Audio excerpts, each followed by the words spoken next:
ભાઈ Vagasiya, IPP Shri આશીષભાઈ Gujarati, treasurer Shri Bhaveshbhai ગડિયા, સૌને નમ્ર વિનંતી કે આપ સૌ સ્ટેજ ઉપર પધારશો અને આજના આપણા માનવંતા મહેમાનો, આપણા એમિનન્ટ સ્પીકર્સ સૌને આપ સ્ટેજ તરફ દોરી લાવવા આપ સૌને નમ્ર વિનંતી. આપણે સૌ તાળીઓના ગડગડાટથી સૌને વધાવી લઈએ. આપણી વચ્ચે ઉપસ્થિત થઈ રહ્યા છે Shri Kartikeya Sarabhai, founder director of CE, Shri Ajay Deshpande, ex technical expert, national green tribunal NGT new Delhi, Shri Prasoonbhai Gargava, regional director CPCB Vadodara, અને Shri DM Thakarji, member secretary GPCB, તેમજ GPCBના રિજનલ હેડ શ્રીમતી જિજ્ઞાસાબેન ઓઝા. મિત્રો, આપણે કાર્યક્રમની શરૂઆત રાષ્ટ્રગીતથી કરીએ. ઉપસ્થિત સર્વ મહેમાનોને રાષ્ટ્રગીતનું સન્માન કરવા સાવધાની મુદ્રામાં ઊભા થવા નમ્ર વિનંતી કરું છું.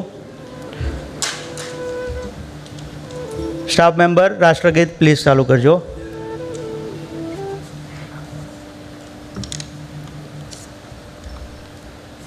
जन गण मन अधिनायक जय है भारत भाग्य विधाता. पंजाब सिंध गुजरात मराठा द्राविड़ उत्कल बंगा. विंध्य हिमाचल यमुना गंगा उच्चल जलधि तरंगा. तव शुभ नामे जागे तव शुभ आशीष मांगे. गाहे तव जय गाथा. जन गण मंगलदायक जय हे भारत भाग्य विधाता. जय हे जय हे जय हे जय जय जय जय हे. ભારત માતા કી.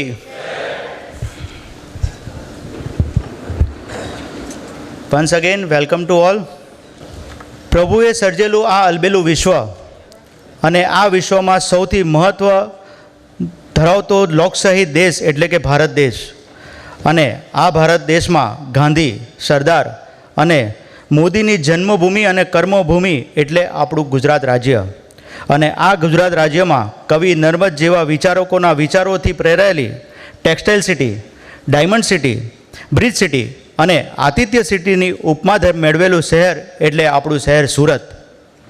અને આ સુરતમાં જ્યાં ઉદ્યોગોના વિકાસોની વાતો થતી હોય, વેપારીઓના પ્રશ્નોની ચર્ચાઓ થતી હોય, અગણિત એસોસિએશનો અને સમગ્ર દેશમાં જેનું માનભેર નામ લેવાતું હોય એવી the southern Gujarat chamber of commerce and ઇન્ડસ્ટ્રીમાં આયોજિત આજના આ એન્વાયરમેન્ટ કોન્ક્લેવમાં પધારેલ ચેમ્બરના પદાધિકારીઓ, ઉત્સાહિત પ્રમુખ શ્રી હિમાંશુભાઈ બોડાવાલા અને આવનારા નવા વર્ષમાં સુકાન સંભાળનાર ખંતીલા શ્રી રમેશભાઈ વગાસિયા, તાત્કાલિન ઉપપ્રમુખ શ્રી આશીષભાઈ ગુજરાતી, માનદ ખજાનચી શ્રી ભાવેશભાઈ ગડિયા, તેમજ સીઈના founder director Shri Kartikeya Sarabhai, NGT new દિલ્હીના ex technical expert Shri Ajay Deshpandeji, GPCBના રિજનલ ડિરેક્ટર શ્રી પ્રસૂન ગરગવા, GPCBના member secretary Shri DM Thakarji, તેમજ સુરતના રિજનલ હેડ જિજ્ઞાસાબેન ઓઝા, તેમજ અહીં ઉપસ્થિત સર્વ ઉદ્યોગપતિઓ, સજ્જનો અને સન્નારીઓનું હું ચેમ્બરના સેક્રેટરી ભાવેશ ટેલર હાર્દિક સ્વાગત કરું છું. મિત્રો, ચેમ્બર ઓફ કોમર્સની સ્થાપના 1940માં થઈ. ચેમ્બરના 11,000થી વધુ સભ્યો અને 150થી વધુ એસોસિએશન થકી 2 લાખ કરતાં વધુ સભ્યો ચેમ્બર સાથે સંલગ્ન છે, જે ચેમ્બરને એક નવી ઊંચાઈએ લઈ જાય છે. છેલ્લા 82 વર્ષથી ચેમ્બર વ્યાપાર અને ઉદ્યોગના વિકાસ માટે જરૂરી પરિસંવાદો, વર્કશોપ્સ, કોન્ક્લેવ, એક્ઝિબિશન દ્વારા પીઠબળ આપતી રહી છે. મને જણાવતા આનંદ થાય છે કે આ વર્ષે પ્રમુખ શ્રી હિમાંશુભાઈ બોડાવાલાના નેતૃત્વ હેઠળ એમના કાર્યકાળના આજ સુધીના 270 દિવસ દરમિયાન 150 જેવા જુદા જુદા કાર્યક્રમો કર્યા. એટલે કે તેમને કાર્યક્રમોની દોઢી સદી ફટકારી છે. આપણે તાળીઓના ગડગડાટથી વધાવી લઈએ. અને આજે આ 151મો કાર્યક્રમ થવા જઈ રહ્યો છે, જે ચેમ્બરના ઇતિહાસમાં ગૌરવવંતી ઘટના છે. મને જણાવતા એ પણ આનંદ થાય છે કે શ્રી હિમાંશુભાઈ અને તેમના ધર્મપત્ની મનીષાબેન તેમના લગ્ન જીવનના 30 વર્ષ આજરોજ પૂરા કરી રહ્યા છે અને 31મા વર્ષમાં મંગલ પ્રવેશ કરી રહ્યા છે. તો આપણે એમને એ માટે પણ તાળીઓના ગડગડથી વધાવીએ અને અભિનંદન આપીએ. અને હવે પછીના અનેક વર્ષો તેમના બંને માટે સુખદાયક, તંદુરસ્ત, આરોગ્યમય બની રહે એવી ભદ્ર ભાવના વ્યક્ત કરીએ અને એ યથાર્થ રહેશે. આ સાથે સૌના લોકપ્રિય, અતિ જોશીલા, કામગ્રા અને હંમેશા હકારાત્મક અભિગમવાળા લેટ્સ ગ્રો ટુગેધરના સૂત્રથી ચેમ્બરની પ્રવૃત્તિને વેગ આપનારા આપણા પ્રમુખ શ્રી હિમાંશુભાઈ બોડાવાલાને સ્વાગત પ્રવચન માટે હું નમ્ર વિનંતી કરું છું. Good morning friends. આજના એન્વાયરમેન્ટ કોન્ક્લેવના ચીફ ગેસ્ટ ગુજરાતના વન અને પર્યાવરણ તેમજ ક્લાઇમેટ ચેન્જના માનનીય કેબિનેટ મંત્રી શ્રી મોરુભાઈ બેરા, સ્પેશિયલ ગેસ્ટ ગુજરાત વન અને પર્યાવરણ તેમજ ક્લાઇમેટ ચેન્જના રાજ્ય કક્ષાના મંત્રી શ્રી મુકેશભાઈ પટેલ, જેઓ સેકન્ડ સેશનમાં આપણી સાથે જોડાવાના છે. આજના સન્માનીય કલેક્ટર જેઓ ગેસ્ટ ઓફ ઓનર છે એ આવવાના હતા, પણ કોઈ કારણસર તેમને ગાંધીનગર જવાનું થયું એવા શ્રી આયુક ઓક સાહેબ, Arcelor Mittal Nippon Steel India લિમિટેડના executive director Shri Santoshbhai Mundada, principal secretary forest and environment Shri Sanjiv Kumarji. આજના એમિનન્ટ સ્પીકર્સ કેન્દ્રીય પ્રદૂષણ નિયંત્રણ બોર્ડના રિજનલ ડિરેક્ટર શ્રી પ્રસુનભાઈ ગારગવા, ગુજરાત પ્રદૂષણ નિયંત્રણ બોર્ડના member secretary Shri DM Thakarji,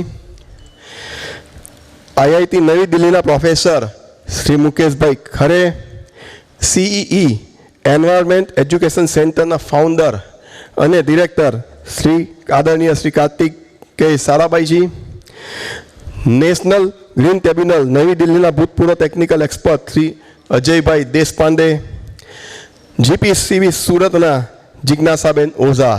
મિત્રો, આટલા બધા ડિગ્નિટરીઝ આપણને આજે મળ્યા છે, તો આપણે પહેલાં તાળીઓના ગડગડાટથી સૌને વધાવી લઈએ અને સૌનો હું હૃદયથી આભાર માનું છું. સુરત ખાતે ચેમ્બર ઓફ કોમર્સ ખાતેનો પહેલો એન્વાયરમેન્ટ કોન્ક્લેવમાં હું સૌનું સ્વાગત કરું છું. મંચ પર ઉપસ્થિત મારા સાથી મિત્ર પ્રેસિડેન્ટ ઇલેક્ટ શ્રી રમેશભાઈ વગાસિયા, તાત્કાલિક ભૂતપૂર્વ પ્રમુખ શ્રી આશીષભાઈ ગુજરાતી, માનદ મંત્રી શ્રી ભાવેશભાઈ ટેલર, માનદ ખજાનચી શ્રી ભાવેશભાઈ ગડિયા, ગ્રુપ ચેરમેન સંજય ગજીવાલા, ચેમ્બરની એન્વાયરમેન્ટ અને પોલ્યુશન કંટ્રોલ અને વેસ્ટ મેનેજમેન્ટ કમિટીના ચેરમેન ખૂબ જ ઉત્સાહી અને ખંતીલા કુનાલભાઈ શાહ, ચેમ્બરના પાસ્ટ પ્રેસિડેન્ટ્સ, અહીં મોટી સંખ્યામાં ઉપસ્થિત દક્ષિણ ગુજરાતના ઉદ્યોગકાર મિત્રો તથા ઔદ્યોગિક એકમમાંથી પધારેલા પ્રતિનિધિઓ, આપ સૌનું આજના એન્વાયરમેન્ટ કોન્ક્લેવમાં હું હર્ષની લાગણી અનુભવું છું અને આપનું સ્વાગત કરું છું. મિત્રો, છેલ્લા 500 વર્ષમાં મનુષ્યની વસ્તી પૃથ્વી પર 10 ગણી વધી ગઈ છે અને એવું કહેવાય છે કે વાર્ષિક 8 કરોડ વ્યક્તિ દુનિયામાં નવા જન્મ લે છે. આ તમામ મનુષ્યો પૃથ્વી પર જે કંઈ પ્રવૃત્તિઓ કરે છે તેને કારણે પૃથ્વીના વાતાવરણમાં ગંભીર બદલાવ આવી રહ્યો છે. આ બદલાવની ગતિ છેલ્લા 100 વર્ષમાં અતિ તીવ્ર થઈ ગઈ છે અને હવે જો આને કાબૂમાં નહીં લઈએ તો સંપૂર્ણ માનવ જાતિના ભવિષ્યના અસ્તિત્વ સામે પ્રશ્નાર્થ ઊભો થઈ ગયો છે. પર્યાવરણની આ અસરોને ધ્યાનમાં લઈ યુનાઇટેડ નેશન્સ દ્વારા ક્યોતો પ્રોટોકોલને વર્ષ 1997માં બનાવવામાં આવ્યું અને વર્ષ 2005થી તેની અમલવારી કરવામાં આવી. આ ક્યોતો પ્રોટોકોલમાં વિશ્વના 192 દેશોએ સહમતિ આપી છે. તેઓના દેશમાં આવનારા વર્ષમાં ગ્રીન હાઉસ ગેસીસનું ઉત્સર્જન ક્યાં સુધી મર્યાદિત રાખવું. વર્ષ 1992માં વિશ્વના મોટાભાગના દેશો ભેગા મળીને એક આંતરરાષ્ટ્રીય સંધિ united nations framework convention on climate ચેન્જમાં જોડાયા, જે વૈશ્વિક તાપમાનમાં થતા સરેરાશ વધારાને મર્યાદિત કરીને આબોહવા પરિવર્તન સામે લડવા માટે આંતરરાષ્ટ્રીય સહયોગ માટે માળખું ઊભું કરવામાં આવ્યું. મિત્રો, ભારત યુનાઇટેડ નેશનનો સભ્ય હોય યુનાઇટેડ નેશનમાં થતી તમામ મિટિંગોમાં હાજર રહી મહત્વનો ફાળો આપે છે. ભારત વિકાસશીલ દેશ હોય તેની વસ્તીમાં સતત વધારો થઈ રહ્યો છે, સાથે જ ઔદ્યોગિક વિકાસ પણ થઈ રહ્યો છે, જેને કારણે પાણીનો ઉપયોગ પણ વધી ગયો છે. જંગલો કપાઈને નવા શહેરો સ્થપાઈ રહ્યા છે અને વસ્તી વધારાને પહોંચી વળવા માટે કુદરતી સ્ત્રોતોનું ખનન કરી તેનો વપરાશ વધી રહ્યો છે. આથી પર્યાવરણના નુકસાનની સૌથી ગંભીર અસર ભારતને પણ થઈ શકે છે.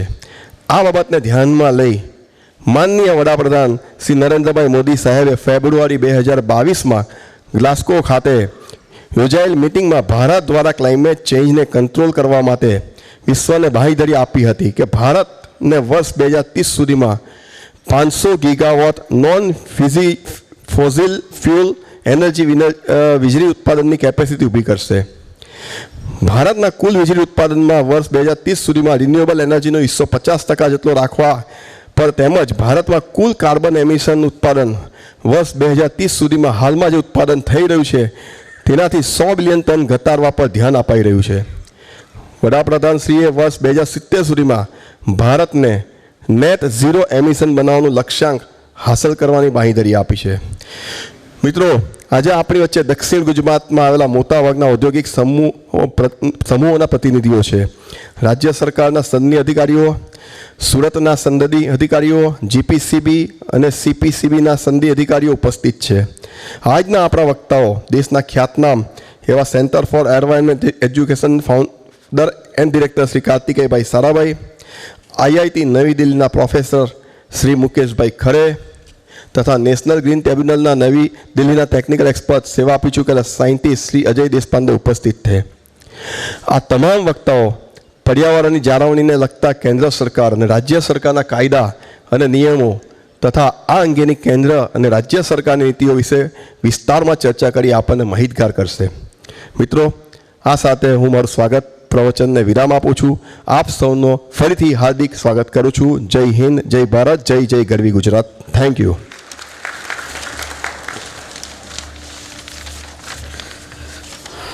ખૂબ ખૂબ આભાર પ્રમુખશ્રી. કાર્યક્રમમાં હવે આપણે આગળ વધીએ. ચાલો હવે આપણી ભારતીય પરંપરાઓને સાર્થક કરવા માટે આપણા સર્વ મોંઘેરા મહેમાનોનું બુકે અને મહેમાન મોમેન્ટોથી આપણે સ્વાગત કરીએ. સૌપ્રથમ હું ચેમ્બરના પ્રમુખ શ્રી હિમાંશુભાઈ બોડાવાને વિનંતી કરીશ કે તેઓ આપણા આજના મુખ્ય મહેમાન ફાઉન્ડર એન્ડ ડિરેક્ટર સીઈએના કાર્તિકેય સારાભાઈને બુકેથી સન્માન કરવા આગળ આવશો.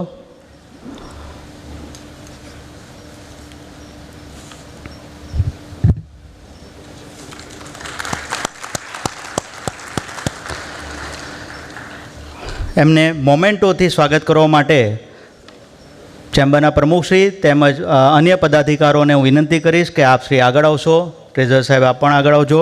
અને સાથે જીપીસીબીના Shri R Trivedi sir, Vapi unit હેડના સાહેબને હું વિનંતી કરું છું કે આપ પ્લીઝ મંચ પર આવશો.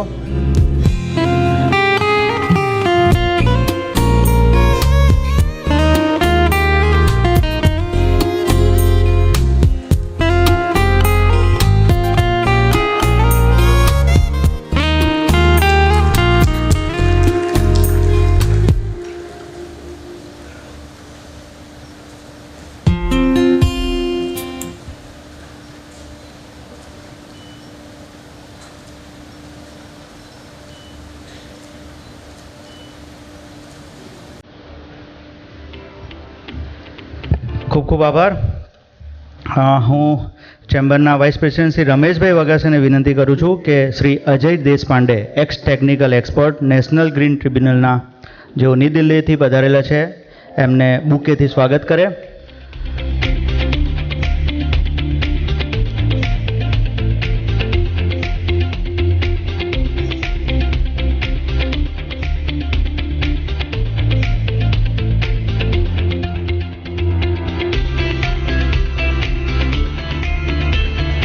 સર આપ ત્યાં જ રહેજો.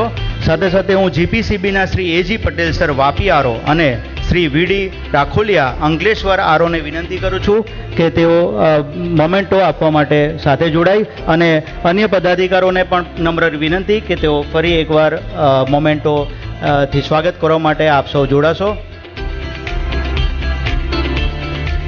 એજી પટેલ સર અને વીડી રાખોલિયા સાહેબને વિનંતી કે આપ સૌ સ્ટેજ પર પધારશો.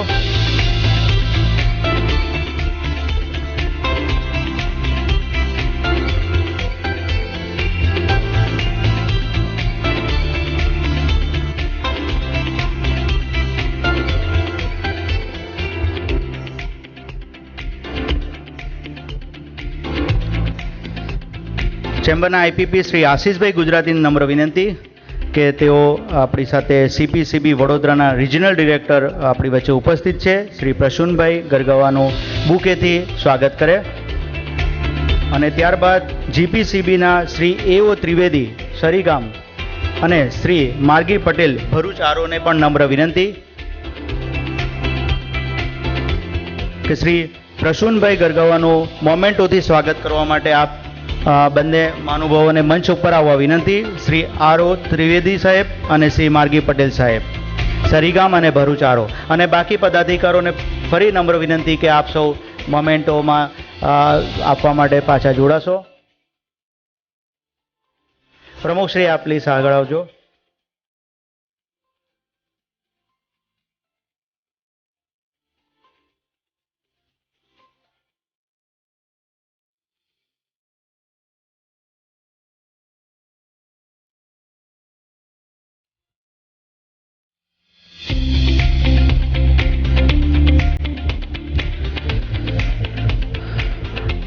ટ્રેઝરર શ્રી ભાવેશ ગડિયાને વિનંતી કે આપણી વચ્ચે જીપીસીબીના member secretary Shri DM Thakarji ઉપસ્થિત છે, એમને બુકેથી સન્માનિત કરે.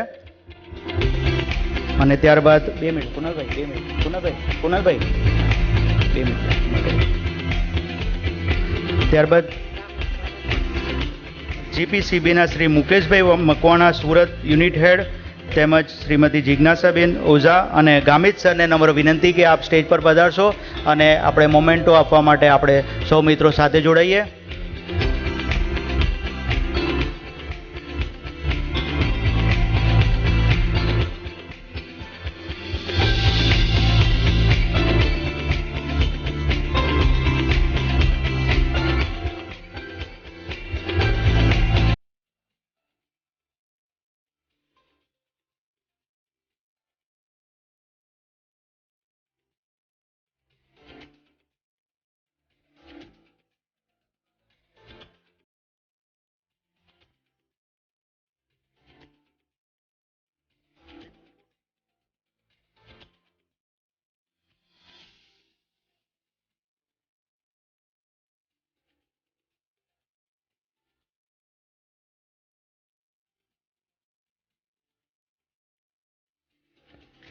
હવે હું ગ્રુપ ચેરમેન સંજય ગજીવાલા અને આજના ચેરમેન કુનાલભાઈ સાને વિનંતી કરીશ કે આપણી વચ્ચે સુરત રિજનલ હેડના જિજ્ઞાસાબેન ઓઝા ઉપસ્થિત છે, તો એમને બુકેથી સન્માનિત કરે.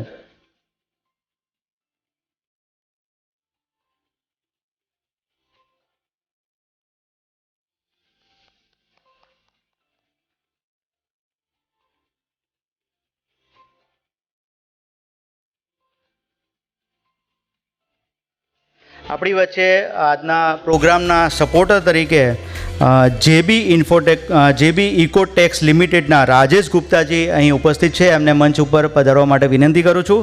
અને પ્રમુખ શ્રી હિમાંશુભાઈ બોડાવાલા અને આપણા પ્રેસિડેન્ટ ઇલેક્ટ શ્રી રમેશભાઈ વગાસાને વિનંતી કરું છું કે એમને બુકેથી અને મોમેન્ટોથી સન્માનિત કરે.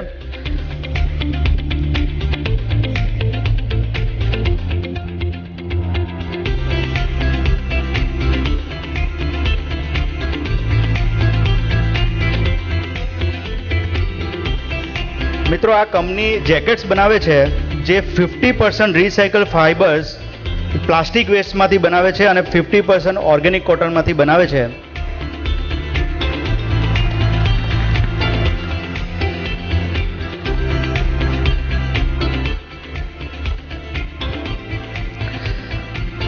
આપણી સાહેબ પેલું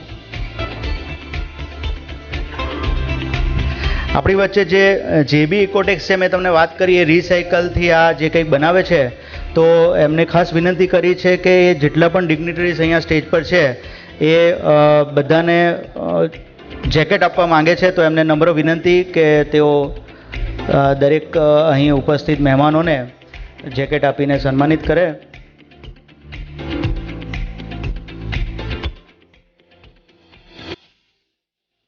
પ્રમુખ Shri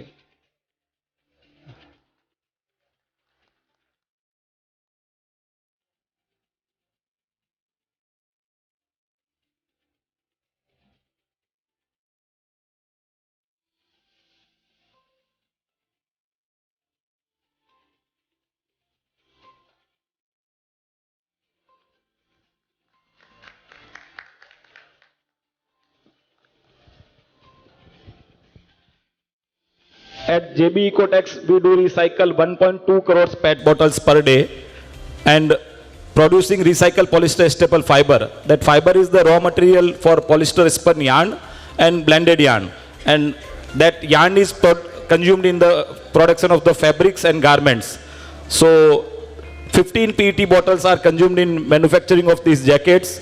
And our beloved Prime Minister Narendra Modi sir also wear the same jacket in Parliament when our Recycle Fiber Association presented that jacket to him.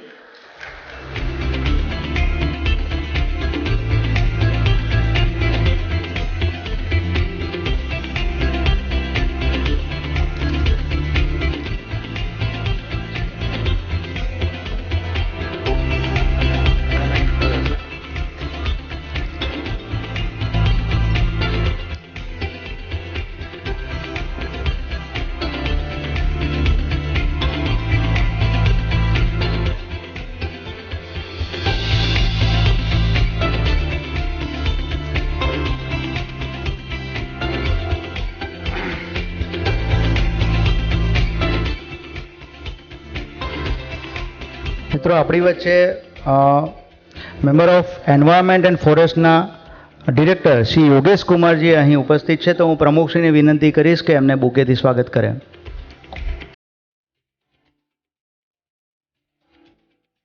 President ઇલેક્ટને પણ હું વિનંતી કરીશ કે આપ પણ Shri જોડાશો please.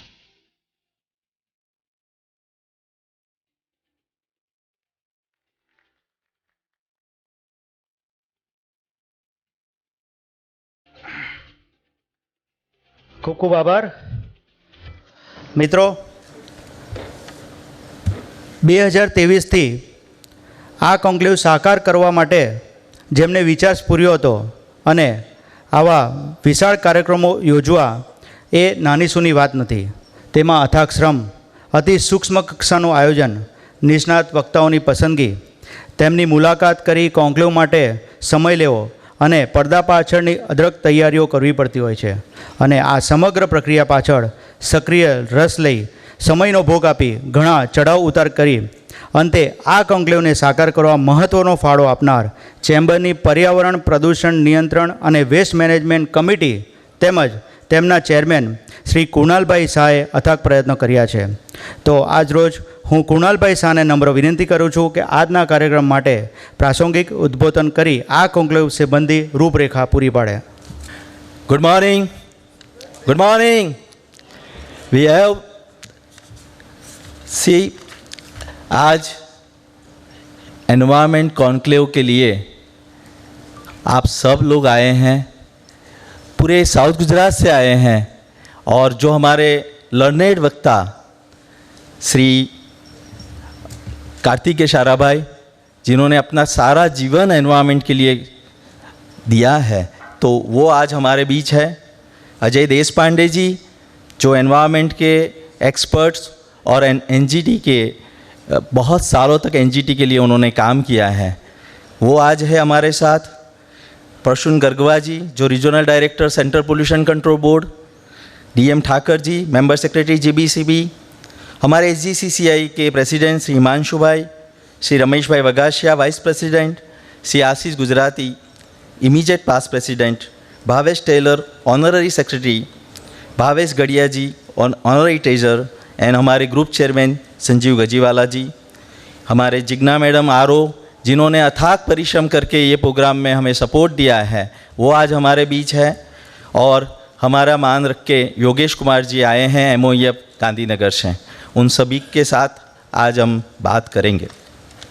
It's my pleasure to address you all as a chairman of Pollution Control and Waste Management Committee of the Southern Gujarat Chamber of Commerce and Industry.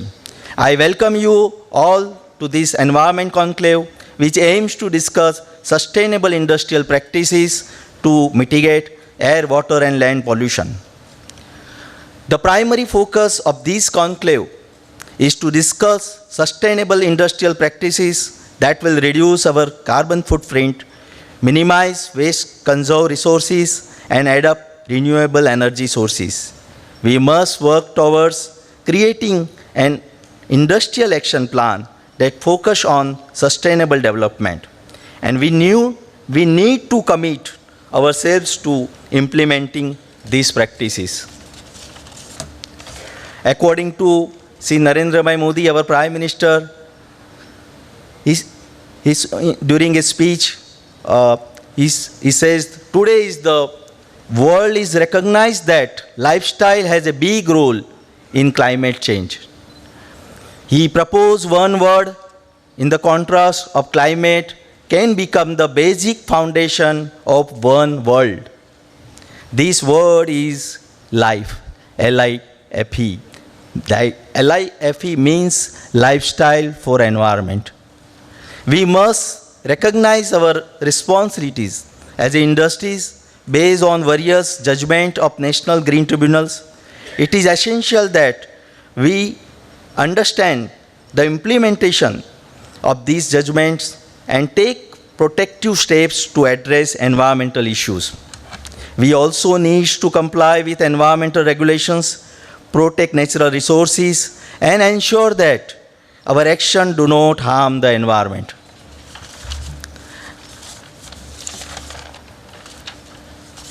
दोस्तों, आज के एनवायरमेंट कॉन्क्लेव का मुख्य उद्देश्य यही है कि आने वाले समय में पर्यावरण क्षेत्र में आने वाले बदलाव को हम एडवांस में समझें और आने वाले बदलाव से उद्योगकार को क्या बदलाव करना होगा, उसकी क्या तैयारी उसे करनी होगी, वो समझना जरूरी है। जैसे भारत सरकार ने विश्व को ये एश्योरेंस दिया है कि 2030 तक भारत उसका कार्बन तीव्रता कम करने का लगभग 45% तक कम करने का लक्ष्य रखा है। मतलब यही है कि आने वाले समय में कोल कंजम्पशन को कम करना होगा, रिन्यूएबल एनर्जी को अपनाना होगा और हो सकता है हमारी कुछ पावर कॉस्ट भी बढ़ जाए। ऐसे में इंडस्ट्री को आने वाले बदलाव के लिए मानसिकता बनानी होगी। भारत ने 2070 तक जीरो एमिशन का टारगेट रखा है और उसके लिए भी हम सबको मिलके तैयारी करनी होगी। आने वाले समय में इंडस्ट्री के कई सारे चैलेंजेस हैं। उसमें सबसे प्रमुख है ambient air quality, energy conservations, renewable fuel and clean energy production, protection and saving of natural resources. आज के एनवायरमेंट कॉन्क्लेव में हमें इन्हीं बातों को अच्छे से समझ पाएंगे। आपका वेस्ट से बेस्ट कैसे बन सकता है, और वेस्ट आपका बेबी है, उसलिए आपकी भी ये जिम्मेदारी है कि उसे कैसे कंट्रोल करें। उन सभी बातों को समझने के लिए लर्नर एक्सपर्ट हमारे साथ है। आज के वक्ता पद्मश्री कार्तिक साराभाई, एनवायरनमेंट का काफ़ी बड़ा अनुभव है और मुझे विश्वास है कि उनकी पॉजिटिव थिंकिंग से हमारा भी कुछ थिंकिंग्स में बदलाव आएगा और हमें कुछ नए आइडियाज़ पे डायरेक्शन मिलेगा। उन्होंने एक बार एक स्पीच में बताया था कि गुजराती में कहते हैं ना कचरो, और कचराનું ઊંધું વર્ડ છે રોચક। तो वंस आप कचरा ने रोचक तरीके कंसिडर करो तो then it will be a power. ऐसे ही doctor Ajay Deshpande ji NGT technical experts के रूप में उन्होंने 5 साल एनजीटी की कमेटी में उन्होंने काम किया है। कई कमिटीज़ के वो मेंबर बने हैं। इन्होंने उनका इसलिए जो भी इंडस्ट्रियल प्रॉब्लम्स होते हैं वो सभी की कुछ कमेटियाँ एनजीटी की बनती है, तो उनका वहाँ भी बहुत बड़ा कंट्रीब्यूशन है और इसीलिए उनका जो इस एरिया का जो एक्सपीरियंस है वो हमें आने वाले समय में हमारी इंडस्ट्री को उन कई इंडस्ट्री की गलतियाँ हम कैसे नहीं करें, ये सब आज हमें सीखने को मिलेगा। डॉक्टर मुकेश खरे जी आईआईटी दिल्ली के प्रोफेसर है और एयर पोल्यूशन के निष्णात हैं। उनका एयर एनवायरनमेंट और कई कमिटी में एक्सपर्ट के रूप में वो काम करते हैं। दिल्ली का एयर पोल्यूशन कमिटी में भी उनका रोल है और हमें आने वाले समय में हवा का प्रदूषण के सामने अपने आप को कैसे प्रिपेयर होना है उसके बारे में वो हमें आज अपना प्रेजेंटेशन देंगे। ड्यू टू उनकी हेल्थ वजह से आज वो नहीं आ पाए हैं, लेकिन उनकी टीम आज हमें ऑनलाइन प्रेजेंटेशन देगी। डॉक्टर प्रसून गर्गवा जी गुजरात राज्य के CPCB के रीजनल डायरेक्टर है। उनका गुजरात के इंडस्ट्री और हमारे इश्यूओं का नज़दीक से देखा है, इसलिए हमारे उनका आज मिशन लाइफ का हमारे प्रधानमंत्री जी का उद्देश्य तथा आइडियाज़ को समझने में मदद मिलेगी। DM ठाकर जी को तो आप सालों से जानते हैं, इसलिए और उनका डिफरेंट यूनिट हेड और हैजार्डस वेस्ट का उनका अनुभव है, और इसलिए मुझे नहीं लगता कि आपको DM ठाकर के बारे में और कुछ ज़्यादा बताना है। उनका नॉलेज, उनकी एक्सपर्टाइज इतनी ज़्यादा है कि अगर आज हमें उनके स्पीच में जो कुछ आइडियाज़ हम एडअप करेंगे तो हमें लॉन्ग टर्म फ़ायदा मिलेगा। दोस्तों, पर्यावरण के प्रश्न तो इंडस्ट्री टू इंडस्ट्री बदलते रहते हैं, एरिया टू एरिया बदलते रहते हैं, लेकिन ज़रूरत यही है कि हमें पॉजिटिव थिंकिंग से आगे बढ़ना होगा। एक इंडस्ट्री को चलाना इतना आसान नहीं है, कई इश्यूज़ होते हैं, कई फाइनेंशियल इश्यूज़ होते हैं, कई एडमिनिस्ट्रेशन प्रॉब्लम होते हैं, तो कभी कभी एनवायरनमेंट को साइड ट्रैक हो जाता है। लेकिन मैं मेरे 30 साल के अनुभव से आपको इतना ही कहूँगा कि आप जितना एनवायरनमेंट के प्रॉब्लमों को एडवांस में प्लानिंग करके उसके ऊपर रिव्यू करके एक्शन प्लान पे काम करेंगे तो आप इकोनॉमिकल वे में और लॉन्ग टर्म सस्टेनेबल सॉल्यूशन आप निकाल पाएंगे। मुझे इतना आज कॉन्फिडेंस है कि आज इंडस्ट्री को ये पूरा दिन का जो कॉन्क्लेव है वो सुनने के बाद हो सकता है आज आपका richest day of your life हो सकता है। Thank you very much. ખૂબ ખૂબ આભાર ચેરમેન સાહેબ। મિત્રો, કોઈપણ વસ્તુની શરૂઆત કરતા હોય, કોઈપણ કાર્યક્રમની શરૂઆત કરતા હોય તો એ શુભ શરૂઆત આપણે દીપ પ્રાગટ્યથી કરતા હોઈએ છીએ। તો સર્વ મહાનુભાવોને વિનંતી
મિત્રો, આજના કાર્યક્રમ માટે અતિથિ વિશેષ તરીકે જિલ્લા કલેક્ટર શ્રી આયુષભાઈ ઓક તથા સુરત મહાનગરપાલિકાના કમિશનર શ્રીમતી શાલિનીબેન અગ્રવાલ આવવાના હતા, પરંતુ સંજોગોવશાત બંને અધિકારીઓને તાત્કાલિક તેમની ફરજના ભાગરૂપે સરકારશ્રીની સૂચના અનુસાર અન્ય સ્થળે જવાનું હોવાથી આપણે તેમની હાજરીથી અને તેમના ઉદ્બોધનથી વંચિત રહીએ છીએ, જેનો અમને દુઃખ છે.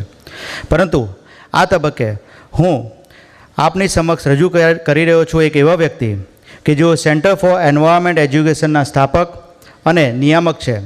ભારત સરકારની પર્યાવરણ, વન અને હ્યુમન રિસોર્સિસની કમિટીઓમાં સેવા આપી ચૂક્યા છે. વિશેષ કરીને તેમણે ભારતની પારંપરિક શૈક્ષણિક પદ્ધતિમાં સુધારાને પ્રાધાન્ય આપ્યું છે. પર્યાવરણના ક્ષેત્રમાં તેમના યોગદાન થકી તેઓ શ્રી ટ્રી ઓફ લર્નિંગ એવોર્ડ્સથી સન્માનિત થયા છે અને 2005માં world human rights promotion awards પણ પ્રાપ્ત કરેલ છે. 2012માં રાષ્ટ્રએ તેમને પદ્મશ્રી પદક આપીને તેમની સેવાઓ અને યોગદાનની કદર કરી છે. તાળીઓના ગડગડાટથી ચોક્કસ એમને વધાવી લેવા જોઈએ અને એવા મેઘાવી વ્યક્તિત્વ શ્રી કાર્તિકેય સારાભાઈને આપ સમક્ષ હું રજૂ કરતા આનંદની લાગણી અનુભવું છું. શ્રી કાર્તિકેયભાઈ સારાભાઈ. Thank you. ઉપસ્થિત મંચ ઉપર બધા સભ્યો અને આજના આટલું સરસ રીતે ટર્નઆઉટ જોવાનું જ એક તો આનંદ થાય છે. જ્યારે પર્યાવરણની વાત અમે પહેલાં કરતા ત્યારે બધા પૂછતા હતા કે આ પર્યાવરણ શું છે. હા, પર્યાવરણની જાગૃતિ, સસ્ટેનેબલ ડેવલપમેન્ટ ગોલ્સ, આ બધા શબ્દો જ અજાણ્યા હતા. ક્લાઇમેટ ચેન્જ શબ્દો પણ અજાણ્યું હતું. અને એ પછી આપણે કેટલા આગળ વધી ગયા છીએ અને ખાસ કરીને સુરત કેટલું વધ્યું છે એ જોવા જેવું છે. SGCCI અને CPCB વતી આ એન્વાયરમેન્ટ કોન્ક્લેવ જે આજે ગોઠવવામાં આવ્યો છે એના માટે ખૂબ ખૂબ અભિનંદન. કુનાલભાઈએ અત્યારે વાત કરી પેલી કચરાની, અને અમે બાળકોને હંમેશા પૂછીએ કે જંગલમાં જાઓ ત્યારે કઈ વસ્તુ જોવા નથી મળતી. બધા વિચાર કરે કે માણસો નથી, આ નથી, પણ પછી કન્ક્લુઝન આવે કે ભાઈ કચરો જેવી વસ્તુ જ નથી. કચરો આપણે માણસો આ એક જ સ્પીશી એવી છે કે જે કચરો ઉત્પન્ન કરે છે, અને એટલે એને બદલવા એની તરફ એક વૃત્તિ જ બદલાય એટલે આપણે એને શબ્દને ઊંધો કર્યો અને ગુજરાતીમાં રોચક જે એમને કીધું એ રોચક શબ્દ કર્યો. મને આશા છે કે આપણે બધા મળીએ તો એ ડિક્શનરીમાં પણ આવી જાય. As a way of recycling, thinking of waste in a different way.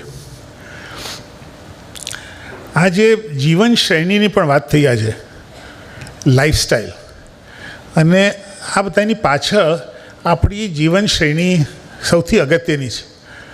પણ 1992ની જે વાત થઈ એમાં અને સતત આપણે એની વાત કરીએ તો અમેરિકા એમ કે our lifestyle is not up for negotiation.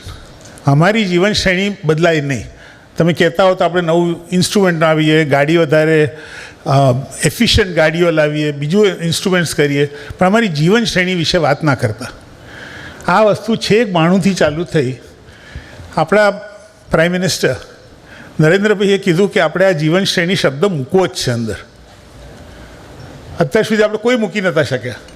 2015માં જ્યારે ક્લાઇમેટ ચેન્જની કોન્ફરન્સ પેરિસમાં થઈ એમાં એના પ્રીએમ્બલમાં, એની શરૂઆતમાં આ વસ્તુ મૂકવામાં આવી કે જીવનશ્રેણી, lifestyles is one of the most important parts of having a change. આજે ટ્રાન્સફર આપણે ઉદ્યોગને કહીએ કે ભાઈ ઉદ્યોગ તમે કેમ આવું કરો છો, પણ ઉદ્યોગ એ કરે છે કારણ કે આપણે એને કન્ઝ્યુમ કરીએ છીએ. આપણે ઉદ્યોગને બ્લેમ કરીએ અને પછી આપણે એ વસ્તુ જ વાપર્યા કરીએ તો પછી ઇટ કે નોટ હેપન. આજે એક સુંદર ઉદાહરણ આપણને જે બી ઇકોટેક્સે આપ્યું કે પ્લાસ્ટિક 50% રિસાયકલ પ્લાસ્ટિકથી પણ બંડી બની શકે છે. હવે આપણે એ બધાને એ જ ખરીદીએ અને બધા ઇન્સિસ્ટ કરીએ કે ભાઈ અમારે રિસાયકલ વગર લેવું જ નથી, તો ઓટોમેટિકલી ઇન્ડસ્ટ્રી વિલ ચેન્જ. એટલે ઇન્ડસ્ટ્રીની વાત કરીએ તો એની પહેલાં એક consumer becomes very important for that change. એટલે વી સક્સીડેડ ઇન 2015 કે પ્રિએમ્બલમાં લાઈફસ્ટાઈલ શબ્દ આવ્યો. એ લાઈફસ્ટાઈલ આવ્યો સાથે સાથે ભારતના ડેલિગેશને દરેક રાજ્યના ડેલિગેશનને કઈ ભેટ આપવી હતી. એટલે અમારી સાથે આપણે ચર્ચા કરતા હતા કઈ ભેટ આપવી. તો મોદી સાહેબે એવું સોચ્યું કે આપણે આપણી જે પરંપરા છે અને પરંપરામાં જે રહેલી ક્લાઇમેટ ફ્રેન્ડલી પ્રેક્ટિસીસ છે ક્લાઇમેટ ફ્રેન્ડલી છે એટલે નથી કરી. આપણી પરંપરા જ એવી છે કે બગાડવાનું નહીં. આજે એક પણ અહીંયા ઘર એવું નહીં હોય કે જેના રસોડામાં એક રીયુઝ બાટલી ના હોય. કોઈ ને કોઈ કાચની બાટલી આપણે ધોઈને કંઈ બીજું ભરીને તો રાખીએ જ. આ જે પરંપરા જે હતી એ પરંપરા સ્વાભાવિક હતી. આપણે કુદરત સાથે જે સંબંધ હતો વર્ષોનો એ ઇટ કેમ નેચરલી ટુ ઇન્ડિયન્સ.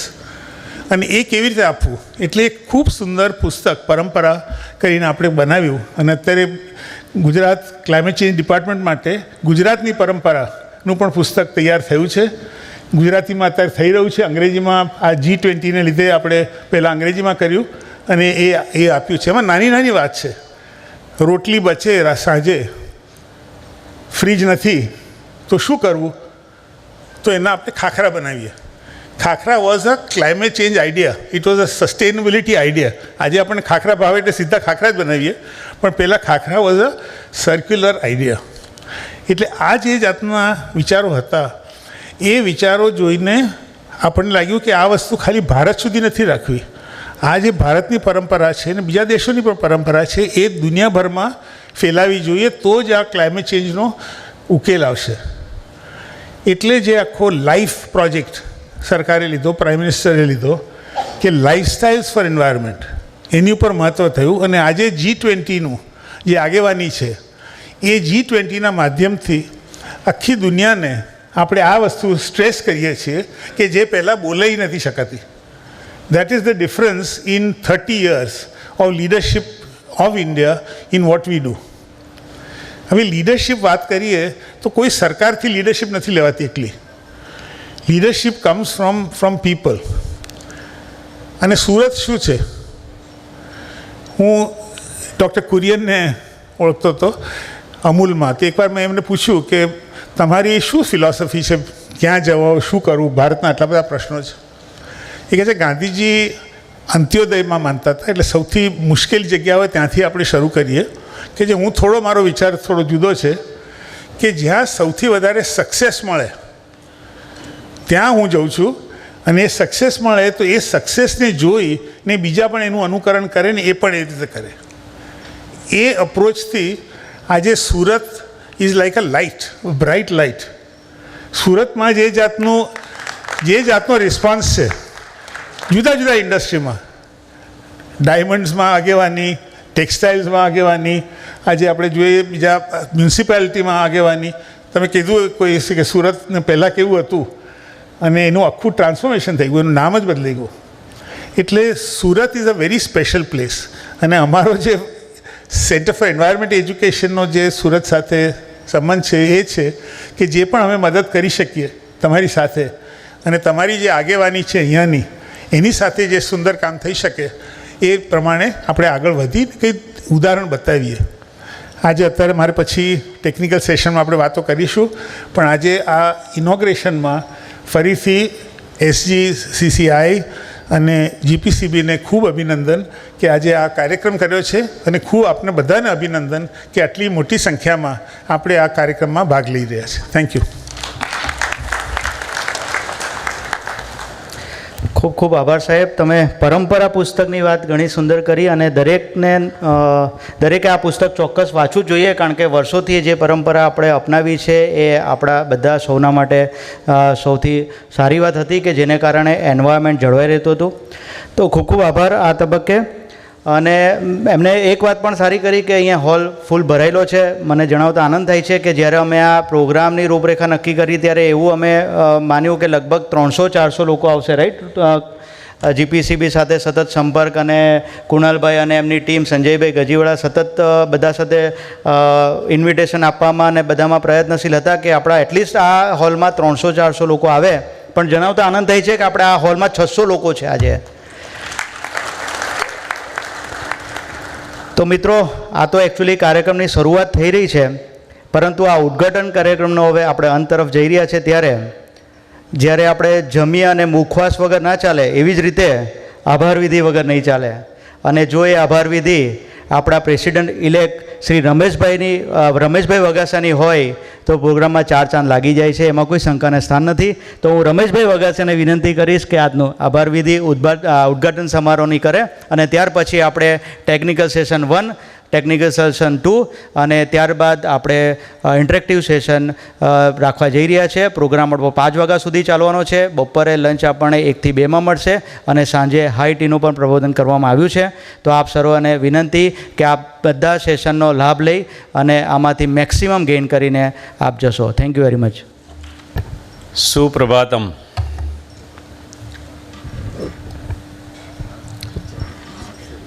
સમગ્ર વિશ્વમાં જે શહેરની આજે નોંધ લેવાય છે, સમગ્ર વિશ્વમાં જે શહેરને સૌથી વિકસતું, ઝડપથી વિકસતું શહેર માનવામાં આવે છે, એ માત્ર આર્થિક અને ભૌતિક વિકાસના માપદંડ સિદ્ધ કરે છે એટલું નહીં, પણ ઈશ્વરની અને પ્રકૃતિની, સૃષ્ટિની પર્યાવરણીય માપદંડો જે છે એને પણ અનુસરવામાં સર માને છે. અને એટલા માટે જ આટલી મોટી સંખ્યામાં આટલા ઉદ્યોગકારો અહીં ઉપસ્થિત છે. ત્યારે મંચ ઉપર બિરાજમાન અને આપ સૌ ઉપસ્થિત તમામ મહાનુભાવોનું, ઉદ્યોગપતિઓનું હૃદયના ઉમળકાથી, સુરતના હાર્ટમાંથી આપને સૌને પ્રતિ આભાર વ્યક્ત કરું છું. આજે આપણા આમંત્રણને માન આપીને પધારેલા, હું જ્યારે બાળપણમાં પ્રાથમિક શાળામાં ભણતો હતો ત્યારે વિક્રમ સારાભાઈ નામ વાંચતો, સાંભળતો, સમજતો અને એક મનમાં સ્વપ્ન, it was the dream in my mind કે આ વૈજ્ઞાનિક કેવા હોતા હશે, એમાં શું વિશેષતા હોતી છે. અને એ વિજ્ઞાનની જે એમણે જે પરંપરાઓ ઊભી કરી, સંશોધનો કર્યા અને ભારતને એક નવી દિશા આપી, એટલે કોઈ પણ ભારતીય નાગરિકને ગૌરવ થાય એવું એક નામ એટલે સારાભાઈ, વિક્રમ સારાભાઈ. અને એમના પરિવારમાંથી અહીંયા વ્યક્તિ ઉપસ્થિત હોય ને એમની સાથે બેસવાનો મોકો મળે, એમને સાંભળવાનો મોકો મળે, I feel it is the great opportunity, not for me only but all of us. સાહેબ, આપનો કિંમતી સમય આપી પધાર્યા અને સરસ મજાની વાતો કરીને હજુ કરવાના છો, એ માટે આપ સાહેબનો ખૂબ ખૂબ આભાર. પ્રદૂષણ નિયંત્રણ બોર્ડના રિજિયોનલ ડિરેક્ટર શ્રી પ્રસુનભાઈ ગારગવા, ગુજરાત પ્રદૂષણ નિયંત્રણના member secretary honourable DM Thakarji, IIT નવી દિલ્હીના પ્રોફેસર મુકેશભાઈ ખરે, Arcelor Mittal Nippon steel India લિમિટેડના એક્ઝિક્યુટિવ ડિરેક્ટર સંતોષભાઈ મુંદરા, આપ સૌ આપનો કિંમતી સમય આપી પધાર્યા અને અમારા ઉદ્યોગકારોને આપ માર્ગદર્શન આપવાના છો, એ માટે અંતઃકરણથી આપ સૌનો આભાર વ્યક્ત કરું છું. આપણા નેશનલ ગ્રીન ટ્રિબ્યુનલ નવી દિલ્હીના ભૂતપૂર્વ ટેકનિકલ એક્સપર્ટ અજયભાઈ દેશપાંડે, અમારા ચેમ્બરના ખૂબ જ ઉત્સાહી, મહેનતુ, 2 દિવસથી જ એમને તાવ આવે છે છતાં સ્ટેજ ઉપર બેઠા છે એટલું નહીં, પણ રાત્રે મોડા સુધી આ કાર્યક્રમનું આયોજન કર્યું ને વહેલા પણ આવી ગયા તાવ હોવા છતાં. એટલે જોરદાર તાળીઓના અધિકારી છે અમારા હિમાંશુભાઈ બોડાવાલા. એવા જ મહેનતુ માર્ગદર્શન અને ટેક્સટાઇલ ઇન્ડસ્ટ્રીમાં જેમણે પોતાના જ્ઞાન સાથે નવા ઉદ્યોગકારોને ખૂબ સરસ મજાનું માર્ગદર્શન આપવાની સાથે સાથે રાજ્ય અને કેન્દ્ર સરકારને ટેક્સટાઇલમાં અનુકૂળ પોલિસી બનાવવામાં ખૂબ મહેનત કરે છે એવા અમારા IPP આશીષભાઈ ગુજરાતી, ખૂબ મહેનતુ અને વ્યવસ્થાપક અને સારા એડમિનિસ્ટ્રેટર માનદ મંત્રી ભાવેશભાઈ ટેલર, ખજાનચી ભાવેશભાઈ ગઢિયા, ગ્રુપ ચેરમેન સંજયભાઈ ગજીવાલા અને એન્વાયરમેન્ટ પોલ્યુશન કંટ્રોલ અને વેસ્ટ મેનેજમેન્ટ કમિટીના ચેરમેન કુનાલભાઈ, આ આખી ટીમનો હું હૃદયપૂર્વક એટલા માટે આભાર કરું છું કે આપ જે નાની નાની બાબતની કાળજી લઈ અને જે વ્યવસ્થા ગોઠવો છો એના કારણે આ કાર્યક્રમ સંપન્ન થાય છે અને એટલા મહાનુભાવો અહીંયા ઉપસ્થિત થાય છે. આજના કાર્યક્રમમાં ઉપસ્થિત arsenal, Mittal Nippon steel India લિમિટેડના અને JB ઇકોટેક્સના તમામ મેનેજમેન્ટના સભ્યો, GPCB રિજિયોનલ ઓફિસ સુરતના રિજિયોનલ ઓફિસર એવા શ્રીમતી જિજ્ઞાબેન ઓઝા, GPCB અંકલેશ્વર, ભરૂચ, નવસારી, વાપી, વલસાડ યુનિટના હેડ એવા તમામ રિજિયોનલ ઓફિસર્સ, મોટી સંખ્યામાં ઉપસ્થિત ઉદ્યોગ જગતના સૌ મહાનુભાવો, કોર્પોરેટ એન્વાયરમેન્ટ રિસ્પોન્સિબિલિટી હેઠળ અભૂતપૂર્વ કામગીરી કરનાર અને અહીં આજેથી જેમને એવોર્ડ મળવા જઈ રહ્યા છે એવા ઉદ્યોગ ગૃહોના તમામ પ્રતિનિધિઓનો પણ આ તબક્કે હાજરી આપી સામેલ થવા બદલ આભાર અને ઋણભાવ વ્યક્ત કરું છું. દક્ષિણ ગુજરાતમાં આવેલ વિવિધ ઔદ્યોગિક સંગઠનોના પદાધિકારીઓ જે અહીં ઉપસ્થિત રહ્યા છે, ચેમ્બરના ભૂતપૂર્વ પ્રમુખશ્રીઓ અને આપ સૌ અહીં પધાર્યા એના માટે આપ સૌ પ્રતિ કૃતજ્ઞ ભાવ વ્યક્ત કરું છું. આજના કોન્ક્લેવના બીજા ભાગમાં ખાસ ઉપસ્થિત રહેવાના છે તેવા પર્યાવરણ મંત્રી માનનીય શ્રી મુળુભાઈ બેરા અને વન અને પર્યાવરણ મંત્રાલયના રાજ્યમંત્રી મુકેશભાઈ પટેલ જે ઉપસ્થિત રહેવાના છે તેનો અગાઉથી આભાર આપ સૌની સમક્ષ વ્યક્ત કરું છું. પ્રેસ અને મીડિયા વગર આપણે ગમે તેટલી કામગીરી કરીએ પણ લોકો સુધી પહોંચે નહીં. આવા પ્રેસ અને મીડિયાના ફ્રેન્ડલી આપણા ફ્રેન્ડ્સ મિત્રો આપ સૌનો ખૂબ ખૂબ આભાર વ્યક્ત કરું છું. અને આ કાર્યક્રમને સફળ બનાવવામાં જે મિત્રોએ અમારા સ્ટાફના સૌ સભ્યો, અમારી ચેમ્બરના ઉત્સાહી સૌ સભ્યો અને આપ સૌનો ફરી આભાર વ્યક્ત કરી વિરમું છું. Thank you very much. ખૂબ ખૂબ આભાર રમેશભાઈ. તો આપણે આ ઉદ્ઘાટક સમારોહને વિધિવત સમાપ્ત જાહેર કરીએ છીએ અને હવે આપણે ટેકનિકલ સેશન 1 તરફ આગળ વધીએ છીએ. ત્યારે આપણા ચેરમેન શ્રી કુણાલભાઈ શાહના સુપુત્ર અને કો ચેરમેન યંગ એન્ટરપ્રિનર સેલના ઉમંગભાઈ શાહને હું નમ્ર વિનંતી કરું છું કે આપ સ્ટેજ પર આવશો અને ટેકનિકલ સેશન 1નું સંચાલન કરશો. Shri Umangbhai Shah, welcome. It's an honor to represent the Young Entrepreneur Cell of SGCCI. I, Umang Shah, proud environmental engineer by degree myself, take immense pleasure in welcoming you all the environmental enthusiasts sitting here. Today, my friends, we are making some history. Yes, today, 15th April 2023, will always be special in books for SGCCI, GPCB, CPCB, MOEF, NGT and various stakeholders, including industrial associations from various corners of South Gujarat. We have NGOs here, we have students, teachers, professors, and the list is never ending. Rightly said that, today in this hall, we are currently, the footfall is around 600. But my friends, I would like to tell that the figures, the registration figures had crossed 900 yesterday. So this itself is something I will say it's an headlines for tomorrow's newspaper that registration link has to be closed in evening, mandatory, because of massive interest shown by enthusiasts like you all. So it is actually a good thing. Now, let me add some fuel. Let me boost your energy. Before starting the technical session, I want every speaker to be very energetic and listen all the points very carefully. So for that, I have prepared a 1-minute game. The game is very simple. We have today associations from different corner, and hence I would be calling out I would be calling out their association names, and simply whichever industry or whichever association you particularly represent, you have to say yes. Very simple, loud and clear. Yes, you have to raise your hand and say yes. So I would be calling out the name of various association. We have large number of registration from some companies. So I would be calling out their name as well. And you just have to say yes. So is the game too hard? It's very easy, right? Yes? The game is very easy. Okay, so I'll start now, starting with Ankleshwar Industrial Association. Yes, okay.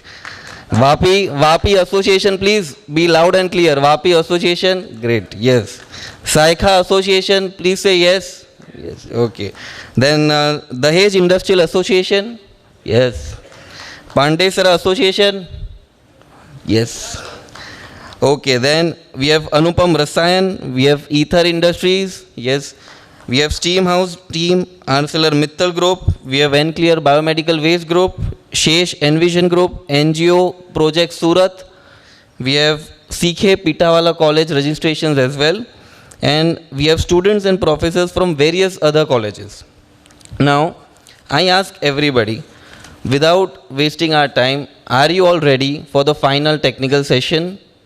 Yes? Okay. So, please, I would like to welcome our very first speaker who would be saying on the topic water pollution and mitigation of wastewater. How can we reuse and recycle water? Because the water problems are day by day increasing and the day is not far where we might face lot of water scarcity.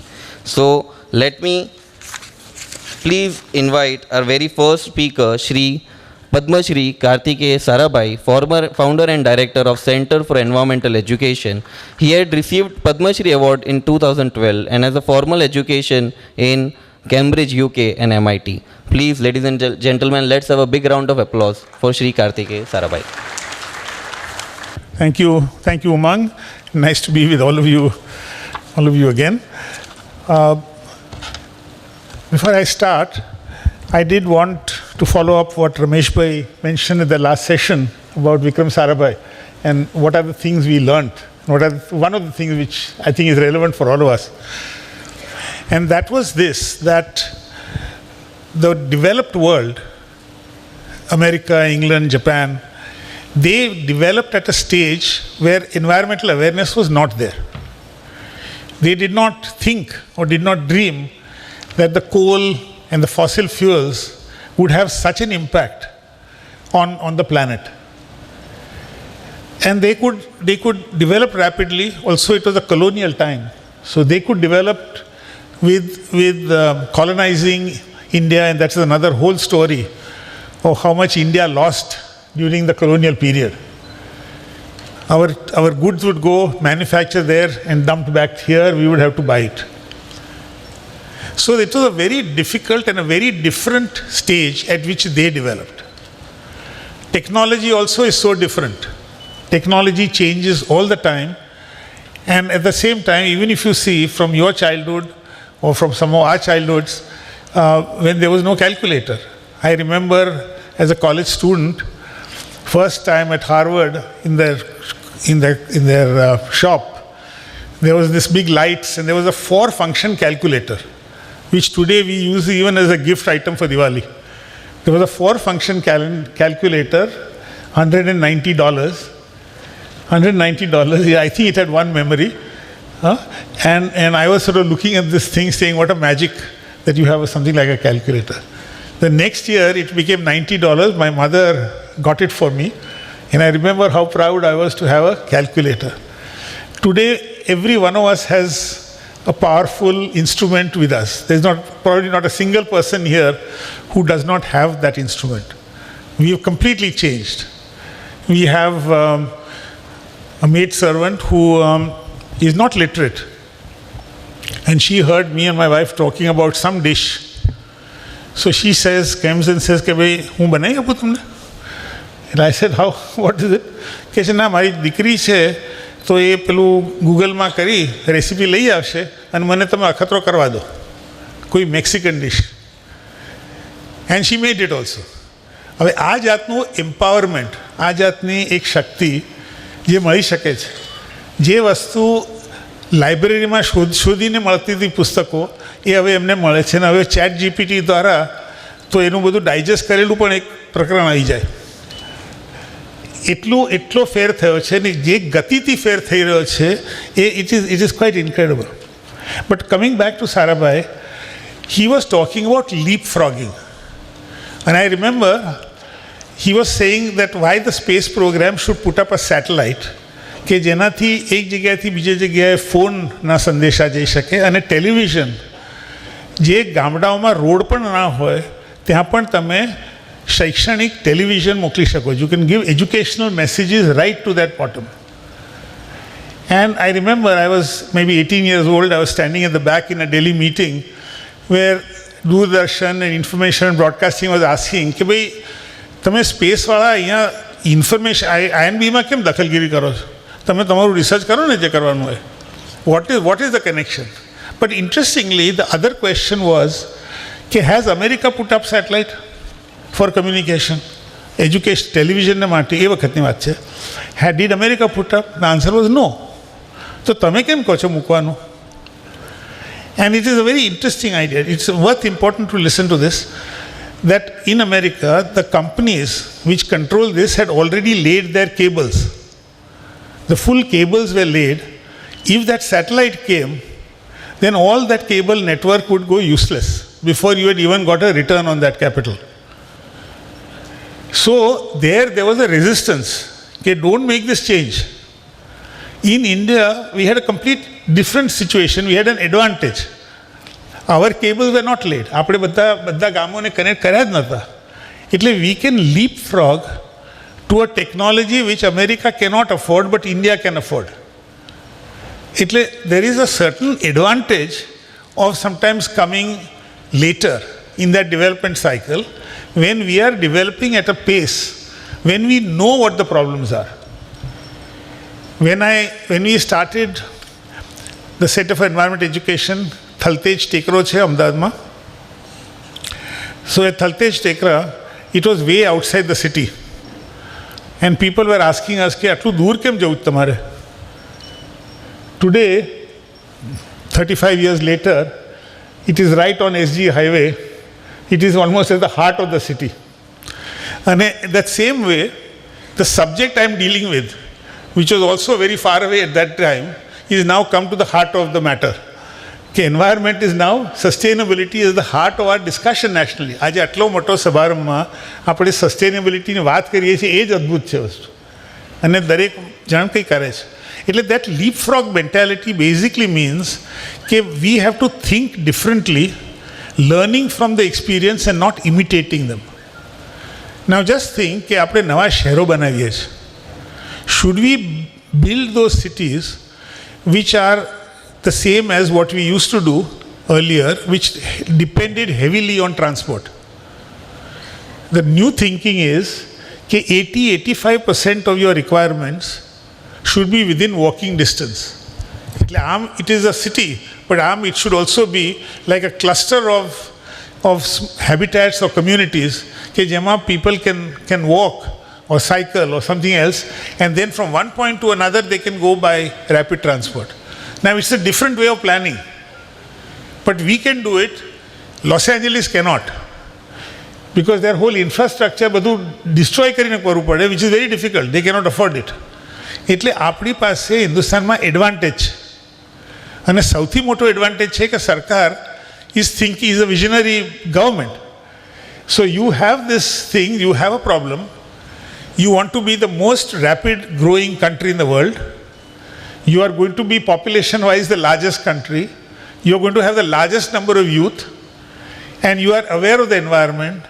And the Prime Minister, Shri Modi, is taking that forward through both ways. एक तो परंपरा जुओ, एक latest technology जुओ.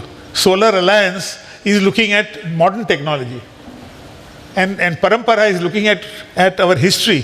So how do you combine the two to leapfrog and go forward?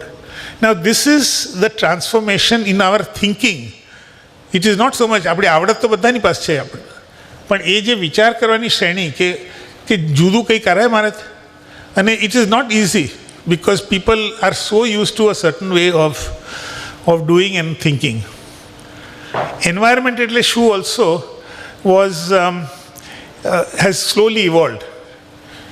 I remember, sir, once I was in a GPCB, Gujarat Pollution Control Board ની કમિટીમાં હતો, અને Arvind Mills had brought in their new proposal for the plant. And they made the presentation. I was, on behalf of GPCB, I was listening to it. And they said, look, our plant, there is no trees will not be cut.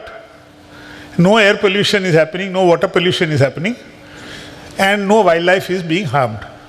Therefore, please give us the permission. As a committee, we said, how much water are you drawing?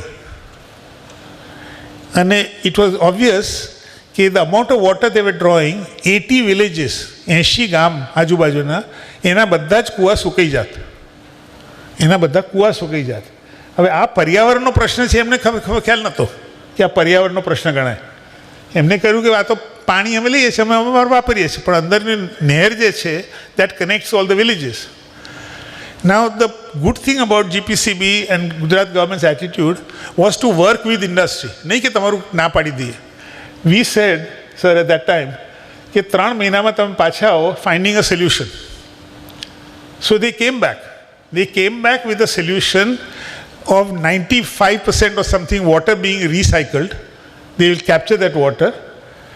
And not only that, they said we will give an assurance કે in all these 80 villages, આ 80 ગામમાં એક પણ જગ્યાએ કૂવો સુકાય તો અમે એને ડીપન કરી આપીશું, પણ અમારા પ્રમાણે નહીં થાય હવે. Now that is the positive way in which GPCB type of organization and industry work together. It is not only to say no. And like two Gujaratis, Arvind then felt કે ભાઈ આ તો એટલી સારી ટેકનોલોજી છે એને પણ market કરીએ. એટલે now they have a company which if you want to do a solution, they will also give you that solution. So you can see how environment also creates new jobs, new solutions are created. My friends from Pandesara are here, and we were working on a brick કે જેમાં I thought it was 50%, પણ એમણે મને કીધું કે 70% સુધી આપણે ગયા, કે 70% of the paver blocks ની bricks can use some of this plastic. આપણે જે શોધવાનું છે, બંડીની એક આપણને today it was given to us, but paver blocks, there is a whole technology on how to use plastic in mixing it with bitumen so that the roads can also have plastic, and their ability to withstand rainwater or moisture. આપણે ડામરના road છે એમાં બહુ પાણી પડે તો ખાડા પડી જાય છે, પણ પ્લાસ્ટિક એમાં વાપરો તો એ રહે છે. આપણે પ્લાસ્ટિક જે દરિયામાં જાય છે એને ઝીરો કરવાનું છે. પ્રાઇમ મિનિસ્ટર અડધા પેલા ટાર્ગેટ્સ નથી આપતા, અઘરું હોય તો એ ત્યાં જઈને ટાર્ગેટ આપે. અહીંયા આપણા બધા જ ઓફિસર્સ અને બધા બીજા વિચાર કરે કે સાહેબે કેવી રીતે ટાર્ગેટ આપી દીધું, હજુ તો આપણી પાસે એનું સોલ્યુશન નથી. પણ that is how he drives this country. He is driving this country by giving you targets which seem impossible, પણ તમે એકચ્યુઅલી મગજ ચલાવો તો you can actually do it. And these are challenges to industry, challenges to innovation. જે આજે વાત છે આપણી Environment Conclave, it is on innovation. The stress is very much on innovation. So how do you do that innovation? Today, this concept of a cyclical process, and I mentioned it in a few earlier remarks, textile industry, agriculture pachi, it is the next largest employer. And we have to find ways, and it's a polluter also, in various ways. અને હવે પોલ્યુશનનો concept is not કે ખાલી હું મારા ઉદ્યોગમાં કેટલું કરું છું, પણ આખી સપ્લાય ચેનમાં, એ સપ્લાય ચેનની જવાબદારી પણ મારી છે. ઇનપુટ અને also output. If I am making કોકોકોલાના હું કેન બનાવું અને પછી હું કહું કે ભાઈ પહેલાં ફેંકવામાં હું શું કરું, that is no longer an answer. The responsibility of the producer is now getting more and more. હવે કાયદાની તો જરૂર છે જ, કે કાયદા વગર લોકો નથી કરતા. The problem is when we go to an industry and say કે તમે આ કરો, એ કહે છે કે ભાઈ હું કરીશ, પણ પેલા બીજા 3 જણ નથી કરતા તો એ લોકો દે હેવ એન એડવાન્ટેજ, એટલે ભાવ મારો વધારે થઈ જાય, એટલે આઈ કેનોટ કોમ્પીટ. એટલે વોટ દે વોન્ટ ઇઝ કે everyone has to do it together. અને which is why organisations like SGCCI become important, કે આ વસ્તુ એકલા એક ઉદ્યોગ જાગૃતિ થાય અને એનાથી નથી થઈ શકતું, કારણ કે બધા નક્કી કરે સાથે અને સરકાર એનો sets a standard, then it happens, because otherwise it is very difficult for that one industry, unless your brand is so powerful, it is not possible to solve that problem. But looking at this requirement, we were looking at the textile cycle from all the point of view. Panina prashna, he asked me specifically to talk about water, but water, I remember in the old days when Ahmedabad used to be a major textile center, the average amount of water used for a meter of cloth in Mumbai and Ahmedabad used to be twice as much in those days. આજે સુરત ને બીજાની સરખામણીમાં કેવું છે મારી પાસે statistics નથી, પણ the point was water was available in those days and it was going higher. So the standards also, what is global? I would like કે દુનિયામાં કોઈ પણ હોય ને પૂછે કે ભાઈ સુરતમાં કેટલું છે, Surat should become the Mapdand rather than, we following it. I think the whole time has come for us taking leadership, and you see the innovation we just did in Surat itself a few months ago. We had an innovation conclave here, and it was fascinating. In fact, the chief guest was supposed to just quickly go around, but she said, no, I want to, Prajakta ma'am, she said, I want to spend time understanding each one of these innovations. Ajay, there is a whole lot of thing on in terms of giving startups assistance, because we believe that young people have completely out of box ideas. Trouble is that when we come, we have some fixed ideas get into our head, we don't think outside it. Little joke aside, I was talking to my grandchild about wasting water while we wash the hands. એટલે કે ભાઈ હું સાબુ લગાડું છું ત્યારે પેલો નળ બંધ નથી કરતો, નળ ચાલુ કરીને સાબુ લગાડું છું ને પછી પાછો ચાલુ જ રહે છે. પછી મેં એને સામેથી જ પ્રશ્ન પૂછ્યો કે ભાઈ તો શું કર્યા? પછી થોટ અ લિટલ બીટ, પછી મને કહે છે કે આપણે બે સાથે જઈએ, હું સાબુ લગાડતો ત્યારે તમે હાથ ધોજો અને તમે સાબુ લગાડતા ત્યારે હું હાથ ધોઈશ. Now that's all. I mean, I'm not saying it's a great solution, but I'm saying એવો વિચાર પણ આવે, that comes because you are not already used to thinking કે અમુક વિચારો બહારના છે. And in very complex ways, we have thought of ideas which are quite unique. This plastic, using plastic to weave, to make new shoes, to make plastic. We had started plastic weaving in places, but it is all these together. Now, one of the things we must remember is the uniqueness of India. India is unique because it has a very large informal sector. અહીંયા જે waste ચીંદીને બધું નીકળે છે, હવે in an American context, એને બાયા સિવાય કે you might not have much choice. કારણ કે how do you use those things? But in India, because you have an informal sector, because you have traditions of textiles, you can make those fence into a godadi. You can make it into a number of new products, not only giving employment, and people who are conscious will use it. The recycling possibility, we are trying. આજે ટેક્સ્ટબુક્સ બાળકો recycle કરે છે. ટેક્સ્ટબુક્સની એક પ્રથા શરૂ થઈ છે કે ભાઈ એક વર્ષ પતે, it's almost new, why won't I give it to another child?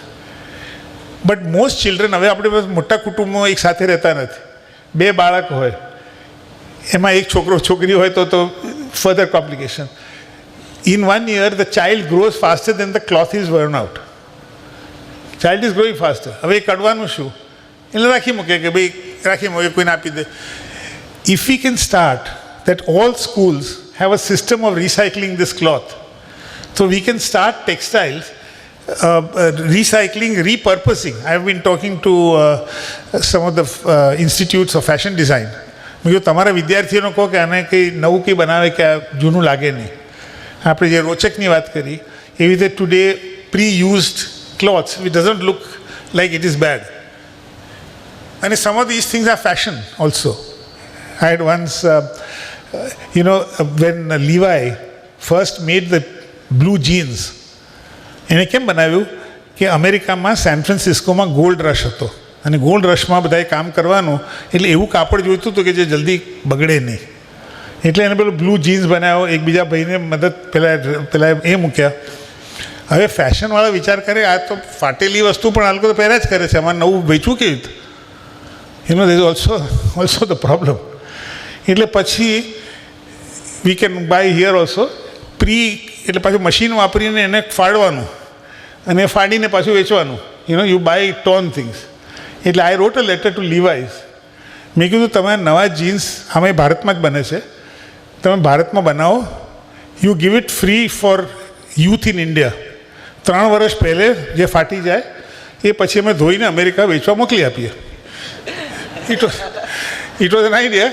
It is hand. અને એમાં નાની વાર્તા પણ હોય કે ભાઈ હું અહીંયા આમ જવા ગયેલો, ચાલ ભાઈ ત્યાં ફાટી ગયું, whatever it is. But I think we have to think differently, because otherwise environment can also become a fashion. ખરેખર સોલ્વ ના થતો, but it becomes a fashion item. So we need to be creative, and I'm sure that with all the energy in Surat, all the enthusiasm here, we in Surat will come out with solutions which will help the textile industry, which will help all the other industries, help city planning in a way in which we will show the leadership which we truly deserve. And we will take the story, people like us will take the story to all the other places we go, giving examples of Surat. So I wish again the conclave all the best. We look forward to a wonderful set of ideas. And I think this is the time where India has to act. This decade, the next 10 years, India has to show that leadership. And I think we've got the right atmosphere. We need everyone's support. Thank you very much.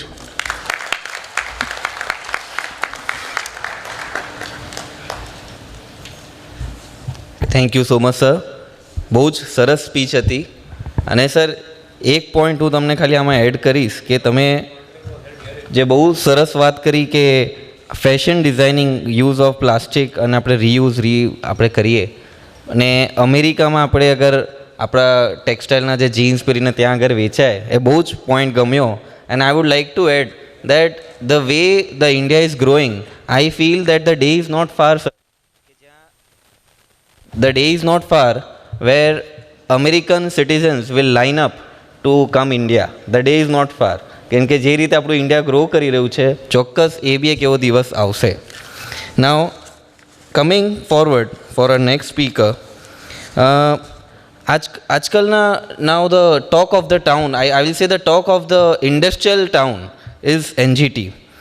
Every other industries or be it municipal corporations, બહુ બધા લોકોને they want to know what are the NGT judgments, they want to understand latest guidelines, કઈ રીતે સિસ્ટમને follow કરીએ, કઈ રીતે penalties, heavy પેનલ્ટીઝથી આપણે બચીએ. સો એ બધાના ડિટેલ ડિસ્કશન માટે we have our next speaker Shri Ajay Deshpandeji, ex-technical expert, National Green Tribunal, New Delhi. He would be speaking on the topic responsibilities of industries based on various judgments by NGT and how to achieve sustainable industrial growth. Please, ladies and gentlemen, please big round of applause. So, thank you very much for inviting me here. All the honorable guests on the dais and real large number of participants, and I'm really happy to see such a large crowd. First time I think in the environmental sector we can find this much of crowd. It is difficult to speak after Karthik bhai in the essays, but I will try to do my best. Thoda Gujarati I can't speak, I can understand fully. So I will have a mix of Hindi and English, not Marathi here. I have been given the topic to speak about NGT judgments, but I was in dilemma whether it is ethically correct for me to just comment on the judgments, because I was part of that August institution. So what I will do, I wanted to find a midway. So my presentation will be on a different theme. What you are seeing, circular economy, we have heard so many things since morning, but I will give a flavor of the judgments and the expectations which are coming from the NGT judgments. And frankly speaking, NGT is not expecting something which is not there at all. Okay, they are expecting simple compliance of what GPCB has told you, nothing more than that. If you really follow letter and spirit, that's most important part, what the GPCB tells you. And now the other player, that is market, what the market demands. If there is a combination of both of them, that is what exactly NGT looks after. Another important aspect is what we talk about NGT is a very special feature in terms of section 15 of the NGT Act, which is a very unique provision which talks about compensation, restitution and restoration. If you see, traditionally we have a torts law. I'm not going into the legal jargon, but a simple thing is, if there is something wrong, there has to be a remedy. That's a simple legal jurisprudence under which the Indian legal system works. So if something is wrong, definitely there is some remedy. Okay. But that remedy can be at different levels, it can be in a different scale, and in terms of environmental pollution, that remedy was not visible.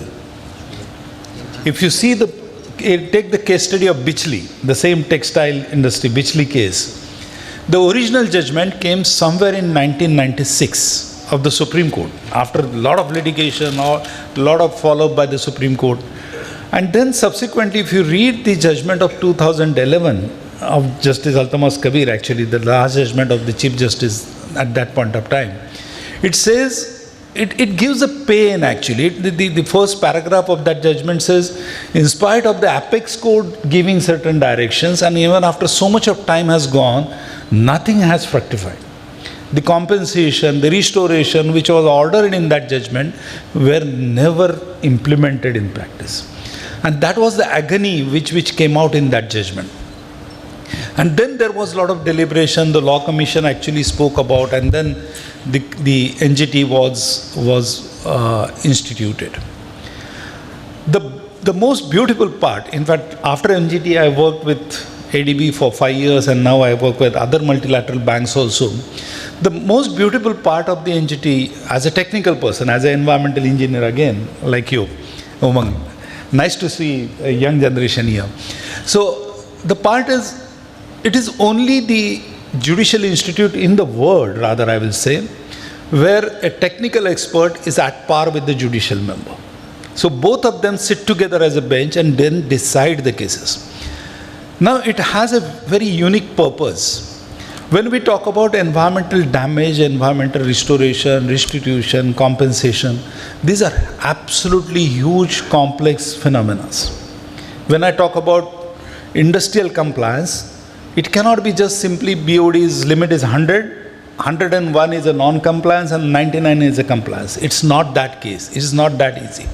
There is a margin of error in the sampling, analysis, and so many other technicalities are there.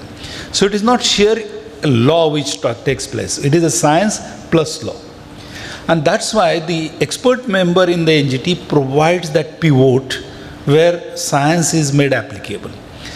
Now, for example, if we are talking about pollution of groundwater, then if I simply look from the legal point of view, I will just take out a stick and just put some fine or close the industries and all that. But if I am looking from the science point of view, I would like to know the reasons for that. What can be the reasons? What can be the solutions? What remedies can be taking place? What follow-up can be taken place?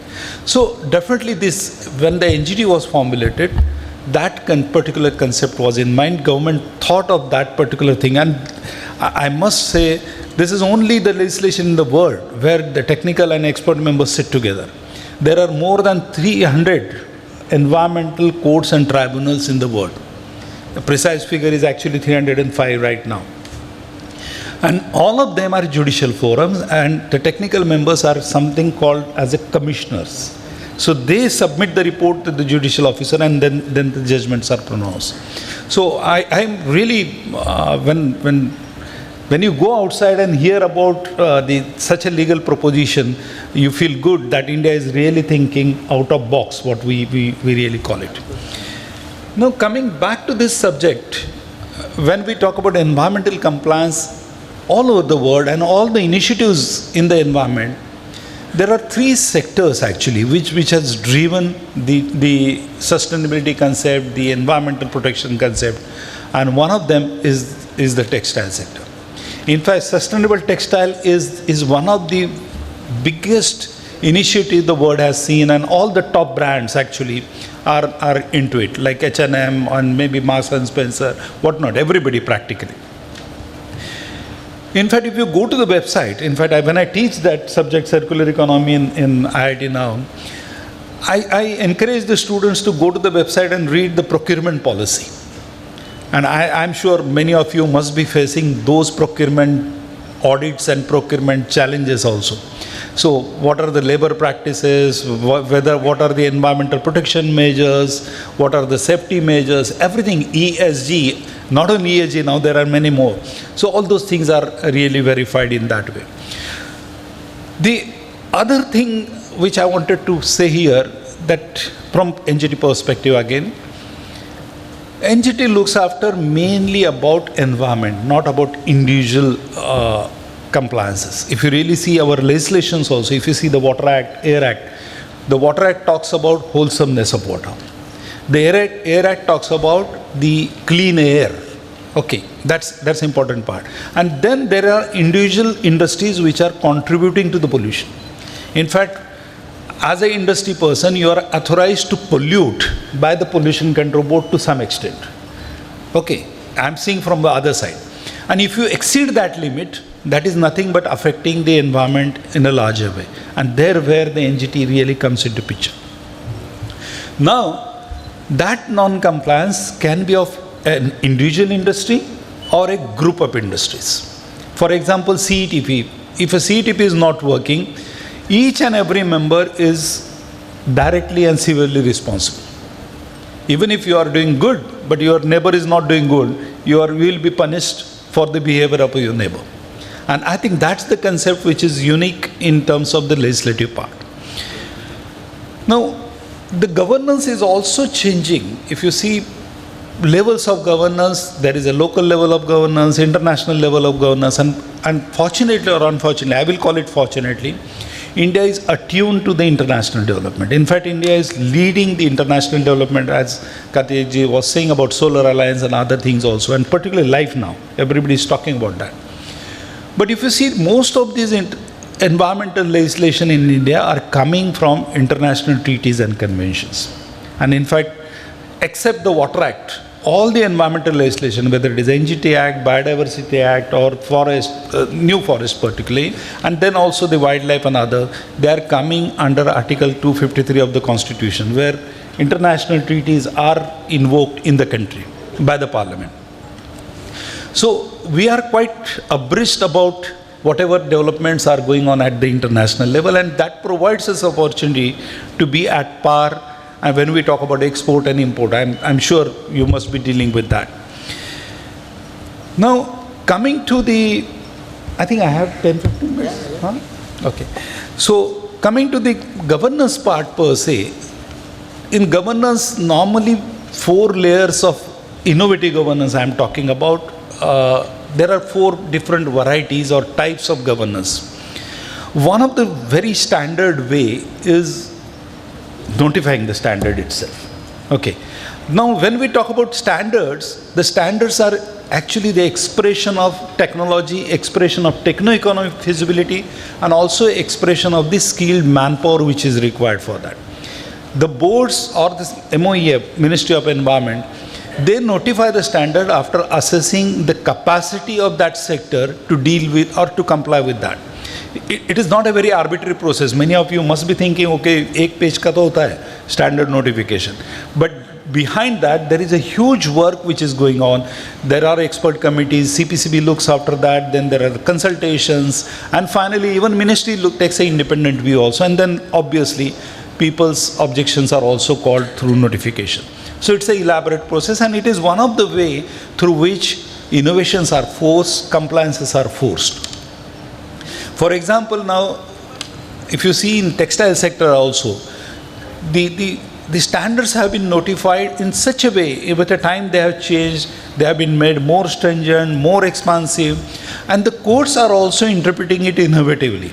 If you really think about volatile organics, for example, there were no standards earlier, but now, after the CP and other things, the volatiles are coming into picture. Pesticide, oil and refineries, now they have VOCs as one of the standard.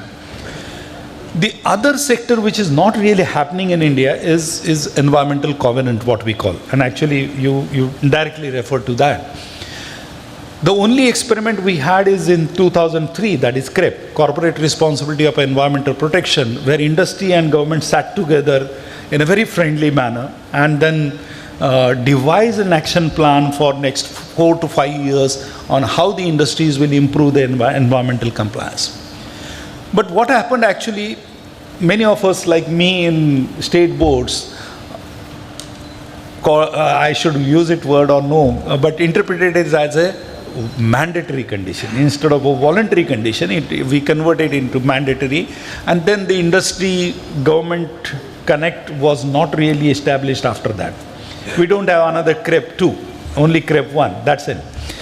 But in international practice, this is one of the most standard way of dealing with local environmental hotspots.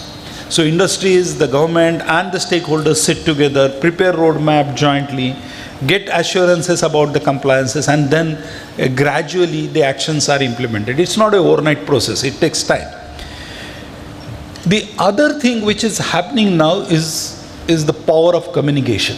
That is the disclosure. And I think all of you must be aware, in Companies Act now, each of the director has been given responsibility of protecting the environment. Section 163, if I'm not wrong. So Companies Act also deals with the director's responsibility, and one of the important statutory responsibilities to take care of the environment. So unfortunate thing is, now if the industry is not complying the norms, the directors can be directly held responsible.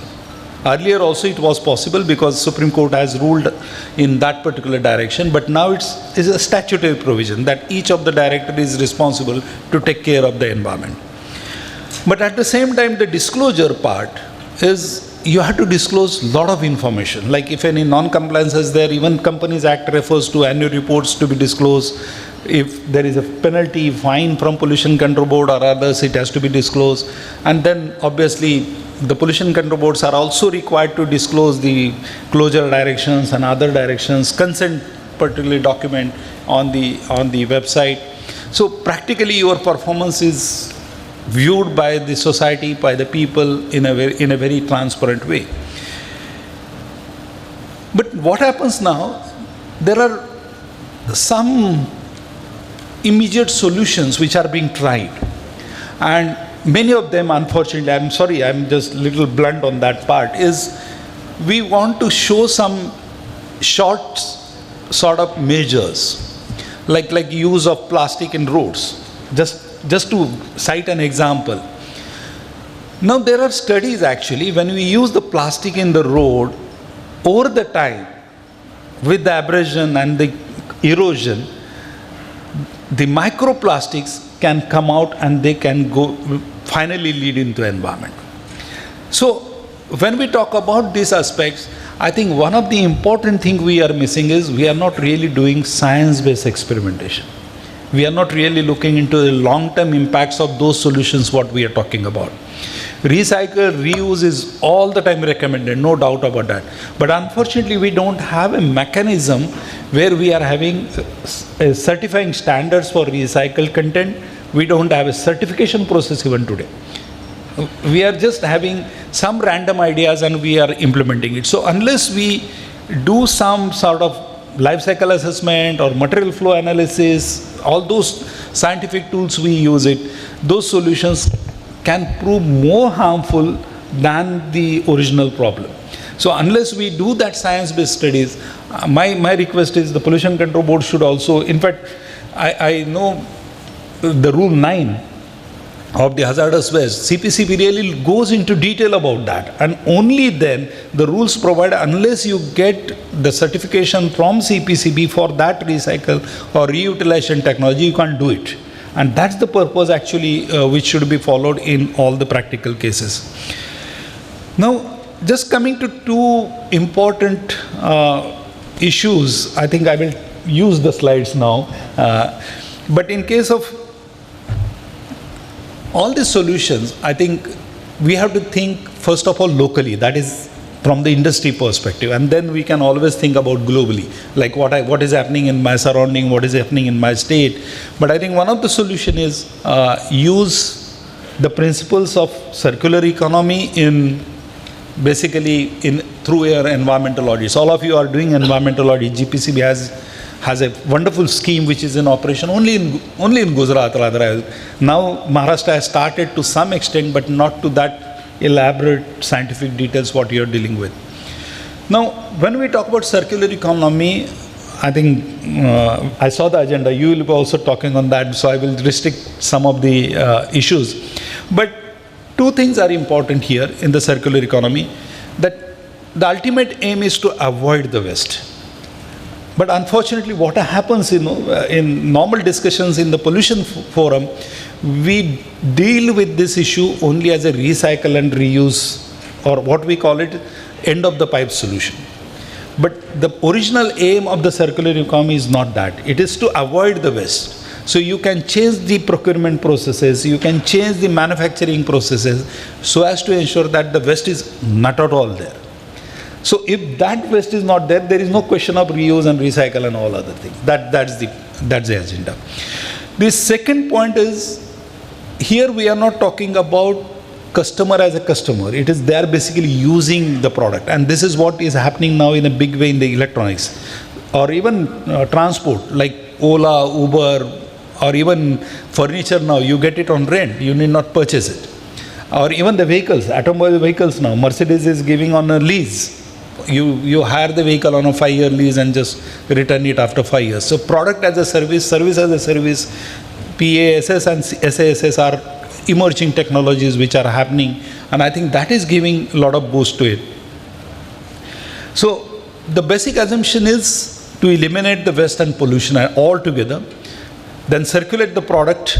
That's the extension of the and also see, there are very simple measures, like India is now leading to that measures, very simple, like a common charging system. So all the mobiles now have a different charging system. Somebody D, some C, some Apple has its own. But now next year onwards, all the mobile phones will be having compulsorily C charging. So naturally, घर में इतने सारे charger पड़े हैं, I will have to use one or two, not many. So these type of innovative things will have to come in mind. But this is again pushed by Honorable Prime Minister. In fact, in 2021, from the ramparts of the Lal Killa, on Independence Day, he mentioned about the circular economy, and which was followed immediately by the budget speech. Budget speech spoke, in fact, had a para on circular economy. It talks about different regulations, EPR. Now, EPR, I think all of you must be aware about that. And then most important part is innovation and facilitation. And that's why each of the state board is now working on circular economy action plan. They are talking also about what we called as a hackathon in circular economy. And many new things are coming up. And I'm really sure that within next 1 or 2 years, practically everybody sitting in this August gathering will be definitely expert on the circular economy. Now everybody in IIT also, we see, when we offered this course for the first time, sir, there were more than, we kept a cap of 25, and there were registrations up to 75. We had to say no to the students because we were not sure. It is for the first time we were offering, and then it was difficult to assess or take the examination and also deal with multidisciplinary subject. It also followed in 23. In fact, this budget is one of the unique. It talks about the green growth, and out of 7 pillars, one of the important pillar is the green growth, and it talks about entire conspectus of the circular economy as well as the green economy also. I think this, I will leave it to GPCB because 11 sectors have been covered, which I'm not going to go in detail. But sorry, just a minute. How to take it back. So, now coming to the present status, what I gather from, I'm not really aware of the day-to-day NGT functioning, but what I read from the newspapers and some of the article is,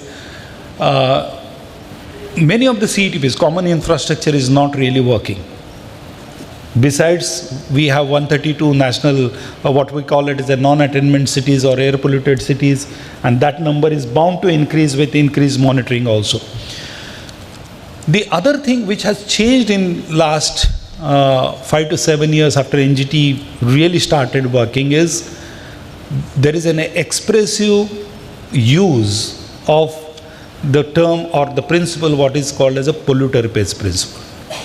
Earlier, only closure, opening, and all those things were happening. But now the orders are related to the payment for that. So the jurisprudence has moved from precautionary principle to a polluter pays principle, and now it has gone further. It has gone to remediation and restoration. So these are paradigm shift in the entire environmental enforcement procedures. Obviously, NGT is forcing the authorities to act fast. So maybe you must be receiving closure orders immediately from Mr. Thakkar in the next day. If some explosion or something happens, next day there will be a closure order. Similarly, there are some external players also now, the banks and the financial institutions. I was working with ADB, and I had an opportunity to work in different countries also in different projects. And we could see the ADB norms or the World Bank norms are much more stringent than what we have. That is IFC standard, what we call it. The implementation is also quite rigorous, but only good part is there is a financial allocation for that. That's the only important part. Similarly, now we see many funds which are investing in industry, mutual funds, or even maybe some of the global funds also, investment funds.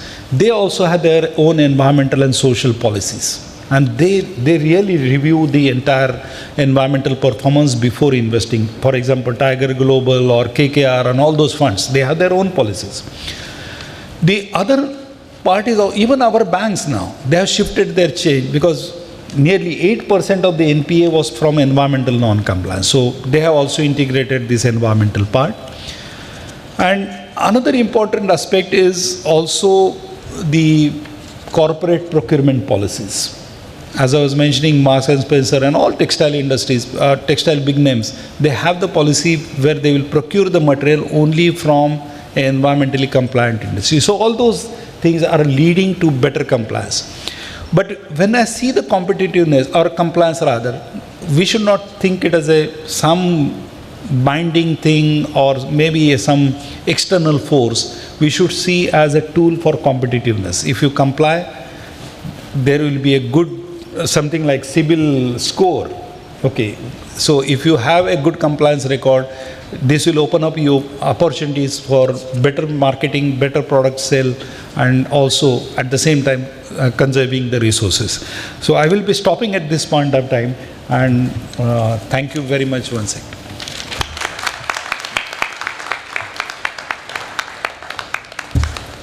So thank you so much for the amazing speech. Like, you have spoken on various topics, and I'm sure the audience here today have some work. Like, both the speakers have given some task to do. Sir has given the task to improve the performance of existing CETPs, to think global and act local. Also, sir spoke about the microplastics. I would like to add that the microplastic problem is increasing such a way that I would tell you, I was in a research team, and the research is that the microplastic may enter in your food chain. So the problem is very serious, because in some countries, because of consumption of other products, the microplastic happen to be entering in the human food chain, which is very carcinogenic and hence a serious threat to human chain. Now, moving forward with our next speaker, air pollution has always been a major problem in India, and hence to address the latest air quality monitoring and latest air system technologies, we have our speaker, Shri Mukesh Khare, Emeritus IIT Delhi Professor. Because of his health issues, he couldn't join us, but he has his team, and we have online video calling with them. So now I request Shri Mukesh Khare, Professor, to please share your screen so that all the audiences present here at the Platinum Hall can review your screen. Yeah, you're visible now. Yes. Hi, good afternoon, everyone. Actually, I'm trying to share my screen. There is some host disabled participant screen sharing. I would like to introduce that this is Mr. Sachin, And we have also Dr. Kota, which is his team. He both are working under Mukesh Khare team. Meanwhile, I would like to tell that yesterday we were having a discussion with Mukesh Khare sir. He had his health issues in such a severe way, but still he was feeling very sorry that he couldn't join us. And still he has arranged his team to give a short presentation on our air quality. Thank you. Good afternoon, everyone. My name is Sachin Dhawan. I work with Professor Mukesh Khare, and today I'll be talking about the role of air quality monitoring network in sustainable development. So I'll give a brief about the type of monitoring network as we have as of now, and how we can make a hybrid network a part of our current monitoring network so that we can have a more spatial and temporal data, and we can achieve sustainable development goals using less cost plus more monitoring equipments. But before I'll start with the different hybrid monitoring network approach, I would like to explain brief about the air quality problems we face as of now. Firstly, the air quality concerns. If we see the concerns of air quality in metro cities, urban areas, and the rural areas are quite different.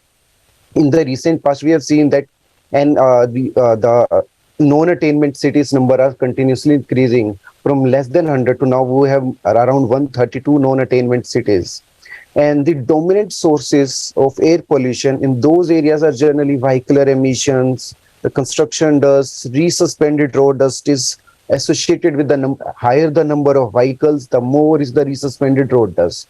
The waste, solid waste burning, see in Delhi, there are huge lumps of waste. They can have like automatic fire, plus in some areas during, especially in winters, people burn waste to keep them warm, or just to like extract some, let's say from electronic waste, they want to extract some metal, they burn the waste, which leads to big air quality problem especially in urban areas. And industrial areas have various point sources which lead to a cumulative impact of air pollution in certain areas. In rural areas, there are no industries, there are no vehicular emissions, but however, the problem of air pollution still exists. The indoor air pollution is majorly because of the burning of use of biomass coal in day-to-day activities, whereas the outdoor air pollution is majorly because of biomass burning. There are so many steps in the recent past that have been taken to improve the air quality throughout the country. The NCAP has been there, the GRAB, Commission for Air Quality and so many things has been done. But there is still a disconnect between the policies, strategies, implementation at the national, state and local levels, which need to address still now. So these are I have listed the identified air pollution sources on the basis of 14 national level source apportionment and emission inventories.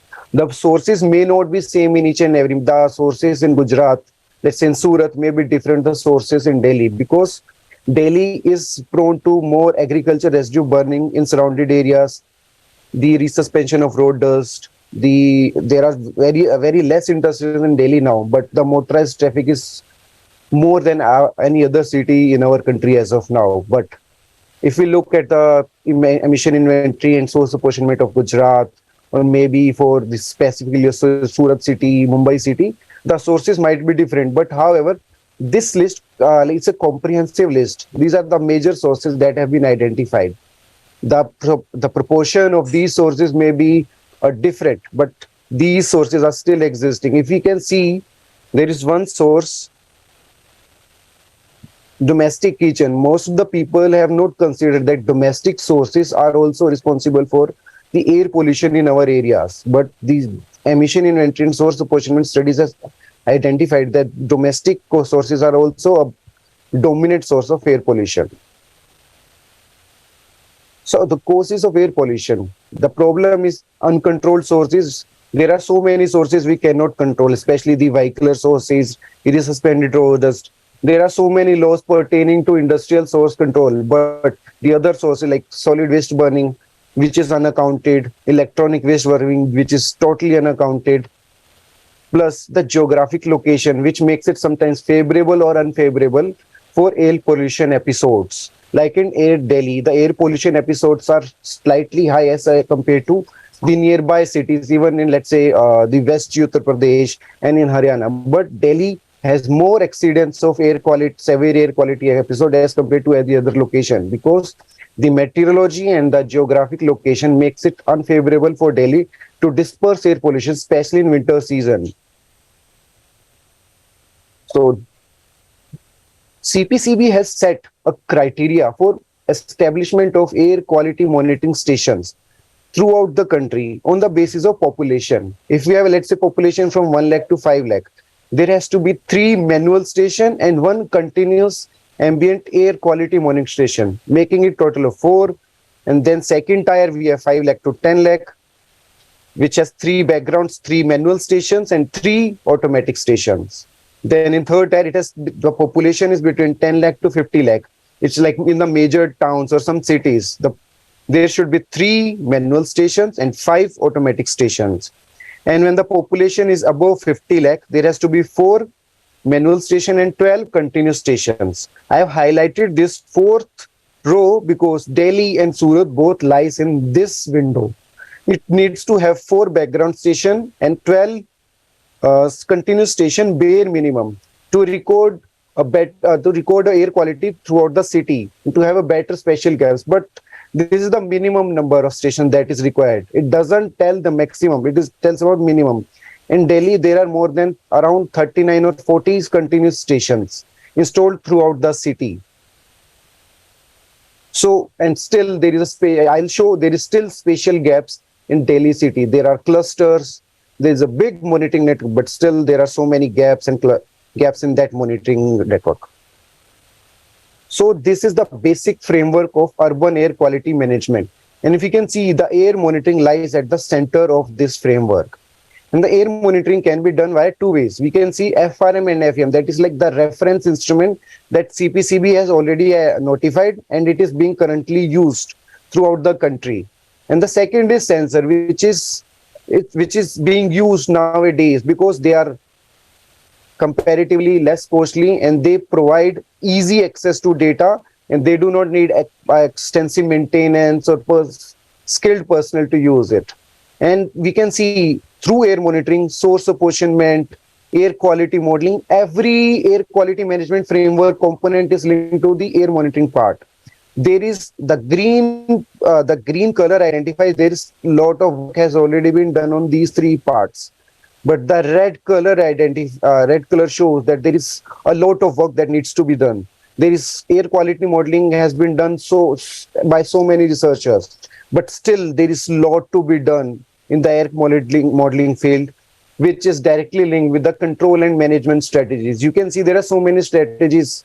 Either it be a political strategies, it's a mitigation or a technological interventions. There are so many control strategies. Like you must have heard about the smoke tower in Delhi, Vayu components being used for ambient air pollution removal in Delhi, or there is a dust suppression that is used that we can spray on roads so that the resuspended road dust is minimum.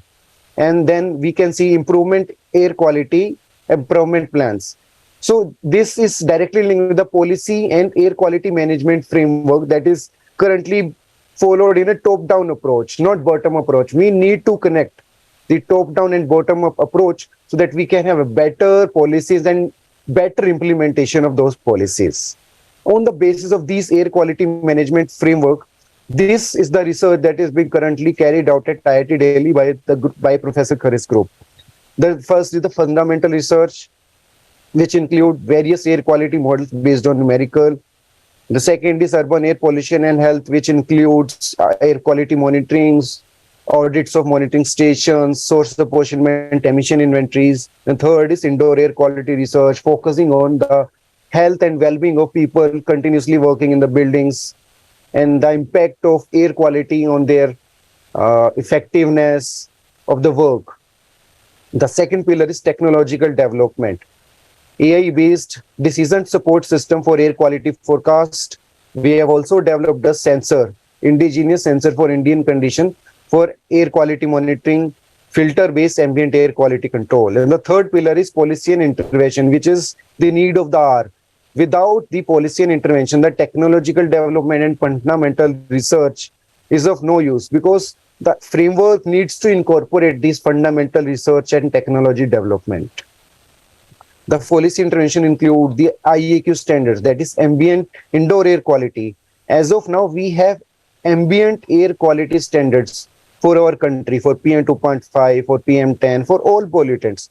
But there is no IAQ standards. And if we look at the status of air quality inside, the WHO report said the air quality inside is sometimes more severe than the air quality outdoors. So it makes a very big issue, and we need to have some indoor air quality standards which can be used as a basis to make monitoring guidelines, to make plans. It can be incorporated in the building codes, and so many things can be done only after the IEQ standards when it is made. Recasting air quality management framework in India, hotspot identification.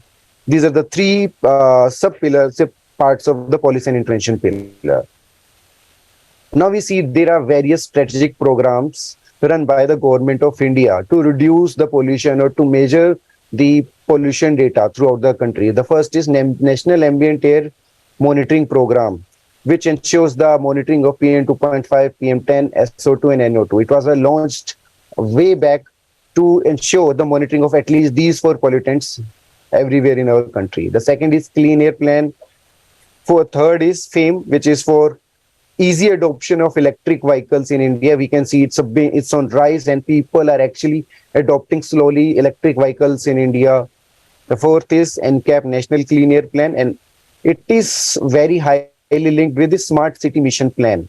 The Smart City Mission Plan allows us to use this hybrid network for the temporal and spatial improvement of the pollutant data in our cities. Now, these are the various interventions that has been launched till now. You can see IPCA has been marked in red because it was dissolved in 2020, and CAQM, that is Commission for Air Quality Management, has been made by the Supreme Court, by the Supreme Court, and for Delhi and NCR region. Currently, it operates only in Delhi and NCR region, but with time, it might be operating throughout the country for maintaining the air quality, especially in the non-attainment area. You can see there are so many plans, so many schemes has been launched, especially the Pradhan Mantri Ujjwala Yojana. It has helped in elevating the level of air quality in rural areas by providing the excess of LPG so that they don't have to use coal or biogas for cooking or any other activity. This is 2020, the Bharat Stage 4 to Bharat Stage 6. It has helped to reduce the extent of tailpipe emissions to a lot. If you can see, there is one is AQI. If you like, for normal citizens, for anyone, the concentration might not be very similar. Like, let's say someone hears PM 2.5 is 100 microgram per meter cube, but they don't know the standard. They don't know how they can interpret this air quality level. So the air quality index has been launched for the use of common people so that they can easily interpret the level of air quality in simple number. Like, if it is 1 to 100, it is of good quality, 100 to 200 moderate, 450 plus, it is severe. Then other one is construction and demolition waste. India is currently developing at a rapid pace, and we can see in each and every city there is so many construction sites. Maybe it's the building construction, road construction, and each and every source of pollution study says that construction is a big part of our pollution in our cities. And these management rules has helped a lot in reducing the emissions from these areas by laying down specific guidelines and rules for management of construction and demolition waste. Now I'll start with the air quality monitoring network with Delhi, and slowly I'll share how sustainable monitoring network looks like.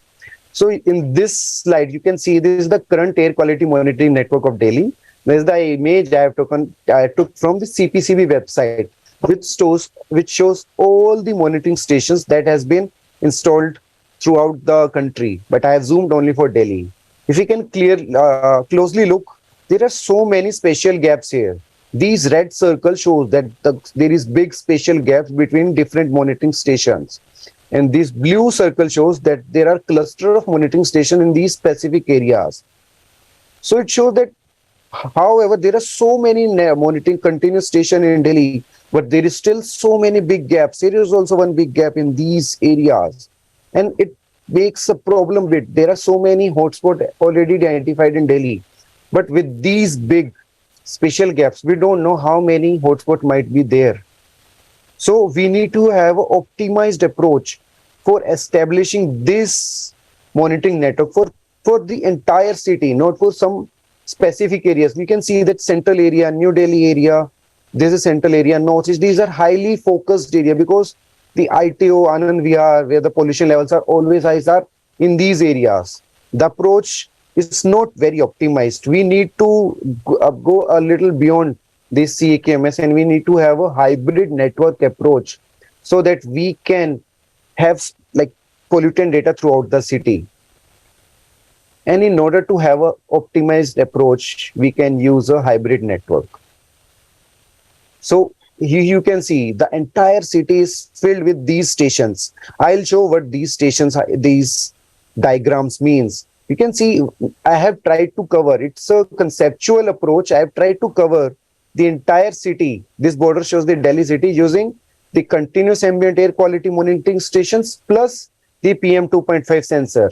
I am saying PM 2.5 sensor, but the requirement, any kind of sensor can be used. Here you can see the center one, which have a bigger circle, is the CAQMS with a bigger area of influence. It can represent, let's say, 2-kilometer radius of area. And these small circles with PM 2.5 sensor represent the PM 2.5 sensor with small area of influence. And it is linked with these, like this CAQMS is linked with 6 or 7 stations, and it is populated throughout the city so that we can have a spatial and big, very good spatial and temporal pollutant data, which can be used for better air quality management activities, better mitigation approach, better DSS control for hotspots identification. And the main thing is there are so many ways to use this hybrid network. One is this is a CAQMS. We can collocate one sensor always with this CAQMS so that we can always match the level of air quality that our CAQMS is giving and the sensor is giving, which will tell if the sensor is giving accurate results or it is deviating from the point. And if this sensor is deviating, we can easily assume that these sensors also will be deviating from the current concentration data. This is called data drift, and sensor devices are very prone to data drift. So now this shows the air quality monitoring station sighting for the Surat city. There are 10 number of manual stations, which is more than the bare minimum that is required for any city. But however, the CAQMS, the number of CAQMS in Surat city is very less. That is why the development of the network, especially in Surat city, needs a very optimized approach, because the network in Delhi city has already been established, and moving a station is even expensive than buying a new station. So that's why the approach for Surat monitoring station has to be very optimized using a hybrid network. But if we see so many papers and so many, so many news that there are so many sensors being used for air quality data, but however, each and every sensor is not reliable. The main part is that we can use hybrid network, but only with reliable sensor. Without reliability, there is no point in using the data. It will include to more misconception about air quality. It will complicate things without reliability of the sensor. So we need to have a reliable sensor data. Only then we can use in conjunction with CAQMS. Now, what is HCQMN? Like, first thing is we need to use affordable cost air quality monitoring network, which can be hybridized with our already established, let's say even in Delhi, we can establish the sensor with the already established monitoring network. It will further help in increasing the spatial and temporal resolution. It will help in identifying, as said, hyperlocal hotspot. You can see here I have marked the word indicative in bold. The sensor devices are linked with uncertainties in measurement. And with these uncertainties, we can only use this data for indicative purposes or supplemental monitoring, not for regulatory. because the uncertainty sometimes in these sensors is very high. The last is the evolution of reliable calibration. The sensor we have in India are generally manufactured in other countries. They are like brought here and they are assembled. But being manufactured in different countries, they are calibrated as per their environmental conditions. But in India, the diurnal variation of temperature and the geographic variation of temperature and relative humidity is very high, which is the two prime factors impacting the PM2.5 concentration that is measured by sensor. So we need to have a very robust Q and QC for our sensor and a very reliable field calibration protocol that needs to be made for, especially for Indian conditions, whether the sensor is made in India or whether the sensor is made in other country, especially in other countries, because if sensor is developed in India, make in India, even our Professor Khare's team has made one sensor that is based on bright field imaging. And the main aim is make for Indian conditions. And this indigenous sensor is able to operate in high diurnal variation conditions in our country. Now the focus area of these, especially this edge equipment network. The first, I just give an example of our daily city. We can increase the spatio-temporal variability of our pollutant data, which can be used for, say, checking the daily trends, the air quality forecasting, the gradient studies, the change in concentration throughout the time. The second is comparison. Let's say there are 3 or 4 areas in our city that needs to be checked so that we can understand the implementation of different plans that has been made for these areas in different hotspots. We can use for supplemental monitoring. The third is long-term trend. Let's say we have 2 different villages in our rural areas in our nearby. We need to understand the change in the air quality in these areas over a period of time. We don't need to have a CAQMS to be installed in that area. We can use sensor. It will give us an indicate that concentration is increasing. And by collocating that sensor, we can understand how much concentration is increasing. There are so many calibration models made by different researchers worldwide. Some people are using AI, some are using statistical approach so that they can, make the sensor measurements more accurate. Now, this slide shows the biggest problem that we're facing, the challenges with sensor. The first thing, the accuracy is not good as the reference instrument. Second, and the main thing, there is no performance evaluation criteria for sensor in India. In UK, USCP has recently gave a performance evaluation criteria.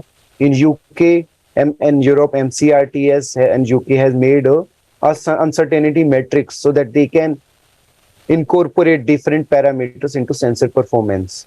Third, measurement of target pollutant accurately and reliably. We face this kind of problem because the sensors are calibrated and made in different countries. Let's say if a sensor is made in UK, it is mainly made for their environmental conditions, and the diurnal temperature and relative humidity is very low in these areas. So which makes the use of this sensor very difficult in our Indian conditions. The third, at this point, I have already said the pollutant size. So the anthropogenic emissions, that is the man-made emissions, are generally very small in size, that is fine and very fine particles. Whereas the biogenic, that is natural emissions, that are generally coarse or fine in size. So the anthropogenic, the ratio of these emissions makes it very difficult for the sensor to operate. The meteorological conditions, the wind speed sometimes is very calm, sometimes it's very fast. So these sensors are sometimes not able to incorporate these changes. The fifth point, as I just said, the sensor drift. That is the response of sensor gradually decrease over time. Why? Generally these sensors are made of light scattering principle, and it uses a laser and a detector. And with time, the laser degrade and the detector response also decreases with time, which lead to the sensor data drift, which leads to inaccurate and unreliable data. And the last and main point is we need to have a very good calibration and correction algorithm for various, like for Delhi and for Surat. There needs to have a different calibration and correction algorithms. It varies with the geographic location, the pollution sources, the relative humidity, the temperature, everything that impacts the concentration, impacts the sensors data. So recently, the team led by Professor Khare has made a sensor performance evaluation protocol submitted to MOEF and CPCB in 2021. It talks about the various parameters that our the sensor performance evaluation protocol needs to incorporate just to understand what are the basis parameters that one should look at before establishing a sensor network. The 5 parameters are basically precision, bias, linearity, error. And the fifth and the major is exploring metrological effect. If we look at the UK and USA evaluation protocol, the UK uses all these 4 parameters in their uncertainty matrix, whereas the US EPA include these 5. But while exploring the meteorological effects, they just check the graphical representation, which is not accurate for Indian conditions. So we need to have some numerical approach, like there should be some value, there should be some equations to understand the performance under different meteorological conditions. So we have made a protocol, and these are the standards that we have. Some of these standards are adopted from different standard performance protocols that is used throughout different world, different countries, and especially in US and UK. And some we have made our own, like we have done our own calibration studies in, especially in 2 different very conditions, like in Delhi and Chennai. And using the result from those studies, we have made this matrix, which is very easy to understand and very easy to interpret. If someone wants to understand the performance of a sensor, that they need to be 3 triplicate. That is the 3 sensor of same make, same model. There should not be any difference between these 3 sensors, and it needs to be operate in 2 different climatic conditions, be it Delhi or Surat or Chennai. It has to be operated in different areas. Then it has to be operated for at least 1 month in Surat and then 1 month in Chennai, so that we need to have a big data set which can be used for other statistical tests such as this precision, bias, linearity. And the main thing is these 3 sensors has to be co-located with the main CAQMS, that is continuous ambient air quality monitoring station, with whom we can check the levels of air quality we are getting through our sensor and through our CAQMS. And using these various statistical tests, the precision has to be less than standard deviation for the precision has to be less than 5 microgram. The coefficient of variation should be less than 30%. The bias, it should be plus minus 30%. Linearity, that is value of R square should be 0.7, greater than 0.7. Error, that is RMSE and NRMSE, it should be less than 7 and less than 10% respectively. And meteorological parameter, we need to have a regression equations with the temperature and relative humidity and other parameters if required, and the R square value and RMSE value with those regression equation needs to be checked, and the criteria is plus minus 10% error is allowed for these 2 regression equations. The main thing we need to see here is that generally there are so many studies are focusing that if the R square value for few sensor installed in an area is greater than 7, that these sensors have a reliable and accurate data. But we need to go ahead, we need to move beyond this, because in case of our study, the R square value was less than 0.7, but the other parameters were very well following our results, which shows that dependence on solely on R square should not be the criteria for assessing the performance of sensor. So you need to use these 5 parameters: precision, bias, linearity, error, and meteorological. Only then we can make our monitoring network a better monitoring network with more spatial data, more temporal data, and it will be more reliable. And it will be only then it will be called a sustainable network, because we can use all these things to make a sustainable network, because the cost of sensor is low, the operation is very easy, plus we'll get the more pollutant data. We can make better plans for air quality improvement, better management policies, better air mitigation and technological interventions. Thank you. Any questions? Thank you, sir, for a nice presentation on air quality. Now, we shall move forward and we will be proceeding for the lunch session. But before lunch, I would like to invite the members of Environment Committee and Wastewater Committee of SGCCI to present a plant to our eminent speakers who have already spoken. I request the committee members of SGCCI, Environment and Wastewater Committee, Water Committee, to please be on stage. I request the members of SGCCI, Water Committee, Environment and Waste Management Committee to please be on stage.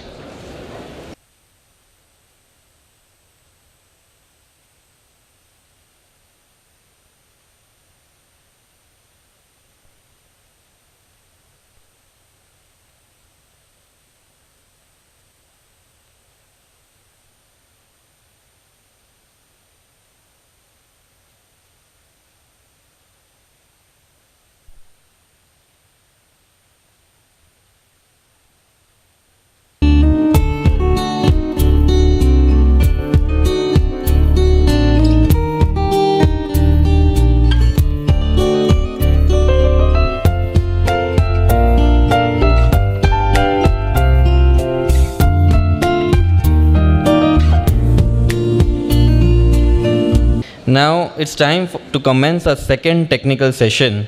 We have eminent speakers coming from various backgrounds.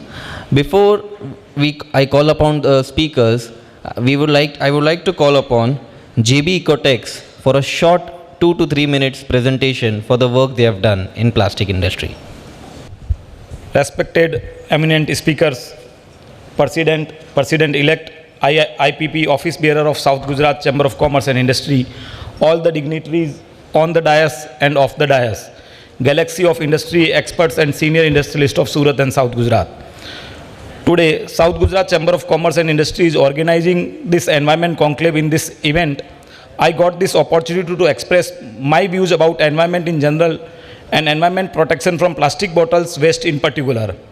In this conclave, all the eminent speakers are expert of the subject and they will discuss about the subject and objectives of this conclave in detail.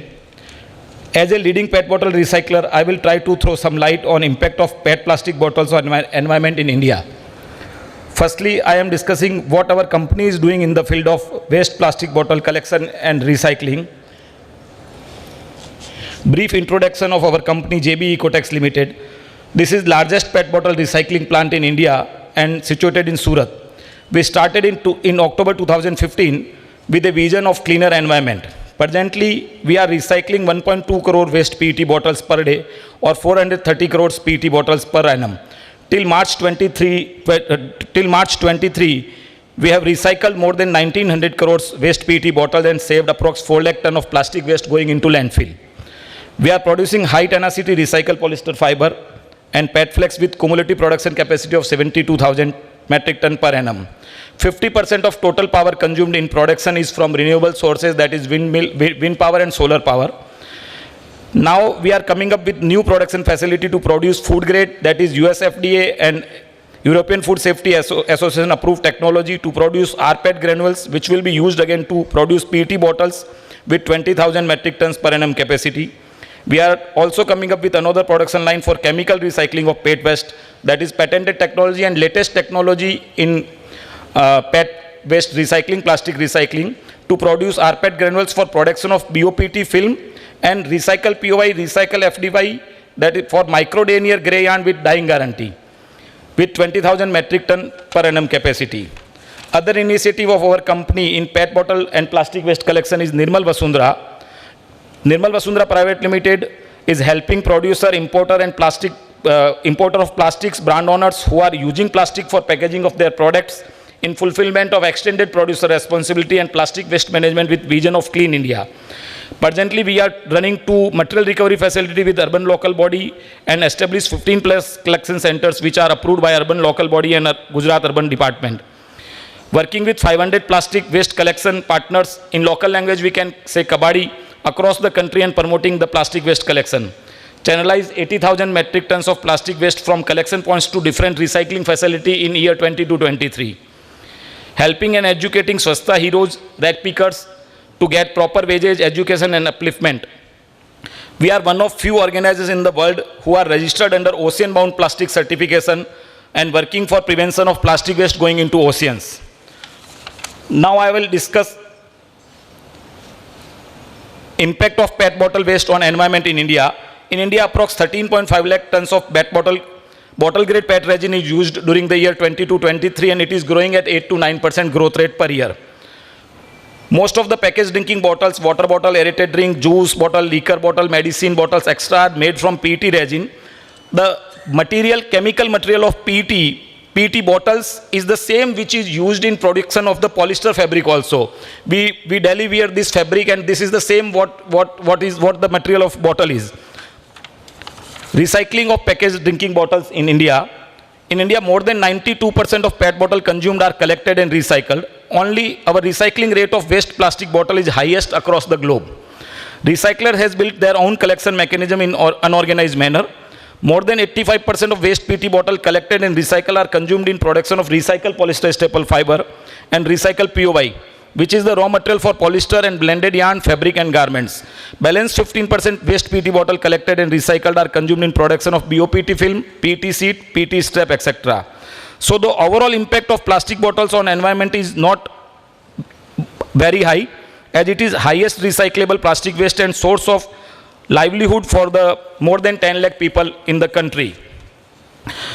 Here in this conclave, many thinkers and influential personalities from government bodies and are present. So I would like to bring some problems, challenges of PET bottle recycling industry to their knowledge, so that with timely decision in right direction, we can achieve 100% recyclability of PET bottles in India. Type of plastic. First problem is the type of plastic used on label wrappers on the bottles is not same on all the bottles. Some brands use PVC for the wrapper, some brand use PP material, some brand use LDP, some brands use PET material.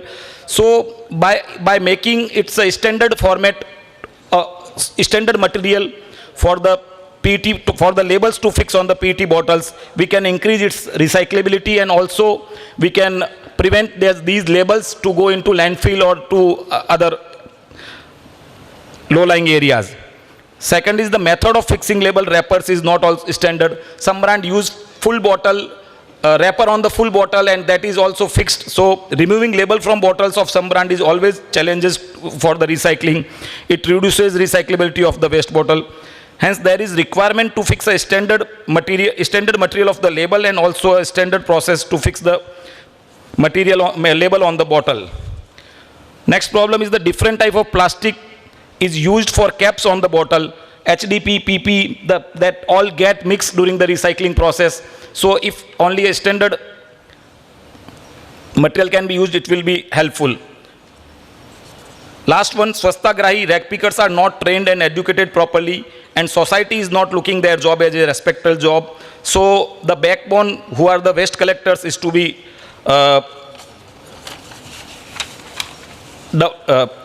educated properly. At last, I will request to join the movement. I urge our community to be part of this recycling revolution to achieve 100% recycling of waste PET bottles in India. I request to stop throwing used bottles and plastics in water bodies, public places, roads and mountains, etc. Please discard waste in a proper dustbin or take the plastic waste to your home. Give all plastic waste separately to municipal waste collector, and do not mix plastic with other waste. Let's protect our planet. Let's protect our planet. Thanking you. Jai Bharat, Jai Gujarat.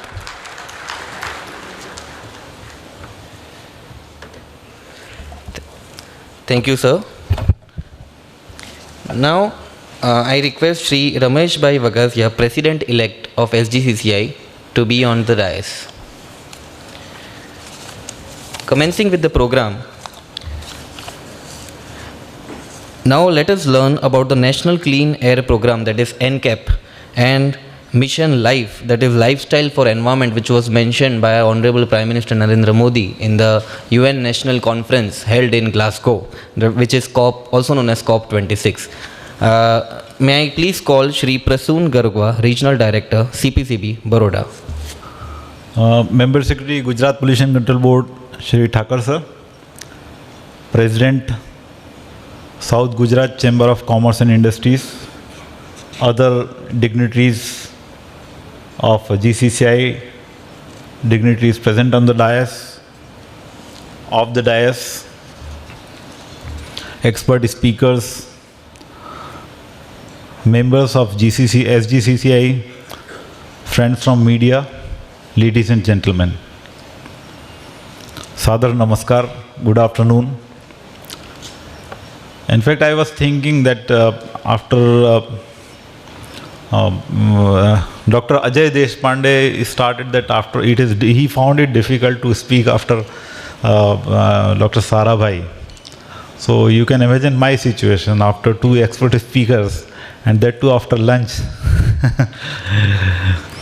But I take this opportunity to extend my heartfelt thanks to organizers of today's seminar, SGCCI and Gujarat Pollution Control Board, for giving me this opportunity to be here in such an august gathering of expert industrialists, entrepreneurs, eminent personalities and audience which is sensitive for the environment and Mother Earth. That is more important. So SGCCI and GPCB deserves compliments and applaud for organizing this event for Environment Conclave. Presence of rich biodiversity, fertile land, rivers, sea, very important traffic corridor, agglomeration of important commercial and industrial hubs in South Gujarat, good number of common environmental infrastructure facilities, makes it more important to have this type of awareness, deliberation and actions to protect environment and sustainable development in this region, particularly in this region. Because I was discussing before this event that the common environmental infrastructure facility, you name it, we have it in this southern Gujarat part. All the facilities are available. I also observed that today's conclave is very thoughtfully structured. Effort has been made to bring all stakeholders on one platform for interactions and deliberation, especially industries, regulators, government, academics and technical experts. It is very important to highlight certain facts and the current challenges when we are deliberating on the subject environment. The facts and challenges I am talking about are of global issues, not specific to any state or any country. I just want to highlight and underline this point. So impacts of ecological overspending are apparent already. There are reports of soil erosion globally, desertification, reduced cropland productivity, overgrazing, deforestation, rapid species extinction and increased carbon concentration in the atmosphere all across the globe. Considering the global consumption patterns, it is estimated that today we need about 1.75 planets to provide the resources for our consumption and absorb our waste. By the year 2030, we will need 2 planets. The Earth has capacity to regenerate and rejuvenate a few natural resources through natural processes.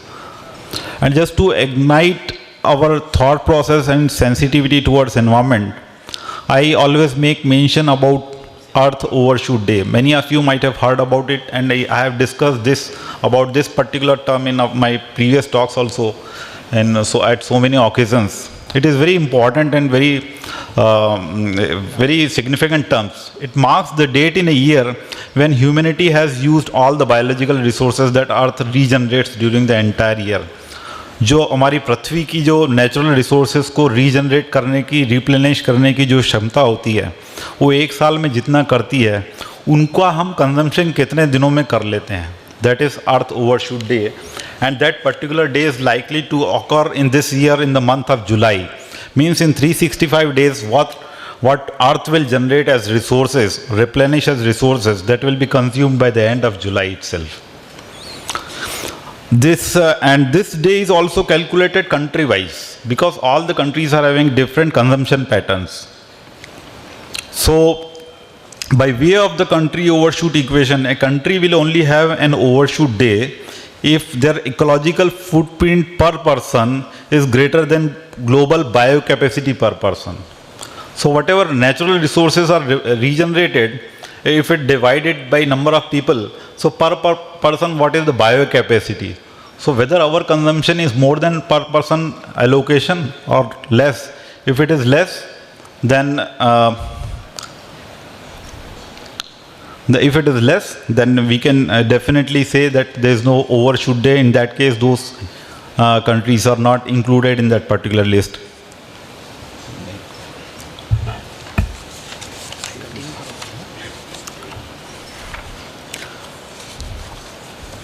Honorable Minister Sir has arrived.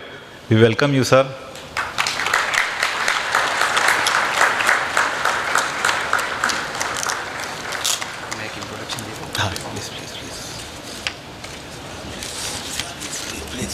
Ladies and gentlemen, please welcome with a big round of applause Shri Mukesh Bhai Patel, Honorable Minister of State, and Shri Mulu Bhai Bera, Honorable Cabinet Minister, Tourism, Cultural Activity, Forest and Environment, Climate Change.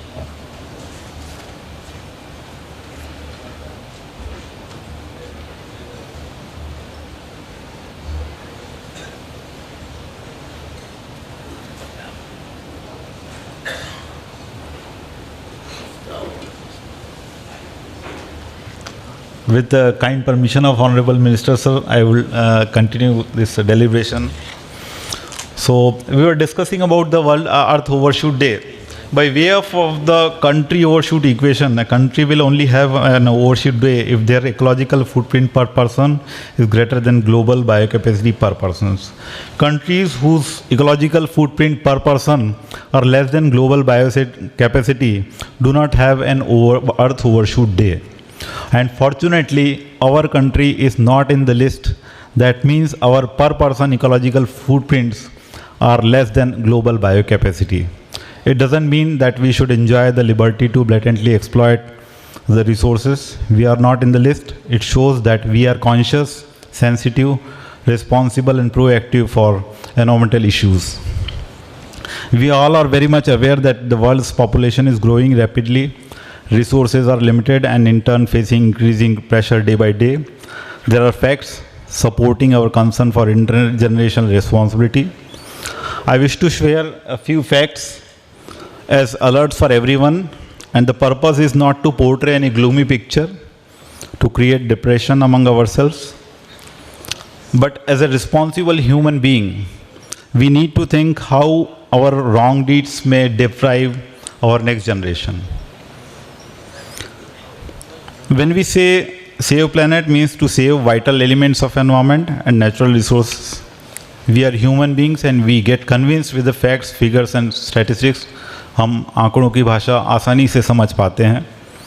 And the UN Convention to Combat Desertification has released second edition of Global Land Outlook Report on 27th April 2022.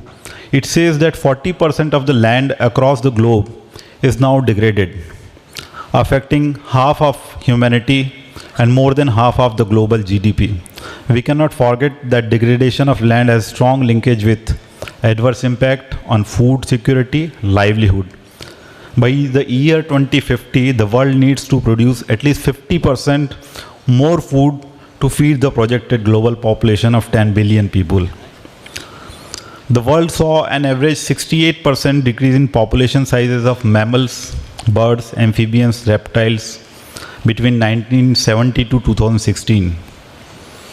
Only 9% of the world population was living in areas facing chronic water shortage in the year 1960, and this has increased to 35% in the year 2005 itself.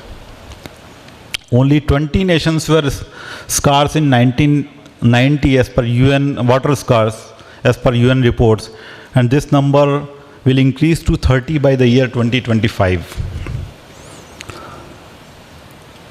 According to Food and Agriculture Organization of UN, 1 in 5 developing countries will face water shortage, as water demand is expected to increase by 55% by the year 2050.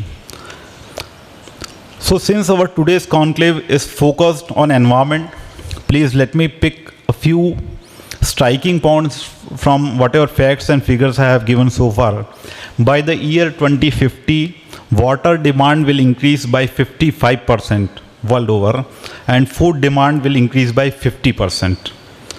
And global economy could lose up to 18% of GDP by 2050 without urgent action by all. So these three figures are sufficient to sensitize us about need for sincere efforts to conserve the resources and environment. Change in patterns of rains, drought, sudden downpour, floods, cyclones have become more prominent in recent years. Even those who were not convinced with phenomena of climate change when it was introduced must have changed their mind after flash floods, heat waves, landslides, and several such surprises. I attended one event in the past in which one announcer said that nature doesn't give judgment, it gives alert and after that consequences directly. Very few people have woken up from nature's alerts, but it becomes our moral responsibility of those who are awakening to spread the loud and clear message for others to wake up. And today's conclave is a good example of this. And considering the stress on our natural resources of the planet Earth and several alerts given by the nature with change in climate, there is a need to relook and learn from the results of the past deeds of human being. There is one very good saying in Sanskrit. It says, Gatam shoko na kartavya bhavishyam na vichintayat vartamane kalena pravartante vichakshana. But unfortunately, mankind has misinterpreted this and decided the path. Gatam shoko na kartavya. Here interpretation is very important. It says we should not be sad about the past. Past के बारे में हमको sad होने की या regret करने की ज़रूरत नहीं है, but it does not say not to examine the past, not to learn from the past. We can examine, we can learn from the past, we need not to be sad about the past. भविष्यम नैव चिंतयेत, it says we should not be worried about the future, but it does not mean that we should not think and plan for the future. As a human being, we have to be eternal optimistic. And now the efforts are required at all levels to save environment and resources, be it international, national, regional or local level, or a household or even individual level. Several plans and initiatives are taken at national level for climate change, conservation of biodiversity and control of pollution. The National Action Plan on Climate Change was launched in 2008. Action plans are ready and under implementation for polluted river stretches in India. We have now more than 4,000 water quality monitoring stations in India. About 36.5% reduction in pollution road recorded in Namami Gange project in recent years. Changes after launch of Swachh Bharat mission are clearly visible. Extended producer responsibility for e-waste, plastic waste, battery waste has been initiated in India to strengthen recycling of waste. Phasing out of single-use plastic has been started and specified single-use plastic items are banned now from July 2022 onwards. Air quality status for more than 110 cities, towns is released in the form of air quality index on the daily basis by Central Pollution Control Board. Air quality status is also accessible to common man in the form of AQI, as the previous speaker from the IIT Delhi discussed. The Government of India has launched National Clean Air Program in the year 2019 to achieve 20 to 30% reduction in PM10 and PM2.5 concentration by year 2024. CPCB has developed reference templates for preparation of these action plans. Action plans for all 132 cities are ready and under implementation with close coordination among CPCB, SPCBs, urban local bodies and institutes of reputes. And these city-specific action plans are being monitored on regular basis, and they are quite comprehensive in nature, where scientific approach based on source apportionment studies, hotspot identification and micro-action plans are taken into consideration. Action plans for 351 polluted river stretches are also ready and under implementation. Gujarat, and for the management of waste also, standard operating procedures, protocols, guidelines for wide varieties of hazardous waste has been developed. Gujarat alone has co-processed more than 16 million metric ton of hazardous waste in 1 decade. We have close to 900 manual and more than 300 automatic ambient air quality monitoring stations, and we are further strengthening our monitoring network. The forest cover has increased from 19.43% in 1989 to 21.54% in 2017. Solar power capacity has increased by more than 11 times from 2014 to 2018. So several initiatives at regional and local levels are also initiated in India. And Gujarat, Surat itself is a very good example of this, where several common facilities, several initiatives have been taken. And I take this opportunity now, without taking much time, I take this opportunity to invite attention and participation of all in Mission Life. This word life, which means lifestyle for environment, life was introduced by our Honorable Prime Minister Shri Narendra Modi ji at COP26 in Glasgow on 1st November 2021 as a mass movement for mindful and deliberate utilization instead of mindless and destructive consumption. To protect and preserve the environment, it aims to nudge individuals and communities to practice a lifestyle that is synchronous with our nature and does not harm it. Those who practice such lifestyles are recognized as pro-planet people. Mission Life seeks to translate the vision of life into measurable impact, and it is designed with the objective to mobilize at least 1 billion Indians and other global citizens to take individual and collective action for protecting and conserving the environment in the period 2022 to 2028. Within India, at least 80% of villages and urban local bodies are aimed to become environment friendly by 2028. So there are 3 phases which are designed in the Mission Life. First is change in demand, second is change in supply, and third is change in policy. So these 3 phases are being taken care, and there are 7 thematic areas which are identified under Mission Life, and 75 actions are given. So a lot of literature and creatives are readily available, and we will be circulating through our regional offices of GPCB also. It will be made available to all. You can utilize at individual level, at industry level. You can identify the in what way you can contribute. You can for this, how you can promote and promulgate these ideas of Mission Life. And energy saved, water saved, single-use plastic, food item system adopted. These are the 7 themes which are actually very important. So I request SGCCI to take this Mission Life through members so that together we can promote, popularize this program. And impact also should be in monitorable, tangible terms. And the key performance indicators and corresponding targets of Mission Life from 2022 are also defined. And this is the Mission Life, various at your industry level, through your employees, through your organizations, through your management, you can slowly infuse the various actions, activities. So in short, what I wish to stress upon is that we need to come out from gloomy picture and see the brighter side with hope and energy for wishful efforts.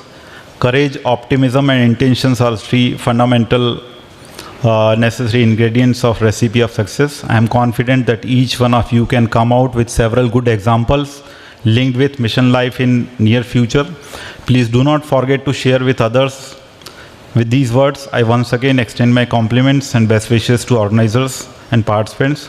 Thank you for patient listening. Many thanks to organizers once again. And with request, with kind permission of Honorable Minister, we can play a small video clip, sir. About the Mission Life, sir. May I request you to please play that video clip. Mission life का मंत्र है lifestyle for environment. पृथ्वी पर रहने वाले प्रत्येक व्यक्ति को व्यक्तिगत प्रयासों की कामना के साथ ही आज ये मिशन लाइफ का ये विजन दुनिया के सामने रख रहा हूं। प्रकृति बेटा, पृथ्वी पर तुम्हें क्या करना है तुम्हें पता है ना? मुझे लोगों को प्यार से इंस्पायर और लाइफ के लिए एजुकेट करना है, ताकि वो नेचुरल रिसोर्सेज का उपयोग कर इस पृथ्वी को बचाए रखें। इसमें तुम्हारी मदद करेंगी ये 3 चीजें। पहली, टियारा ऑफ फ्लावर्स, जो तुम्हें हमेशा हैप्पी और एनर्जेटिक रखेंगे। दूसरा, ये बैज ऑफ लाइफ, जो लोगों को पर्यावरण के लिए लाइफ, जीवन शैली की याद दिलाएगा। जब वे प्रकृति की रक्षा करेंगे तो प्रकृति उनकी रक्षा करेगी। तुम ये बैज उन लोगों को भी दे सकती हो जो हमारे प्लानिट की बेहतरी के लिए योगदान करते हैं। और तीसरा, ये बैग ऑफ होप। जब भी कोई एनवायरनमेंट को हार्म करे तो तुम इसमें से इको सस्टेनेबल ऑल्टरनेटिव निकाल कर उसे देना। ओके, अब मैं अपने मिशन पर चलती हूँ। है एक जीवन, है एक मिशन, आओ हम सब मिलकर करें पर्यावरण संरक्षण, पर्यावरण संरक्षण। हर पल गाँव और शहर शहर चले इको फ्रेंडली डिस्पोजेबल्स की लहर लहर।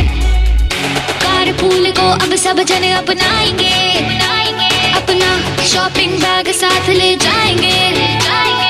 सस्टेनेबल लाइफस्टाइल का है नारा, है ये लक्ष्य हमारा हमारा हमारा। अब हर जन एक पेड़ लगाएगा, पर्यावरण को स्वच्छ बनाएगा। हो सबकी भागीदारी तो खुशियाँ हरदम। पर्यावरण वन और जलवायु परिवर्तन मंत्रालय, भारत सरकार। Thank you, Prasun sir, for the wonderful speech and showing us a nice video clip message by our Prime Minister Narendra Modi. Now, without wasting any further time, I would like to call upon Shri Santosh Mundra, Executive Director, ArcelorMittal Steel India Nippon. Honorable Minister Shri Mulubhai Bera ji, Shri Mukesh Bhai Patel ji, all the dignitary on the dais, and my brothers and sisters. Hearty welcome to you all on behalf of ArcelorMittal Nippon Steel. First of all, I would like to thank GPCB and team South Gujarat Chambers of Commerce who have thought so big and taken this very different initiative of organizing this Environment Conclave. We all know that Surat is very famous for shaping the diamonds, but here really a shaping of environment is thought by this team. Please give big hands to them. They deserve lot of applause. As an industry, you all know that we always focus, we always call HSC, we have big HSC departments, and in HSC, H is health, safety and environment. Really 90% of our efforts, or maybe more than that, goes on the safety. Good that in recent past, maybe few decades, health has taken a second place, and epidemic, this COVID has taught us that how important this health is also. So health and safety are going together. As far as environment concerns, E comes in a priority of HSC, and this is what we all are making a mistake. That's what I feel personally. So taking this initiative is a big step in this direction. I really thank GPCB, CPCB and all these officers who really keep us on a toe to think about this environment, which is not for these agencies but which is for humankind, which is for all of us. I'm sure you all know about Surat. Surat is famous for diamond industry, textile industry. Very few of you might be knowing that a world's 4th largest steel plant exists in Surat, and that is in Hazira. This is the state, a vibrant state. The vision of then Chief Minister, now Prime Minister Narendra Bhai Modi ji, that a state which has zero resource of steel is today the 4th largest steel producer in the world at single location. No resources are there in Gujarat, but this now which is AMNS is producing the finest steel, that is substituting lot of imports. Almost 80% of imports in this country has been substituted by this plant. Very few might be knowing it's a pride for India, not only for us as a Gujarat or Surtis. Even we make the warship steel, the most of the defense steel, sir, is produced in this steel plant in Hazira, and it is contributing a lot in circular economy. I'm not here to advocate about AMNS or steel industry and all those things. I would like to say that while all these good things are happening, industry has to go. At the same time, nowadays you might have heard a lot about CO2 emission. CO2 has become a very big buzzword everywhere. And the countries who were emitting the most, that is China and even USA, the most developed countries, what we call so-called, were and are the highest emitter of CO2. But it is the courage of our Prime Minister who at Glasgow has taken a mission and given a Panchamrut mantra to entire world, saying that India is the one, even though we are the third emitter, will take this initiative, and we have given a firm plan. We all are behind that, and steel industry also one of them. Of course, you know that we are ArcelorMittal, that is one of the largest steel group in the world in many 70-80 countries. Second is Nippon Steel, is also another third largest steel producer. Both came together, and both these, such a giant steel producer are in Hazira, in Gujarat, in India. So that is a great achievement for India, I can say. They all are seeing what is happening here, and we have put lot of benchmark as far as CO2 emission is concerned. CO2 emission, as we are a developing country, we have to develop like other nation, and that is going on a mega fronts. You all know the kind of developments are happening today in all direction, all aspects of the development. Everywhere you see a development, all industries are going up. All these required steel, all these required power, all these required everything. But at the same time, we need to be mindful about CO2 emission. The power industry, which is coal-based, emits a lot of, almost 40% of the CO2 emission. Steel industry also does, every 1 ton of steel we produce is 2.2 ton of carbon dioxide, CO2, which is emitted. In this ArcelorMittal, of course, we have taken a lot of initiatives, and already 33% what was set as the target to reduce the emission has been achieved by AMNS. AMNS has an inherent certain things. I'm just giving a perspective. I'm not here to, again, as I said, advocate the AMNS and what they do and all that. No. We as industries, we should know about these pollutions and what steps can be taken. Like, as I said, that the state has no raw material. Raw material is coming from eastern part of the countries, but 100% raw material is coming either through the slurry pipeline, which is world's largest, second largest slurry pipeline is in India. That is 270 kilometer, which transports the fines, and it is the cleanest and greenest transport. It comes through the sea route. Again, it is a clean way of doing it. We have a sponge iron plants, you might have heard a lot, and this is again great thanks to this state where the gas was made available, and gas-based steel technology, which entire world is looking at it today, exists in none other than in India, in Gujarat, in Surat. That is, the world's largest sponge iron plant is in our Hazira, and that is almost 7 million ton. This sponge iron is being produced here. We must be really proud of what India does and all that. Many a times in this, all this, we really forget about it. There are many such initiatives. For time being, for sake of time, I will not go through it. But in steel industry, in a world, I am again repeating, in a world, in steel industry, the first green power usage in a mega way will be in Hazira, in Gujarat, that is in India, and that is by us.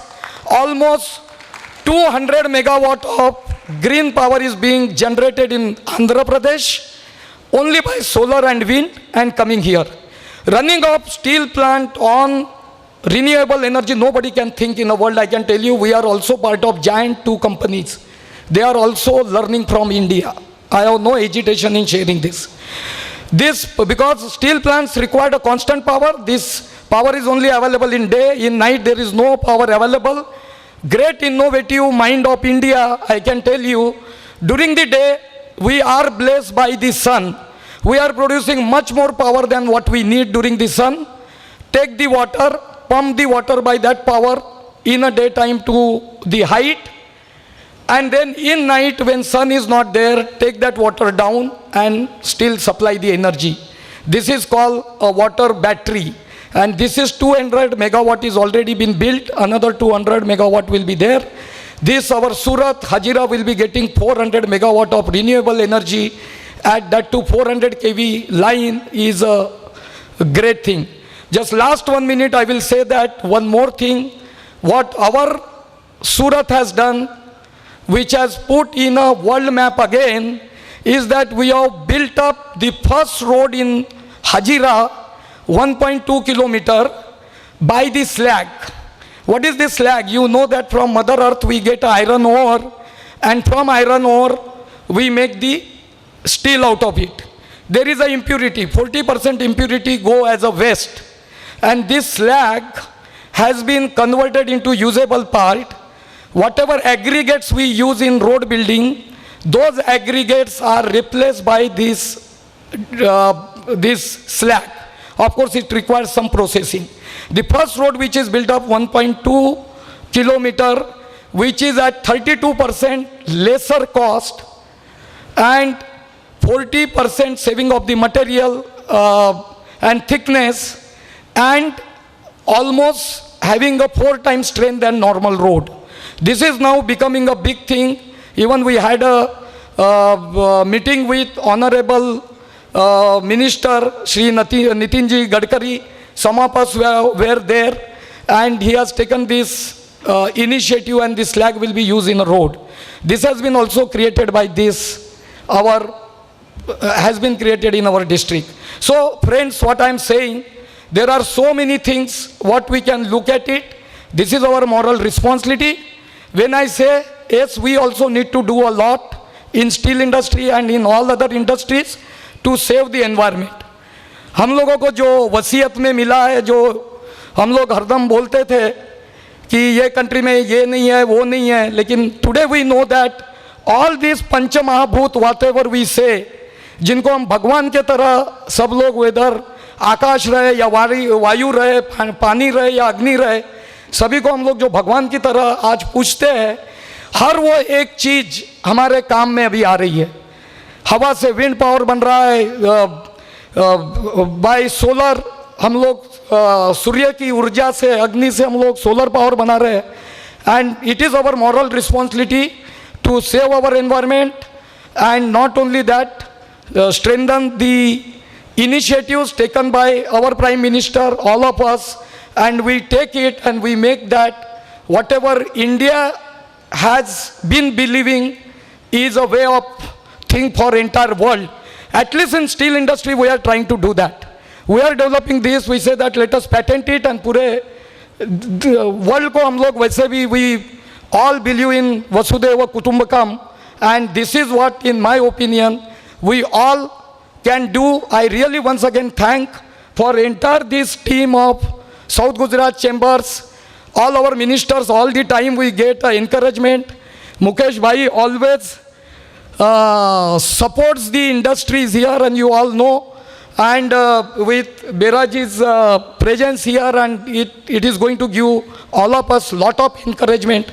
I think we should Like Surat is known for diamonds all over the world, we should know for environment all over the world. This is my sincere request and commitment also. Thank you very much. Thank you sir. मेरे हिसाब से south Gujarat chamber के हर एक कोई member आपकी steel industry में visit करना चाहेंगे आपकी इतनी अच्छी स्पीच के बाद. Thank you sir, thank you so much. Thank you sir. Now I request Shri Bhavesh Gadhia, honourable treasurer SGCCI, for the next MOC. Thank you Umang. 82 વર્ષની યુવાન અને 1.25 લાખ જેટલા સભ્યોના પરિવાર સાથે બનેલી સદન ગુજરાત ચેમ્બર ઓફ કોમર્સની આજની આ એન્વાયરમેન્ટ કોન્ક્લેવમાં આપણી વચ્ચે આપણા માનનીય કેબિનેટ મંત્રી શ્રી મુલુભાઈ બેરા અને રાજ્યકક્ષાના વન અને પર્યાવરણ મંત્રી શ્રી મુકેશભાઈ પટેલ ઉપસ્થિત થયા છે. એ આપ સૌને માટે, અમારા બધાના માટે અહોભાગ્ય છે. આપ સૌ ઉદ્યોગકારોને હું વિનંતી કરું કે જોરદાર તાળીઓથી આ બંને મહાનુભાવોનું આપણે સ્વાગત કરીએ. મંત્રીશ્રીએ આપણને આવવા માટે 3:15 વાગ્યાનો સમય આપ્યો હતો અને અમે ચિંતામાં હતા કે સાહેબ સોનગઢથી ટ્રાવેલ કરીને 1 કલાકમાં કઈ રીતે પહોંચશે, પણ 3:15 ને બદલે 2:45 વાગે સાહેબ આપ પહોંચી ચૂક્યા છો. એ આપનું કમિટમેન્ટ, આપના જે વિભાગ પ્રત્યેનું આપનું કમિટમેન્ટ ને આપની શ્રદ્ધા દર્શાવે છે. અમે ખરેખર આજે ખૂબ અહોભાગી છીએ કે આપ અમારી વચ્ચે ઉપસ્થિત થયા છો. કાર્યક્રમની અંદર આગળ વધતા આપ સૌને હું અમારા આદરણીય પ્રમુખ શ્રી હિમાંશુભાઈ બોડાવાલાને વિનંતી કરું કે આપ સૌનું શબ્દોથી સ્વાગત કરે. પણ એ પહેલાં મારે એક વાત કહેવી છે અમારા લીડર માટે. લીડરશિપ કેવી હોવી જોઈએ એ સાહેબ આજે ઉદાહરણ દ્વારા આપ સેટ કર્યું છે. જ્યારે મન અને શરીરની લડાઈ ચાલતી હોય, શરીર નબળું પડ્યું હોય પણ મન મક્કમ હોય તો મન હંમેશા જીતતું હોય છે. એ આપે ઉદાહરણ દ્વારા સાબિત કર્યું છે અને આપની લીડરશિપ છે એટલે આ પ્રકારના ઇતિહાસ સુરતમાં સર્જાય છે. આજે ખરેખર ઘણા બધા બાબતોમાં, ઘણા બધા વિભાગમાં સુરતે ઇતિહાસ સર્જશે. હું એક પછી એક તમને જણાવીશ. હું હિમાંશુભાઈ આપને આમંત્રણ આપું છું, મહેરબાની કરી અને આજે આપ આવો અને સૌનું સ્વાગત આપના શબ્દ સુમન દ્વારા સ્વાગત કરો. થેન્ક યુ ભાવેશભાઈ ગઢિયા. મંચસ્થ આજના એન્વાયરમેન્ટ કોન્ક્લેવના ચીફ ગેસ્ટ, ગુજરાતના વન અને પર્યાવરણ તેમજ ક્લાઇમેટ ચેન્જના માનનીય શ્રી મુળુભાઈ બેરાજી, સ્પેશિયલ ગેસ્ટ ગુજરાતના વન અને પર્યાવરણ તેમજ ક્લાઇમેટ ચેન્જના રાજ્ય કક્ષાના મંત્રી અને આપણા પોતાના શ્રી મુકેશભાઈ પટેલ, બંને મંત્રીઓને ફરીથી એકવાર તાળીઓના ગડગડાટથી આપણે વધાવી લઈએ. સાહેબ ખૂબ ખૂબ આભાર આપશે અહીંયા આવ્યા અને ખરેખર એક અહીંયા પોઝિટિવ એનર્જી આવી ગઈ છે. આજના ગેસ્ટ ઓફ ઓનર વન અને પર્યાવરણ વિભાગના પ્રિન્સિપલ સેક્રેટરી શ્રી સંજીવ કુમારજી, જેઓ આવવાના પણ સંજોગોવશાત નથી આવી શક્યા. આર્સેલરમિત્તર નિપ્પોન સ્ટીલ ઇન્ડિયા લિમિટેડના એક્ઝિક્યુટિવ ડિરેક્ટર શ્રી સંતોષભાઈ મુંદડાજી, કેન્દ્રીય પ્રદૂષણ નિયંત્રણ બોર્ડના રિજનલ ડિરેક્ટર શ્રી પ્રસૂન ગાર્ગવજી, ગુજરાત પ્રદૂષણ નિયંત્રણ બોર્ડના member secretary Shri DM Thakarji. આટલા સરસ આપણને સ્પીકર મળ્યા છે, એ લોકોને પણ આપણે વધાવી લઈએ એકવાર ફરીથી. Thank you. મંચસ્થ મારા મિત્ર president elect 2023-24 SGCCI Shri Rameshbhai Vagasiyaji, તાત્કાલિક ભૂતપૂર્વ પ્રમુખ આશીષભાઈ ગુજરાતી, એવું નથી, માનદ મંત્રી અને મારા ફાયર બ્રાન્ડ ભાવેશભાઈ ટેલર, માનદ ખજાનચી ભાવેશ ગઢિયા, ગ્રુપ ચેરમેન સંજય ગજીવાલા, ચેમ્બરની એન્વાયરમેન્ટ કમિટી, પોલ્યુશન કંટ્રોલ અને વેસ્ટ મેનેજમેન્ટ કમિટીના શ્રી કુનહાલ શાહ અને આજના જે કોન્ક્લેવના સ્વપ્નદ્રષ્ટા આપણે કહી શકાય એવા કુનહાલભાઈ શાહ, SGCCIના પાસ્ટ પ્રેસિડેન્ટશ્રીઓ, મંચસ્થ મહાનુભાવો, અહીં ઉપસ્થિત દક્ષિણ ગુજરાતના ઉદ્યોગકાર મિત્રો, ઉદ્યોગ એકમોમાંથી પધારેલા પ્રતિનિધિઓ, પ્રેસ અને મીડિયાના મિત્રો, આપ સૌનું સ્વાગત કરું છું. મિત્રો, વિશ્વમાં આજે ભારત પર્યાવરણ જાળવણી ક્ષેત્રે એક અગ્રીમ દેશ તરીકે ઉભરી આવ્યો છે. કેન્દ્ર સરકાર તથા રાજ્ય સરકાર વિવિધ પોલિસીઓ લાવી પર્યાવરણ જાળવણી માટે તમામ પ્રકારની સહકાર આપી રહી છે. ગુજરાત સરકાર ખાસ કરીને પર્યાવરણ જાળવણી અંગે ઘણી ઉત્સુક છે અને ગુજરાત સરકાર ભારતની પહેલી એવી રાજ્ય સરકાર છે કે જેણે ક્લાઇમેટ ચેન્જ વિભાગ બનાવ્યો છે. જોરદાર તાળીઓથી વધાવી લઈએ આપણે આના માટે. મિત્રો, આપણે સૌ જાણીએ છીએ કે વૃક્ષો કાર્બન ડાયોક્સાઇડ શોષે છે અને ઓક્સિજન બહાર ફેંકે છે. પરંતુ ચિંતા કરવા જેવી બાબત એવી છે કે વિશ્વમાં પ્રતિ વ્યક્તિ દીઠ વૃક્ષની સંખ્યા ભારતમાં સૌથી ઓછી છે. ભારતમાં પ્રતિ વ્યક્તિ દીઠ હાલ 28 વૃક્ષની એવરેજ છે, જ્યારે આ સંખ્યા અમેરિકામાં વ્યક્તિ દીઠ 700, કેનેડામાં 8,900, રશિયામાં 4,460, બ્રાઝિલમાં 1,500 અને ચાઇના જેવા દેશમાં પ્રતિ વ્યક્તિ દીઠ 102 છે.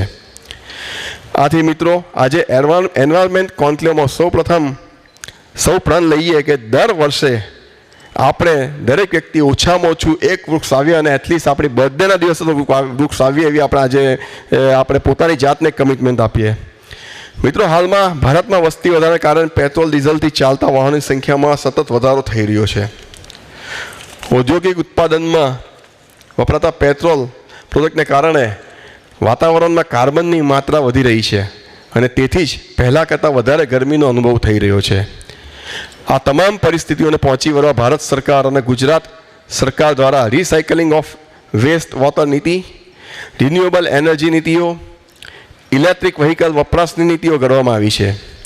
ઔદ્યોગિક પ્રવૃત્તિઓને શહેરથી દૂર રાખીએ તો જ શહેરનું વાતાવરણ શુદ્ધ રહે, જેથી દેશમાં સરકાર દ્વારા શહેરથી દૂર મોટા પાર્ક સ્થાપવામાં આવી રહ્યા છે.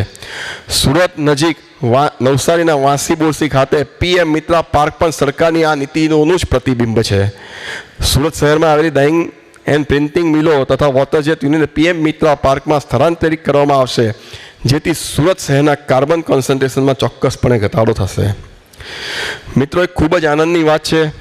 હું આ મંચ પરથી ગુજરાત સરકારના વન અને પર્યાવરણ તેમજ ક્લાઇમેટ ચેન્જના મંત્રીઓ તથા ગુજરાત સરકારના તમામ અધિકારીઓને અભિનંદન પાઠવવા માંગુ છું કે આજે ગુજરાત આખા ભારતમાં વિન્ડ પાવર ઇન્સ્ટોલેશનમાં બીજા ક્રમ ધરાવે છે, સોલારમાં ત્રીજો ક્રમ ધરાવે છે અને રૂફટોપ સોલરમાં પ્રથમ ક્રમ ધરાવે છે. તો આપણે ગાડીઓના ગડગડાટથી મંત્રીશ્રીઓને વધાવી લઈએ ફરીથી એકવાર.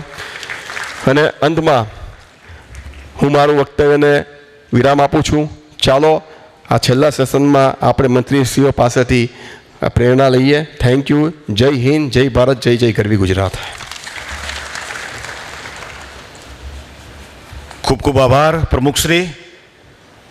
અને હવે આપના શબ્દો સુમન બાદ આપના આજના મહેમાનને અમારે સુરતની ઓળખાણ એવા સુરતના કપડાથી બનેલા બુકેથી આપનું સ્વાગત કરવું છે. હું માનનીય મંત્રી, કેબિનેટ મંત્રી શ્રી મુલુભાઈ બેરાને વિનંતી કરું કે સાહેબ આપ આગળ આપનું સ્થાન લાવશો અને ચેમ્બર ઓફ કોમર્સના પ્રેસિડેન્ટ શ્રી હિમાંશુભાઈ બોડાવાલાને ફ્લાવર બુકે આપવા માટે વિનંતી. અને માત્ર GPCBનું નહીં પણ સમગ્ર ગુજરાતનું જે રતન છે એવા member secretary Shri DM Thakar સાહેબને વિનંતી કરું કે સાહેબ આપ પણ સાથે જોડાશો અને સૌ ઓફિસ બેરરને પણ વિનંતી કે આપ સાથે જોડાશો અને સાહેબને સુરતની સદન ગુજરાત ચેમ્બર ઓફ કોમર્સની સ્મૃતિ ભેટ દ્વારા આપણે આપણી સ્મૃતિ એમની સાથે કાયમ રહે એ માટે કરીએ. અને આપ સૌ ઉદ્યોગકારોને વિનંતી કે આપ તાળીઓ દ્વારા ઉપસ્થિત મંત્રીનું સ્વાગત કરીએ.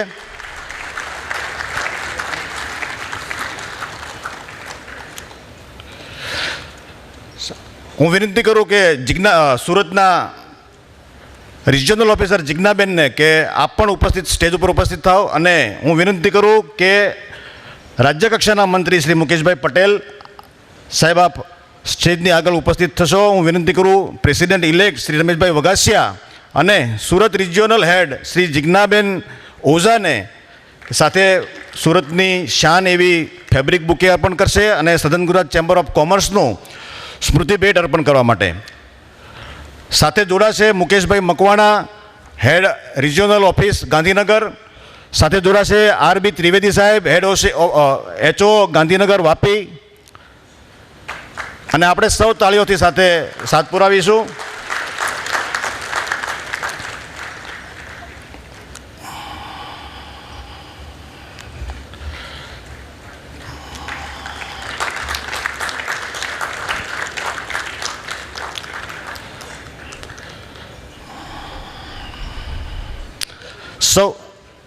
સૌ ઓફિસ બેરરને પણ વિનંતી કે સાથે જોડાય છે.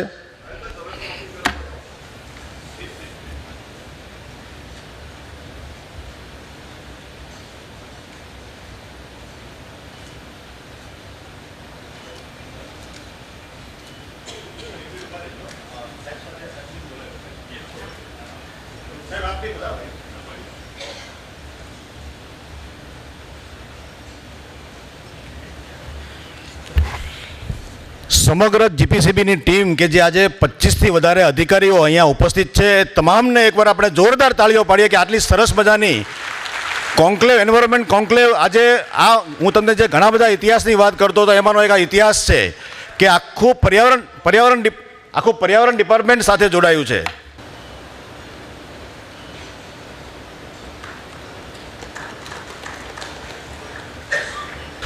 ખૂબ ખૂબ આભાર સમગ્ર જીપીસીબીની ટીમ અને સદન ગુજરાતની આ એન્વાયરમેન્ટ કમિટીનો કે જેણે આટલી એક ઉચ્ચ કક્ષાની આ એન્વાયરમેન્ટ કોન્ક્લેવ કે સવારના 10 વાગ્યાથી જે ચાલુ થઈ છે અને 600થી વધારે આ વિસ્તારના ઉદ્યોગકારો એમાં જોડાયા અને સાંજે 5 વાગ્યા સુધી. એક નવાઈની વાત છે કે પોસ્ટ લંચ સેશન હંમેશા કોઈપણ કાર્યક્રમ માટે ખૂબ ચિંતાજનક હોય છે, પણ આજે આપ સૌએ સાબિત કરી બતાવ્યું કે આપ સૌ પર્યાવરણની ચિંતામાં કેટલા ચિંતિત છો. આપ સૌ માટે એકવાર હું વિનંતી કરું કે જોરદાર તાળીઓ પાડો, કેમ કે આજે એક પણ ખુરશી ખાલી નથી થઈ.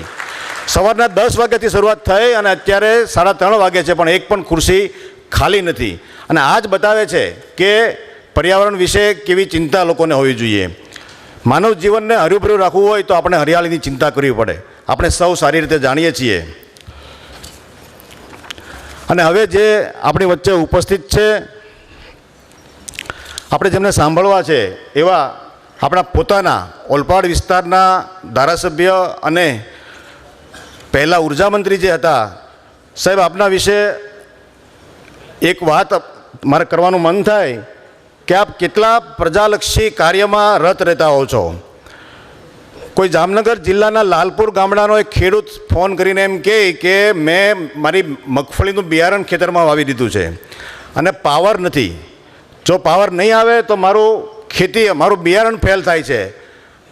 અને મુકેશભાઈ, આપે અડધો કલાકની અંદર લાઇનઅપ કરાવી અને એ વિસ્તારનું ફીડર ક્યારેય પાવર ન જાય એવું કરી દીધું. એ આપના કાર્યદક્ષતા છે. હું વિનંતી કરું મુકેશભાઈ, આપ પધારો અને આજના કાર્યક્રમને અનુલક્ષીને પર્યાવરણ વિશે આપના પોર્ટલ વિશે અમને માર્ગદર્શિત કરો.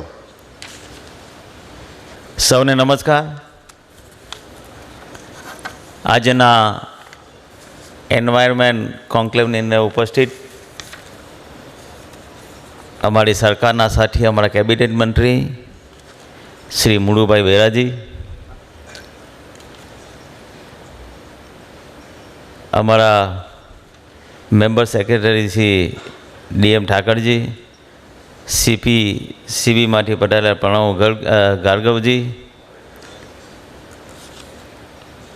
અહીંયાના પ્રેસિડેન્ટ હિમાંશુ બડાવાલાજી, આર્સેલર મિત્રમાંથી પટેલા શ્રી સંતોષ મુંદ્રાજી, વાઇસ પ્રેસિડેન્ટ રમેશભાઈ વઘસિયાજી, ભાવેશભાઈ, બે ભાવેશભાઈ છે, ભાવેશભાઈ ટેલર એન્ડ ભાવેશભાઈ ગરિયાજી, સંજય ગજીવાલાજી, કુણાલ શાહ, ઉમેશભાઈ શાહ, સૌ ઉપસ્થિત મંચસ્થના મહાનુભાવો અને ખૂબ મોટી સંખ્યામાં આજે સવારથી લઈને ઉપસ્થિત સૌ ઉદ્યોગકારો અને યુવાન મિત્રો, ખૂબ સવારથી લઈને આ સેશન આપણું ચાલુ રહ્યું છે. અને એની અંદર પણ ભાવેશભાઈ કહેતા હતા કે એક પણ લોકોએ ખુરશી ખાલી નથી અને બધા જ લોકોએ સાંજ સુધી બેઠા છે. આપણે જોઈએ છે કે ગુજરાતની અંદર તત્કાલ મુખ્યમંત્રી નરેન્દ્રભાઈ મોદી સાહેબ ગુજરાતના મુખ્યમંત્રી બન્યા ત્યારે એમણે વાઇબ્રન્ટ સમિટ યોજીને તમામ દેશના વિદેશના ઉદ્યોગકારોને ગુજરાતમાં લાવીને એક નવું આગવું સ્થાન આપીને આજે સમગ્ર દેશની અંદર ગુજરાત એક ઇન્ડસ્ટ્રીનો હબ બન્યું છે. એ બન્યું જો હોય તો દેશના વડાપ્રધાન નરેન્દ્રભાઈ મોદી સાહેબના કારણે બન્યું છે. આજે તમે જોવો છો દેશના વડાપ્રધાન નરેન્દ્રભાઈ મોદી સાહેબ ભારત દેશના વડાપ્રધાન બન્યા. પહેલાં ખાલી ગુજરાત પૂરતું સીમિત હતું, ગુજરાતમાં જ વાઇબ્રન્ટ સીમિત થતા. આજે તમે જુઓ છો દરેક રાજ્યની અંદર વાઇબ્રન્ટ સમિટ થઈને આજે એવા બધા પછાત રાજ્યો હતા કે ત્યાં આગળ લોકો અહીંયા આપણે ત્યાં મજૂરી કરવા આવતા હતા, રોજીરોટી કરવા આવતા, કામદારો કામ કરવા માટે આવતા હતા. આજે એ તમામ દેશના વડાપ્રધાન બન્યા પછી તમામ રાજ્યોની અંદર ઉદ્યોગ ક્યાં ક્યાં આવે ત્યાં ત્યાં ઉદ્યોગ ડેવલપમેન્ટ કરવાનું કામ આ દેશના વડાપ્રધાન નરેન્દ્રભાઈ મોદી સાહેબે કર્યા છે. આપણે જોઈએ છે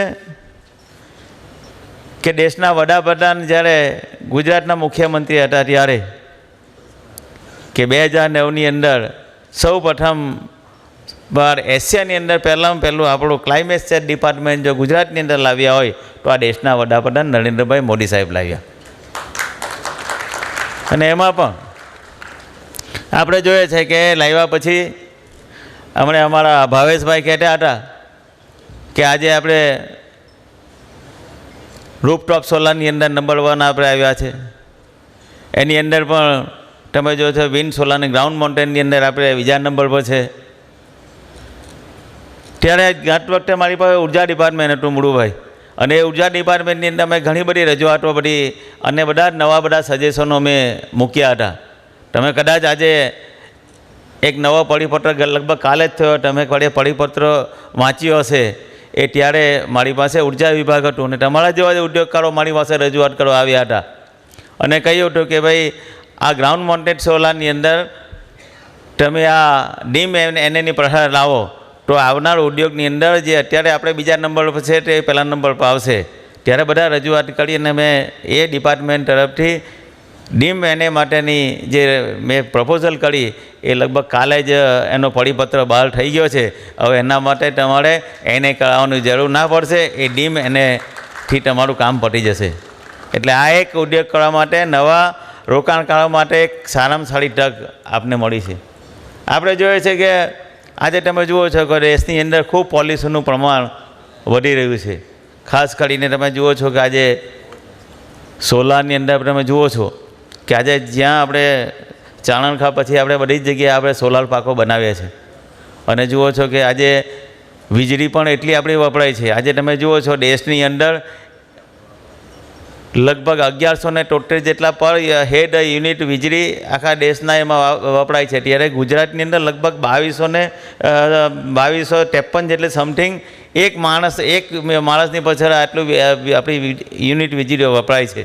એટલે આપણા ગુજરાતની અંદર વીજળીનું પ્રમાણ કેટલું વપરાય છે એ આપને ખબર પડે. કારણ કે આપણે જોઈએ છે કે આજે તમે કોલસો લાવવાનું પ્રદૂષણ થાય એના માટે પણ આપણે ખૂબ કાળજી લઈને આપણે કચ્છની અંદર પણ નવા મોટા મોટા પ્લાન્ટો આવે છે. અને દેશના વડાપ્રધાનો જેમ કહેતા હતા તેમ ગ્લાસગો ખાતે જે સમિટ ગઈ હતી તેની અંદર નરેન્દ્રભાઈએ જાહેરાત કરી હતી 2070ની અંદર નેટ ઝીરો આપણે કરવાનું છે, એનું લક્ષ્ય કરવાનું છે. એની શરૂઆત થઈ ગઈ છે. અને વીજળી પણ જેટલી જરૂરિયાત દેશને પડશે એની 50% વીજળી એ આપણે પોતે આપણે રિન્યુએબલ સોલારથી બનાવશું. એ જાહેરાત નરેન્દ્રભાઈ મોદી સાહેબે કરી અને એની પણ શરૂઆત આપણા ગુજરાતમાંથી થઈ ચૂકી છે. ઘણી બધી કંપનીઓ આજે કચ્છની અંદર અને ઘણી ખાવડાની અંદર ઘણા બધા પ્લાન્ટો નાખે છે. મિત્રો આપણે જોઈએ છે કે કેન્દ્ર સરકાર દ્વારા પાણી, હવા, અન્ય પર્યાવરણની સંરક્ષણ માટે જરૂરી સહાય આપવામાં કેન્દ્ર સરકાર પણ એમાં આપી રહી છે. અને પર્યાવરણનું જાળવણી કરવાની, જીવન રક્ષણ માટે તેમજ લોકોના સ્વાસ્થ્યની ચિંતા હંમેશા કેન્દ્ર સરકાર અને રાજ્ય સરકાર કરતી આવી છે. આપણે જોઈએ છે કે નેશનલ ક્લીન એર પ્રોગ્રામ હેઠળ હવાના ગુણવત્તા આખા દેશમાં માપી હવા શુદ્ધિકરણ રાખવાનું કામ ચાલી રહ્યું છે. એના માટે રાજ્યમાં ઠેર ઠેર મોનિટરિંગ સ્ટેશન પણ ઊભા થઈ રહ્યા છે. આજે આપણે જોઈએ છે કે હવાનું પ્રદૂષણ ખૂબ છે. જોઈએ છે આપણે જોઈએ છે કે તમામ શહેરોની અંદર કોન્ક્રીટના જંગલો બની રહ્યા છે.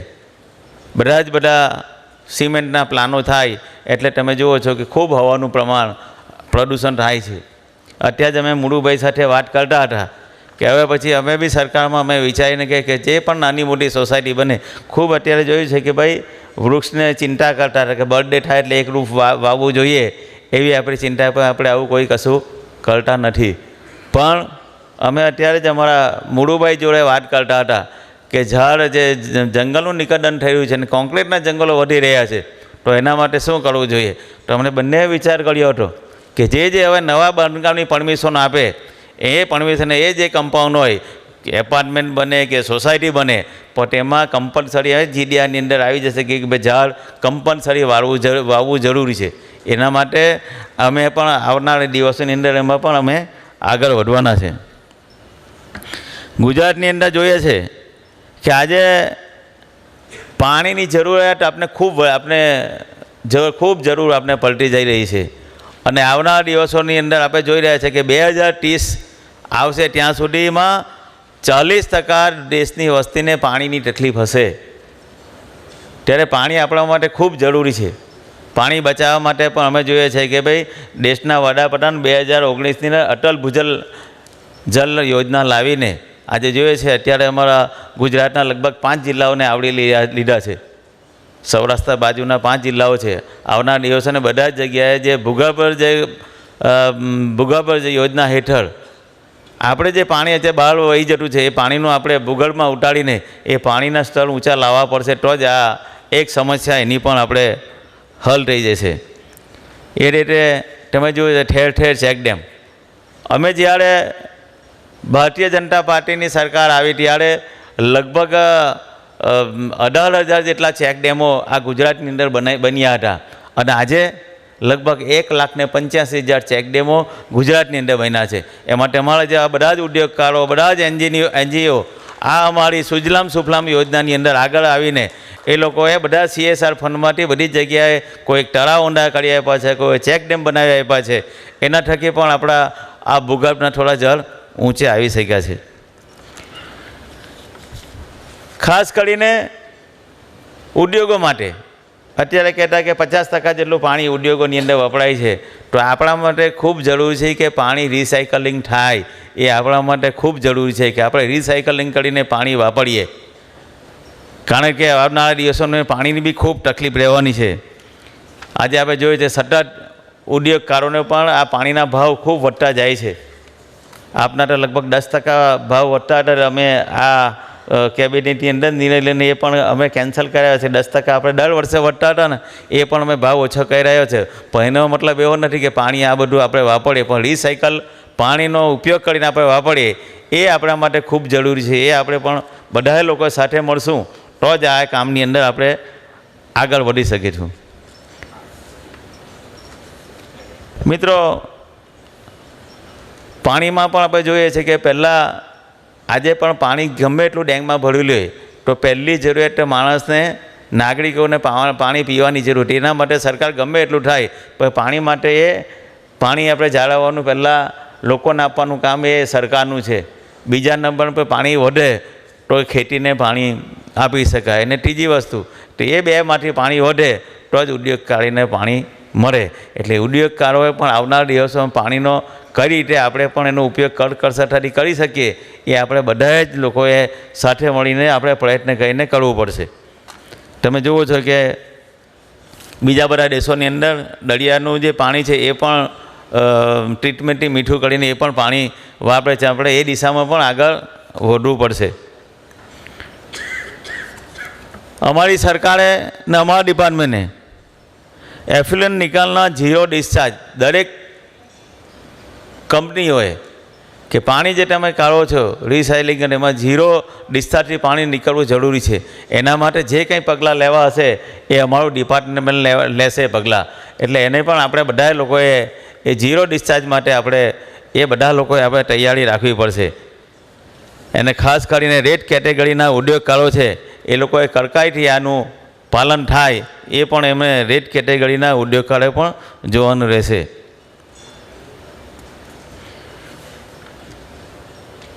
આમાં પણ જોઈએ છે કે CETPના સંચાલકમાં બને એટલી કાળજી રાખીને ગંદુ ટ્રીટમેન્ટ કરેલું પાણી એ પણ ટ્રીટ કરે અને નિયતના ઢાળાઢોળા મુજબ અમે ઘણી જગ્યાએ જોઈએ છે કે જેના પેરામીટર જે જળવાવા જોઈએ એ પેરામીટર જળવાતા નથી. COD BODનું પ્રમાણ અમે ઘણી જગ્યાએ જોઈએ તો એ પેરામીટર પણ જળવાતા નથી. એટલે દરેક પ્લાનની અંદર પણ આ જળવાય એના માટે અમે આ વખતે કડકાઈથી અમે એ પગલાં લેવાના છે. આપણે જોઈએ છે કે ઘણી બધી કંપનીઓ એ લોકોને કદાચ ખર્ચાઓ ભારે લાગતા હોય એટલે એ લોકોને નીકળતું કેમિકલ એ કંઈ CETPમાં નાખતા નથી અને બહાર કેમિકલ ટેન્કરો દ્વારા ખાલવે છે. થોડાક સમય 1.5 વર્ષ 2 વર્ષ પહેલાં જ સુરતની અંદર એક બનાવ બની ગયો હતો અને એ બનાવની અંદર આપણે જોઈએ તો 4 થી 5 લોકો મૃત્યુ પામ્યા હતા. પણ આવું ક્યારે કોઈ ઉદ્યોગકારો ના કરે એને આપણે જોવાની ચિંતા છે ને. એ જો કરતા પકડાયા તો અમે ક્યારે પણ એને છોડવાના નથી. જે કંઈ પગલાં લેવા હશે એ અમે લઈશું, પણ આવું ક્યારે પણ કરતા નહીં. એની સાથે તમે કેટલા લોકોનો જોખમ તમે કરો છો એ આપણે જોઈએ છે.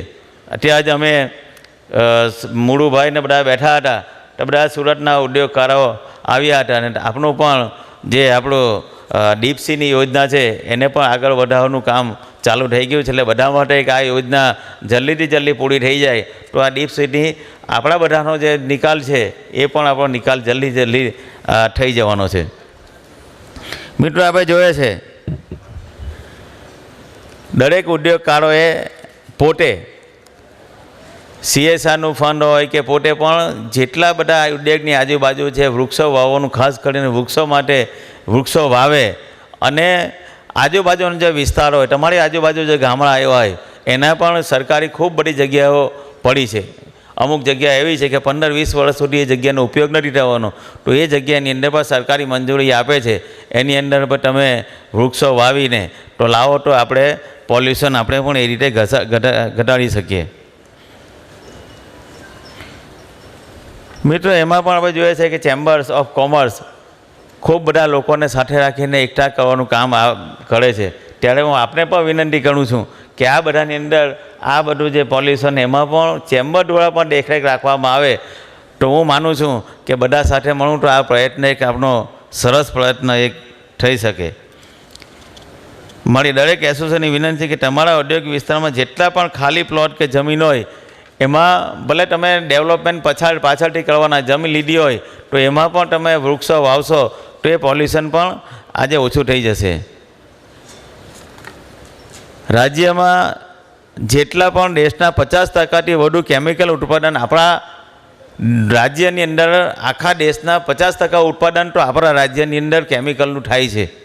અને એ કેમિકલ બેટની અંદર તમે જોયો જટિલ સમસ્યા વારંવાર આપને ઉદ્ભવે છે. તો એનું પણ આગળનું આયોજન આપણે બધા જ ઉદ્યોગકારો સાથે મળીને કરશું તો એ આપણો જે પોલ્યુશનનો પ્રશ્ન છે, હું એમ નથી કહેતો કે આપણે 100% હલ કરી શકીએ, પણ એમાં પણ આપણે 70, 75, 80% જેટલો બી હલ કરી શકીએ ને તો આપણે પર્યાવરણને જેમ બને તેમ ઓછું નુકસાન આપણે લોકો કરી શકીએ.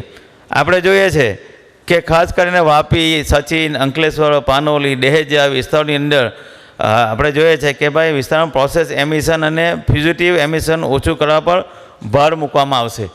આપણે બધા જ સાથે મળશું તો જ એની અંદર પણ આ એક થશે. અને એ રીતે એના માટે જે મોનિટરિંગ મેકેનિઝમ વિકસાવવામાં પણ અમારી ડિપાર્ટમેન્ટ એની અંદર પણ તત્પર છે. Global warming, climate change, sea level રાઇઝના પડકારો ઝીલવા દરિયા કિનારાના પર્યાવરણના સંરક્ષણ માટે ભારત સરકારની જે યોજના સાથે ગુજરાત સરકાર પણ પોતાના સહકારી તમામ સહકાર આપવા માટે તત્પર છે. તમે કાં CETP તમે ચાલુ કરો કે તમે રિસાયકલના તમે જે પ્લાન ચાલુ કરો, STPના પ્લાન ચાલુ કરો, તો તેમાં પણ અમારી રાજ્ય સરકાર તમને જેટલી પણ મદદ જોઈએ એ મદદ આપવા માટે અમે તત્પર છે. તો આપણે બધા સાથે રહીને જ કામ કરશું તો પણ આની અંદર આપણે સરળતાથી કરી શકશું.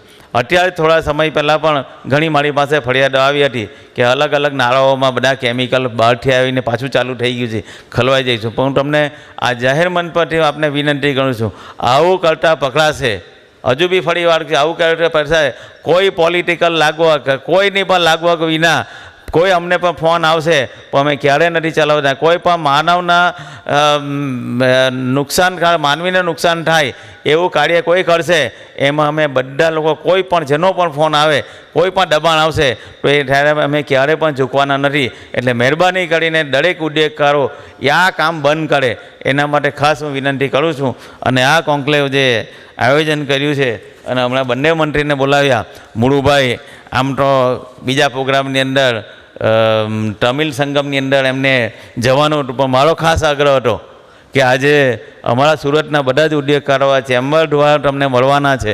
એટલે અમે સાથે સાથે આજે સવારે 2 પ્રોગ્રામ ગોઠવાતા કે વન વિભાગનો પ્રોગ્રામ અમે સોનગઢમાં કરીને આવ્યા અને ત્યારબાદ આપને ત્યાં મળવાનું થાય એટલે મેં એમને બી કહ્યું કે ભાઈ દક્ષિણ ગુજરાતની અંદર તમે આવો એટલે અમારા પર એ ઉદ્યોગકારોને મળો. અને પછી તમે પણ મને સૌરાષ્ટ્રની અંદર લઈ જજો, એટલે એ વિસ્તારના પણ ઉદ્યોગકારોને મળશું. કારણ કે મુળુભાઈનો વિસ્તાર એવો છે કે મોટી જાયન્ટ બધી મોટી મોટી ઇન્ડસ્ટ્રીઓ ત્યાં આવી છે, અને બધી જ જગ્યાએ જોયું છે કે ભાઈ આ પર્યાવરણના બધા પ્રશ્નો સતાવતા હોય છે, ત્યારે ફરી બધા આપણે મળતા રહીશું ને અવારનવાર બધી આવી કોન્ક્લેવ કરતા રહીશું ને તમારા કંઈ એવા સજેશન હોય, સરકારને એવા કંઈ તમે સજેશન હોય, મને બેફિકર થઈને કરશો. અમારું કામ એવું છે કે અમે પોલીસ જેવું કામ નથી કરવાના. બાકી આ ડિપાર્ટમેન્ટ એવું છે કે પોલીસ જેવું કામ કરે, પણ અમે એવું કામ નથી કરવાનું. પણ આપણે સાથે મળીને કામ કરશું અને પર્યાવરણને મહત્તમ આપણે ઓછું નુકસાન થાય એ બધા મળીને કામ કરવાનું છે. એ જ અભ્યર્થના ભારત માતા કી જય, વંદે માતરમ. આ હતા આપણા રાજ્ય કક્ષાના વન અને પર્યાવરણ મંત્રી શ્રી મુકેશભાઈ. આપ સૌએ અનુભવ્યું છે કે જે હૃદયથી વાતો કરી, અને એટલે જ સાહેબ આપ લોક લાડીલા છો, અમારા વિસ્તારના છો, અને અમને એમનું ખૂબ ગૌરવ છે. આપે જે વાત કરી કે કોર્પોરેટ સોશિયલ રિસ્પોન્સિબિલિટી, પણ હું જે વાત કરતો હતો કે આજે આપણે અહીંયા ઘણા ઇતિહાસ રચવાના છીએ. એમાંનો એક છે, આજે આપ બંને મંત્રી મહોદયની હાજરીમાં આપના વરદ હસ્તે અમે કોર્પોરેટ એન્વાયરમેન્ટ રિસ્પોન્સિબિલિટીના એવોર્ડ આપવાના છીએ. આજે સાહેબ પહેલી વખત સદન ગુજરાત ચેમ્બર ઓફ કોમર્સ આ પ્રકારના એવોર્ડ આપવા જઈ રહી છે, કોર્પોરેટ એન્વાયરમેન્ટલ રિસ્પોન્સિબિલિટી એવોર્ડ્સ. સુરતના 10, સુરતના નહીં પણ સમગ્ર દક્ષિણ ગુજરાતમાંથી 10 એવી તટસ્થ જ્યુરી દ્વારા ઇન્ડસ્ટ્રીને પસંદ કરી કે જેણે એન્વાયરમેન્ટ માટે એમની જવાબદારી, એમનું પોતાની જવાબદારી બતાવી હોય, વિશિષ્ટ બતાવી હોય, એવા ઉદ્યોગોને કોર્પોરેટ એન્વાયરમેન્ટ રિસ્પોન્સિબિલિટી એવોર્ડ અમે આપીને સન્માનવાના છીએ. આપે વાત કરી એ પ્રમાણે ગુજરાત ખરેખર ખૂબ ધન્ય છે કે ગુજરાત પોલ્યુશન કંટ્રોલ બોર્ડ કે જે ડાયનેમિક રીતે કામ કરે છે. આપ બંને મંત્રીશ્રીઓના નેતૃત્વમાં જે ફેરફાર ગુજરાત પોલ્યુશન કંટ્રોલ બોર્ડમાં થઈ રહ્યા છે એ સમગ્ર દેશમાં પણ એક નોંધપાત્ર છે. ઇન્ડસ્ટ્રીમાંથી કોઈ ટેન્કર પાણી ભરીને નીકળ્યું હોય અને CTP તરફ જવાનું હોય ને રસ્તામાં ટેન્કરવાળાને એમ થાય કે હું મારા ઘરે જઈને જરાક લંચ લઈ આવું, અને સાઈડમાં રસ્તો બદલીને એના ઘરે લંચ લેવા જાય, તો એ જ મિનિટે GPSથી ટ્રેક થયેલું એ ટેન્કર GPCB ઇન્ડસ્ટ્રી અને તમામ જગ્યાએ SMSથી ઇન્ફોર્મ કરે છે. આવી સિસ્ટમ, આવી ટેકનોલોજી GPCBમાં પહેલી વાર સ્થાપિત થઈ છે. આખા ભારતમાં આવી સિસ્ટમ કોઈ જગ્યાએ નથી. ખરેખર એના માટે ધન્યને પાત્ર છે. સાહેબ આવા આજે આપ સૌ સમગ્ર GPCB ડિપાર્ટમેન્ટ આજે સુરતની અંદર ઉપસ્થિત હોય તો એમાં અતિશયોક્તિ નથી. કેબિનેટ મંત્રી શ્રી, રાજ્ય કક્ષાના મંત્રી શ્રી આજે principal secretary forest and climate ચેન્જના આવવાના હતા, પણ એમના અનિવાર્ય સંજોગોને લીધે ઉપસ્થિત થઈ શક્યા નથી. એ સિવાય GPCBના મેમ્બર સેક્રેટરી શ્રી અને તમામ આલા અધિકારીઓ દક્ષિણ ગુજરાતના અહીંયા ઉપસ્થિત છે. ત્યારે હું આદરણીય મેમ્બર સેક્રેટરી સાહેબ આપને વિનંતી કરું કે પ્રિન્સિપલ સેક્રેટરી શ્રી સંજીવકુમારજીનો મેસેજ અમને સંભળાવો, અને અમને પણ તમને સાંભળવાની ખૂબ ઈચ્છા છે, તો આપ પણ આ પ્રસંગોનું શુદ્ધ અમને માર્ગદર્શન આપો. થેન્ક યુ ભાવેશભાઈ. મંચસ્થ ઉપસ્થિત વન અને પર્યાવરણ કેબિનેટ મંત્રી શ્રી મુળુભાઈ બહેરા સાહેબ, રાજ્ય કક્ષાના વન અને પર્યાવરણના મંત્રી શ્રી મુકેશભાઈ પટેલ સાહેબ, હિમાંશુભાઈ પ્રેસિડન્ટ, ભાવેશભાઈ બંને, રમેશભાઈ વગાસિયા, આશીષભાઈ, કુણાલભાઈ, અન્ય office bearers, south Gujarat chamber of commerce, ઇન્ડસ્ટ્રીના પ્રતિનિધિઓ, મારા સાથી મિત્રો, ભાઈઓ અને બહેનો, સૌથી પહેલાં તો south Gujarat chamber of commerce and ઇન્ડસ્ટ્રીને આ ખૂબ જ સરસ એન્વાયરમેન્ટ કોન્ક્લેવ કરવા માટે ખૂબ ખૂબ અભિનંદન આપું છું. અને આ ખૂબ જ સરસ આયોજન, સરસ વક્તા અને આટલા સફળ કાર્યક્રમ માટે ખરેખર તમે લોકો અભિનંદનને પાત્ર છો. સાહેબ, સવારના ટેકનિકલ સેશન હતું. બે માનનીય વક્તાઓ શ્રી કાર્તિકેયભાઈ સારાભાઈ અને શ્રી અજયભાઈ દેશપાંડે સાહેબ બંને ખૂબ સરસ સાહેબ ટેકનિકલ ચર્ચાઓ કરી, ખૂબ જ એમના અનુભવોનું પીરસણ કર્યું. અને Kartikeya Sarabhai centre for environment education અને દેશપાંડે સાહેબ ex-NGT એક્સપર્ટ મેમ્બર, એ લોકો એક ટેકનિકલ અને જનરલ બધા પાસાને ખૂબ સારી રીતે આવરી અને ખૂબ સરસ માર્ગદર્શન આપ્યું છે. ખરેખર આવતા સમય માટે ખૂબ જ ઉપયોગ થઈ જશે. અમારા એસીએસ સાહેબ અને અત્યારે અમારા ચેરમેન સાહેબ સંજીવ કુમાર સાહેબ આવવાના હતા, પરંતુ આજે વેસ્ટ ઝોન કાઉન્સિલની મિટિંગ છે અને 2 સ્ટેટ વચ્ચેની મિટિંગ છે, એટલે અગત્યની મિટિંગ હોય એમને ગાંધીનગર હાજર રહેવું પડ્યું છે, એટલે આવી નથી શક્યા. પરંતુ તેમણે પણ આ કોન્ક્લેવ માટે શુભેચ્છા સંદેશ પાઠવેલો છે. હવે જો આ કોન્ક્લેવ અંગે વાત કરીએ અને સાઉથ ગુજરાત અને પર્ટિક્યુલરલી સુરતની જો વાત કરીએ તો આફતને અવસરમાં ફેરવે એ સુરત. એમ પ્લેગને પણ એક સ્વચ્છ મિશન સિટી તરીકે રૂપ આપે એ સુરત, અને કચરામાંથી કંચન કરે એ પણ સુરત. એટલે સુરત એ અમારા માટે હવે છે ને એક ટ્રાયલ લેબ થઈ ગઈ છે. એટલે અમારે કંઈ પણ નવો પ્રયોગ બોર્ડમાં જો કરવો હોય ને, અમે સુરતની પસંદગી કરીએ. અને જીતુભાઈ સંમત થશે કે એમિશન ટ્રેડિંગ સ્કીમ માટે અમે સુરતને જ પસંદ કર્યું હતું. અને મેં હમણાં જ એમને લંચમાં વાત કરી કે હવે એરનું તો કર્યું જીતુભાઈ, પણ હવે આપણે વોટરનું પણ ચાલુ કરવાનું છે. એટલે એ પણ એમણે તૈયારી બતાવી જ છે, અને મને 100% શ્રદ્ધા છે કે એ આગામી સમયમાં જેમ વોટરની એરની એમિશન ટ્રેડિંગ સ્કીમ ચાલે છે સફળ રીતે, એવી રીતે વોટરની પણ એમિશન ટ્રેડિંગ સ્કીમ અહીંયા શરૂ થઈ જ જશે. એટલે સુરત એ આમ જોવા જઈએ તો ઔદ્યોગિક ક્ષેત્રે હવે હરણફાળ ભરતું શહેર છે. હરણફાળ ભરતું શહેર એટલા માટે છે કે તમારી પાસે ટેક્સટાઇલ છે, તમારી પાસે ડાયમંડ છે, અને સૌથી વધારે તમારી પાસે કોસ્ટલાઇન છે. અને કોસ્ટલાઇન છે ત્યારે એક પોર્ટ સિટી તરીકે જે ડેવલપમેન્ટ થાય, ઇન્ફ્રાસ્ટ્રક્ચરનું ડેવલપમેન્ટ અને ઉદ્યોગનું ડેવલપમેન્ટ, કારણ કે કેટલાક ઉદ્યોગો એવા છે કે જેના ડેવલપમેન્ટ માટે કોસ્ટની ફ્રન્ટલાઇનની જરૂર પડે, અને એ આપની પાસે અનુકૂળતા ભરેલું છે. એટલે ઉદ્યોગની દ્રષ્ટિએ કદાચ આવતા સમયની અંદર દેશના અગ્રગણ્ય શહેરોમાંનું એક શહેર સુરત થશે, એમાં કોઈ શંકાને સ્થાન નથી. પણ જ્યારે આ થાય ત્યારે એના એન્વાયરમેન્ટલ ચેલેન્જીસની આપણે હંમેશા પહેલેથી તૈયારી કરવી પડે. અને આપણા જે ઉદ્યોગો જે છે સ્મોલ સ્કેલ છે, એટલે એના સોલ્યુશન્સ પણ ડિફરન્ટ છે. એટલે આપણે એના માટેના ઇનોવેટિવ્સ બધા સોલ્યુશન્સ બધા વિચારવા પડે, અને એ માટે કામગીરી કરવી પડે. બંને મંત્રીશ્રીઓના નેતૃત્વ અને માર્ગદર્શન હેઠળ અમે આગળ વધી રહ્યા છે. જે જણાવ્યું વ્હીકલ લોકેશન ટ્રેકિંગ સિસ્ટમ વિશે જણાવ્યું, એવી જ ઘણી બધી નવી ટેકનોલોજીનું ઇન્ટિગ્રેશન મોનિટરિંગમાં કેવી રીતે થઈ શકે એ માટેના અમારા પ્રયત્નો ચાલુ છે. તમને જે પરમિટ્સ મેળવવાની હોય છે, પરમિટ્સ મેળવવામાં સુવિધા રહે એ માટે ફેસિલિટેશનની કામગીરી પણ ચાલુ કરેલી છે. એટલે અમે જે રિટર્ન રિમાર્ક્સ આપીએ છીએ એમાં સુધારો કરેલો છે. વધુમાં જે તમે અરજી કરો છો એની પણ પ્રોસેસ વધુ રિફાઇન કરીને એની અંદર ટેમ્પલેટ્સ કેવી રીતે બની શકે, એની અંદર વધુ સુગમતા કેવી રીતે થઈ શકે, અને એક સામાન્ય માણસ પણ સરળતાથી અરજી કરી શકે એ માટેના પ્રયત્નો કર્યા છે. પરંતુ સાથે સાથે પ્રદૂષણ નિયંત્રણ ક્ષેત્રે કોઈ પણ જાતની કચાશ રાખવા માંગતા નથી.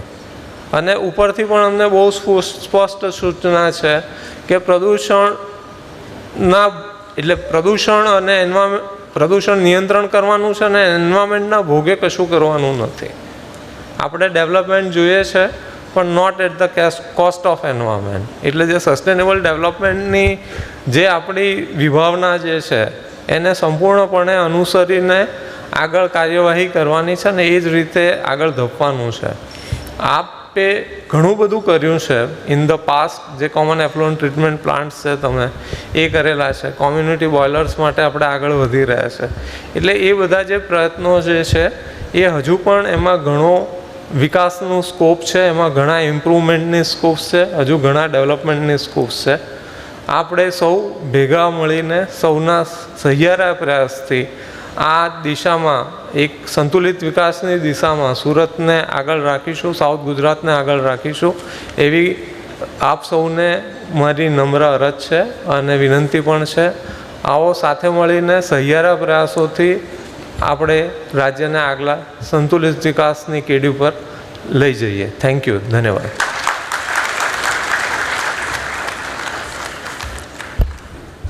ખૂબ ખૂબ આભાર સાહેબ. આપે ખરેખર આજે આપે અને આપની ટીમે ખાસ કરીને જિજ્ઞાબેન ઓઝાએ જે મહેનતથી આખો આ કોન્ક્લેવ કરી એ ઉદ્યોગકાર અને સહકાર વચ્ચેની એક સિનર્જીનું એક શ્રેષ્ઠતમ ઉદાહરણ આજે દેખાય છે. કારણ કે તમામ ઉદ્યોગકારોને એમની સાથે જઈ એક ટીમ તરીકે માનવ સૃષ્ટિની માનવ જાતની ચિંતા માટે જે કાર્ય કરવું એ એક ખરેખર ખૂબ સરાહનીય છે. અને હવે આપણે જેમને સાંભળવા છે એ આપણા માનનીય કેબિનેટ મંત્રી શ્રી કે જેઓ દ્વારકાધીશની નગરી સાથે જોડાયેલા છે, દ્વારકાધીશના ઉપાસક પણ છે. માત્ર 10 ધોરણ જેટલો અભ્યાસ કર્યો હોવા છતાં યુનિવર્સિટીની 10થી વધારે ડિગ્રીઓ પણ ન જેની પાસે હોય એના કરતાં પણ વિશેષ જ્ઞાન અને કોઠાસૂઝના આપ માલિક છો. આપે 1995માં ધારાસભ્ય તરીકે ચૂંટાઈ અને સીધા જ મંત્રી તરીકેની જવાબદારી સંભાળી. કેબિનેટ મંત્રી આપ બન્યા એ પહેલાં આપ 4 વખત અલગ અલગ વિભાગના મંત્રી રહી ચૂક્યા છો અને ગુજરાતની આપે ખૂબ સેવા કરી છે. આપ આજે સુરતની અંદર ઉપસ્થિત થયા છો, સુરતના મહેમાન બન્યા છો, સદન ગુજરાત ચેમ્બર ઓફ કોમર્સના મહેમાન બન્યા છો. એ અમારા માટે ખૂબ આનંદ અને ગૌરવની વાત છે. હું આપને વિનંતી કરું સાહેબ કે આપ પધારો અને અમારા તમામ ઉદ્યોગકારો અને અમારા આજના સૌ મહેમાનોને આપના વિભાગલક્ષી આપને માર્ગદર્શન આપો અને વિશેષ જાણકારી આપો. આદરણીય મંત્રી.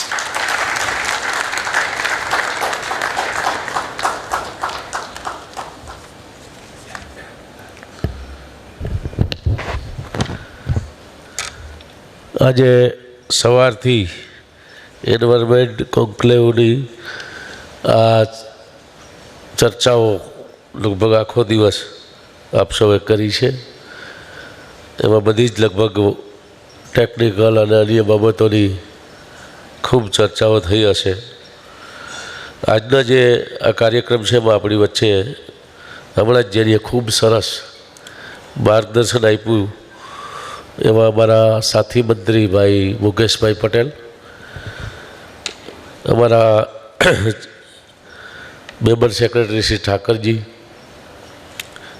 ભાઈ Shri president Himanshubhai Bodiwala, vice president Rameshbhai Vagasia, secretary Bhaveshbhai, CPCBના પ્રતિનિધિ પ્રસૂન ગાર્ગવ, ઉપસ્થિત બધા જ હોદ્દેદારો, આપ સૌ ઉદ્યોગના સૌ પ્રતિનિધિશ્રીઓ, ભાઈઓ બહેનો, મીડિયાના મિત્રો. નવી સરકાર ભૂપેન્દ્રભાઈ પટેલ સાહેબની આગેવાનીમાં જ્યારે હમણાં ગયા ડિસેમ્બરમાં સરકારની રચના થયા પછી આપણા આદરણીય મુખ્યમંત્રીશ્રીએ અમને બધાને કીધું હતું કે 100 દિવસનો લક્ષ્યાંક નક્કી કરો અને 100 દિવસમાં આપણે કયા એવા કામ કરી શકીએ કે ગુજરાતની જનતાએ આવડી મોટી પ્રચંડ બહુમતીથી 156 સીટથી આ મજબૂત સરકાર રૂપી આપણે આશીર્વાદ ગુજરાતની જનતાએ આપ્યા છે. ત્યારે અમે અમારા અલગ અલગ વિભાગના અધિકારીઓ અને બેસી અને હું ચર્ચા કરતો હતો. ત્યારે પર્યાવરણ વિભાગ જ્યારે આવ્યો ત્યારે મેં જોયું તો 1-2 મુદ્દા અમારા ચેરમેન શ્રી RB બારણ ઠાકરજી બધા લઈ આવ્યા કે આપણે તો કાયદાનો અમલ કરીએ છીએ, બાકી કંઈ બીજું કંઈ નવું કરી શકીએ એમ નથી. ત્યારે મેં કીધું, એક વાત કરી હતી કે 100 દિવસમાં આપણે 4 ઝોનમાં અલગ અલગ રીતે ઉદ્યોગ અને આપણા પર્યાવરણના અધિકારીઓ એક મંચમાં સાથે બેસીને આપણે એકબીજાની વાત કરીએ, એની શું મુશ્કેલીઓ છે, આપણે શું એની પાસે જે અપેક્ષા છે, એ જો વાતચીત કરશું તો આપણે વધારે સારી રીતે પર્યાવરણની જાળવણી કરી શકશું. અને એના પછી એ નક્કી કર્યું કે 4 ઝોનમાં એક આ રીતના કોન્ક્લેવનું આયોજન થાય. ગુજરાત ચેમ્બરે અમદાવાદમાં પણ આવો જ કાર્યક્રમ રાખ્યો હતો. આજે અહીંયા દક્ષિણ ગુજરાતમાં સુરત ખાતે આપણા વાપી, સરીગામ અને અંકલેશ્વર ભરૂચથી માંડી અને આખા આ દક્ષિણ ગુજરાતની લગભગ ઉદ્યોગો છે એના પ્રતિનિધિઓ મને કીધું 800 જેટલા રજિસ્ટ્રેશન થયા અને 600થી વધારે સવારથી અહીંયા આપ સૌ બેઠા છો. આવો સરસ એક આ જે પ્લેટફોર્મ છે એના કારણે આવનારા દિવસોમાં પર્યાવરણની દ્રષ્ટિએ આપણે હજી ઘણું જે અપેક્ષા છે એ પ્રમાણે કામ કરી શકશું. આજનો દિવસ એટલા માટે ખૂબ જ મહત્ત્વનો દિવસ છે અને આજે જે ગુજરાત ચેમ્બર ઓફ કોમર્સ અને આપણું ગુજરાત પ્રદૂષણ બોર્ડ નિયંત્રણ બોર્ડ છે એ આ રીતે એક મંચ ઉપર બેસી પ્રશાસન અને ઉદ્યોગકારોને આમંત્રણ આપીને જે રીતે આપણે ભેગા કર્યા છે. મિત્રો, એક કહેવત છે કે સંગઠનમાં શક્તિ છે. જ્યારે નિર્ણય કરનાર અને નિયંત્રણ કરનાર અને અમલવારી કરનારનો ત્રિવેણી સંગમ થાય ત્યારે આદરણીય મોદી સાહેબના જે સપન અને કોઈની તાકાત નથી કે રોકી શકે. આ ત્રિવેણી સંગમનું ફળ એટલે વિકાસ, વિકાસ અને વિકાસ. મિત્રો, હું જેમ જેમ ઉદ્યોગકારોને અને જુદા જુદા વિસ્તારમાં એના ઉદ્યોગોના સંપર્કમાં આવતો ગયો એમ મેં અનુભવ્યું છે કે દક્ષિણ ગુજરાતને મા પ્રકૃતિની આશીર્વાદ છે. ધરતી, નદીઓ, લીલોતરી, ટેકરીઓ, દરિયો અને ઉદ્યોગોની પાયાની જરૂરિયાત એવા સાહસિક ઉદ્યોગપતિઓ કુદરતની સાથે મા સરસ્વતી અને મા લક્ષ્મીજીની પણ જેના ઉપર કૃપા છે અને જ્યારે આ સાહસ અને સમજણ મળે ને એમાં પછી સરકાર વિચારશીલ હોય ત્યારે પાછું વાળીને જોવાની વાત દૂર દૂર સુધી દેખાતી નથી. મિત્રો, આજે આપણે સુરત બસ બધા મળ્યા છીએ ત્યારે સુરત વિશે થોડી વાત કરું તો રેશમનગરી, હીરાનું શહેર, સ્વચ્છ નગર અને હરિયાળી ભૂમિ ઉપરાંત એક થનગનતું શહેર, એક વાઇબ્રન્ટ શહેર છે. જ્યારે સકારાત્મક ઉર્જાની છલોછલ આ શહેરમાં આપણે ભેગા થઈએ છીએ તો કંઈક સકારાત્મકતા આપીને છૂટા પડીએ. મિત્રો, આજનો સમય વિકાસની જરૂર છે પણ વિનાશને ભોગે નહીં. પૈસાની મહત્ત્વ છે પણ પર્યાવરણને ભોગે નહીં. તો આપણે વિકાસ કરીશું, જરૂર કરશું પણ તકલાદી નહીં, ટકાઉ વિકાસ કરશું. સુરત શહેર પાસેથી આપણે ઘણી સારી બાબતો શીખવા જેવી છે કે સુરતમાં હાલ 11 CETP કાર્યરત છે, 11 સુએજ ટ્રીટમેન્ટ પ્લાન્ટ છે, નવા 7 CETP આવવાના છે અને નવા 8 સુએજ ટ્રીટમેન્ટ પ્લાન્ટ પ્રગતિમાં છે. સુરતમાં હાલ 115 MLD સુએજનો પુનઃ વપરાશ ઉદ્યોગમાં થઈ રહ્યો છે અને બીજા 400 MLD જેટલા સુએજનો વપરાશ હજીરા, પલસાણા અને કડોદરા વિસ્તારમાં થાય છે. તે અંગેના વાટાઘાટો ચાલી રહ્યા છે. સુરતનું પ્રશાસન અને ઉદ્યોગકારો સાથે મળીને હવા પ્રદૂષણ નિયંત્રણમાં પણ ઉમદા કામ કરી રહ્યા છે. વિશ્વકક્ષાએ સુરતની નામના અપાવનાર ETS પ્રોજેક્ટ સુરતની આગવી ઓળખ છે. જર્મન, જાપાન જેવા ઘણા વિકસિત દેશો છે એ આજે સુરત શહેર સાથે પર્યાવરણ અંગે હાથ મિલાવવા તૈયાર છે. એનું એક કારણ મને એ દેખાય છે કે સુરત શહેરના ઉદ્યોગકારોની ડિક્શનરીમાં ના શબ્દ નથી. મિત્રો, આપણે સાથે મળીને પર્યાવરણના ક્ષેત્રમાં ઘણું કામ કરવાનું છે. ગુજરાતના દરેક CETPમાંથી ઉદ્ભવતા ગંદા પાણીના ટ્રીટમેન્ટ બાદ દૂર દરિયા સુધી લઈ જઈ શકાય એવો ડ્રીમ પ્રોજેક્ટ સરકારે હાથ ઉપર લીધા છે. હવા પ્રદૂષણને નાથવા ટ્રાફિક પોલિસી, બાંધકામ દરમિયાનની પ્રવૃત્તિઓ તેમજ ઉદ્યોગ દ્વારા ઉદ્ભવતા પ્રદૂષણોને ઘટાડવાના ઉપાયો પણ અમલમાં મૂકવા સરકારે કમર કસી છે. આપણે જે હમણાં મેં વાત કરી એ ડીપ સી પ્રોજેક્ટ માટે ગયા સોમવારે જ ગાંધીનગરમાં એક ઉચ્ચ કક્ષાની મિટિંગ મળી હતી. આપણા આદરણીય મંત્રી શ્રી નાણામંત્રી કનુભાઈ દેસાઈ સાહેબ, ઉદ્યોગ મંત્રી ભાઈ બલવંતસિંહ રાજપૂત સાહેબ અને હું અને ત્રણેય વિભાગના સચિવ અને બધા જ બેઠા હતા. ત્યારે દરેક ડીપસી જે પ્રોજેક્ટ છે એનો રિવ્યૂ કર્યો હતો અને એમાં આપણા આ વિસ્તારમાંથી દક્ષિણ ગુજરાતમાં લગભગ જે રીતે ત્યાં વાત થઈ એ પ્રમાણે ખૂબ આગળ આ પ્રોજેક્ટો વધી રહ્યા છે. બાકીના અમદાવાદ, બરોડા અને અન્ય રાજકોટથી જેતપુરથી જે પોરબંદરના દરિયા સુધી આ ડીપસી પ્રોજેક્ટથી પાઇપલાઇનથી તે દરિયામાં આ બધું જે પાણી છે લઈ જવાનો આ પ્રોજેક્ટ છે એને આગળ વધારવા માટે ખૂબ ચર્ચાઓ થઈ અને એની ઝડપથી અમલવારી થાય એના માટેની પણ ત્યાં વાતચીત થઈ હતી. એટલે એમાં પણ આપણે આગળ વધી રહ્યા છીએ. ટૂંકમાં આપણે વાત કરીએ તો સરકાર વત્તા ઉદ્યોગ બરાબર વિકાસ, આ નીતિથી આપણા રાજ્યમાં વર્ષોથી કામ થઈ રહ્યું છે. આપણા ગુજરાતમાં કાયદોની વ્યવસ્થાની જે સ્થિતિ છે એના કારણે ઉદ્યોગો અહીં વધારે આવી રહ્યા છે. નરેન્દ્રભાઈએ જે વાઇબ્રન્ટ ગુજરાતના પ્રયત્ન કર્યો એના કારણે એ ઉદ્યોગ વધારે આવ્યા છે અને એના કારણે અનેક લોકોને રોજગારી મળી રહી છે. હું શ્રમ રોજગાર મંત્રી હતો ત્યારે પણ અમે એક જ વાત હંમેશા ધ્યાનમાં રાખી હતી કે કોઈ કાયદાથી ડરાવવા કરતાં આપણે એકબીજા સાથે મળીને કંઈ નાના મોટા પ્રશ્નો હોય તો એમાં અમે તમને ક્યાં ઉપયોગી થઈ શકીએ, તમારી શું અમારી પાસે સરકાર પાસે અપેક્ષા છે અને સરકારની તમારી પાસે શું અપેક્ષા છે, એને જો સાથે મળીને વાત કરીએ તો ફેક્ટરી એક્ટ લગાડવો કે બોઇલરનો કાયદો લગાડવો કે શ્રમ કાયદાઓ લગાડવા આપણી ગુજરાતની એક તાસીર એ પણ છે કે શ્રમિક અને જે માલિક છે, ઉદ્યોગપતિ છે, એ બેમાં કોઈ ભેદભાવ નથી. જે મજૂર છે, જે શ્રમિક છે, જે કામ કરનાર વ્યક્તિ છે એ પોતે પણ માને છે કે આ ઉદ્યોગ મારો છે, હું એનો ભાગીદાર છું.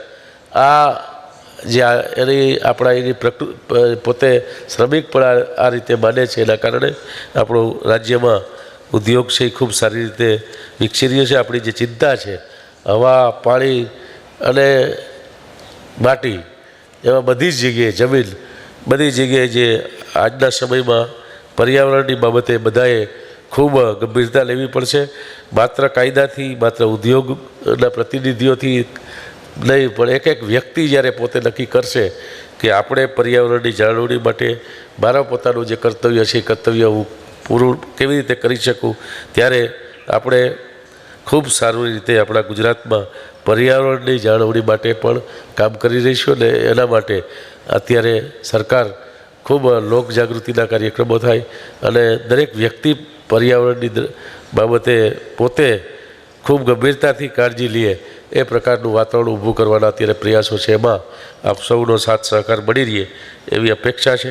આપ તમારા કોઈ નાના મોટા પ્રશ્નો છે એમાં અમે હંમેશા અત્યારે આપણું જે ગુજરાત પ્રદૂષણ નિયંત્રણ બોર્ડ છે એના અધિકારીઓની ટીમ છે એ હંમેશા જે રીતે કામ કરે છે એ એકબીજાને કઈ રીતે ઉપયોગી થઈ શકીએ એ રીતે અત્યારે કામગીરી છે અને એમાં હજુ વધારે કેમ સુધારો થાય એના માટે અમે મુકેશભાઈ સતત પ્રયત્ન કરી રહ્યા છીએ. આપણા જે ચેરમેન છે એ પણ હમણાં 2 મહિનાથી રજા ઉપર ગયા છે, પણ એ આર્મી બારણ, હું અગાઉ જ્યારે મંત્રી હતો ત્યારે મારા પીએસ હતા, એ ડેપ્યુટી કલેક્ટર હતા અને હું ત્યારે રેવન્યુ મંત્રી હતો.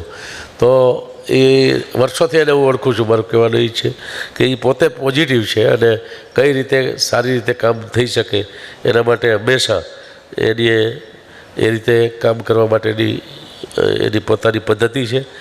એક આ વિષય સિવાયની વાત કરીને મારી વાત પૂરી કરવી છે કે હમણાં આપણા 17 એપ્રિલથી 27 એપ્રિલ સુધી ગુજરાતમાં એટલે કે સૌરાષ્ટ્રમાં સોમનાથ ખાતે અને દ્વારકા અને સ્ટેચ્યુ ઓફ યુનિટીમાં દરરોજ આવતીકાલે ટ્રેન સુરતમાં પહેલી ટ્રેન આવવાની છે અને એમાં લગભગ 300 જેટલા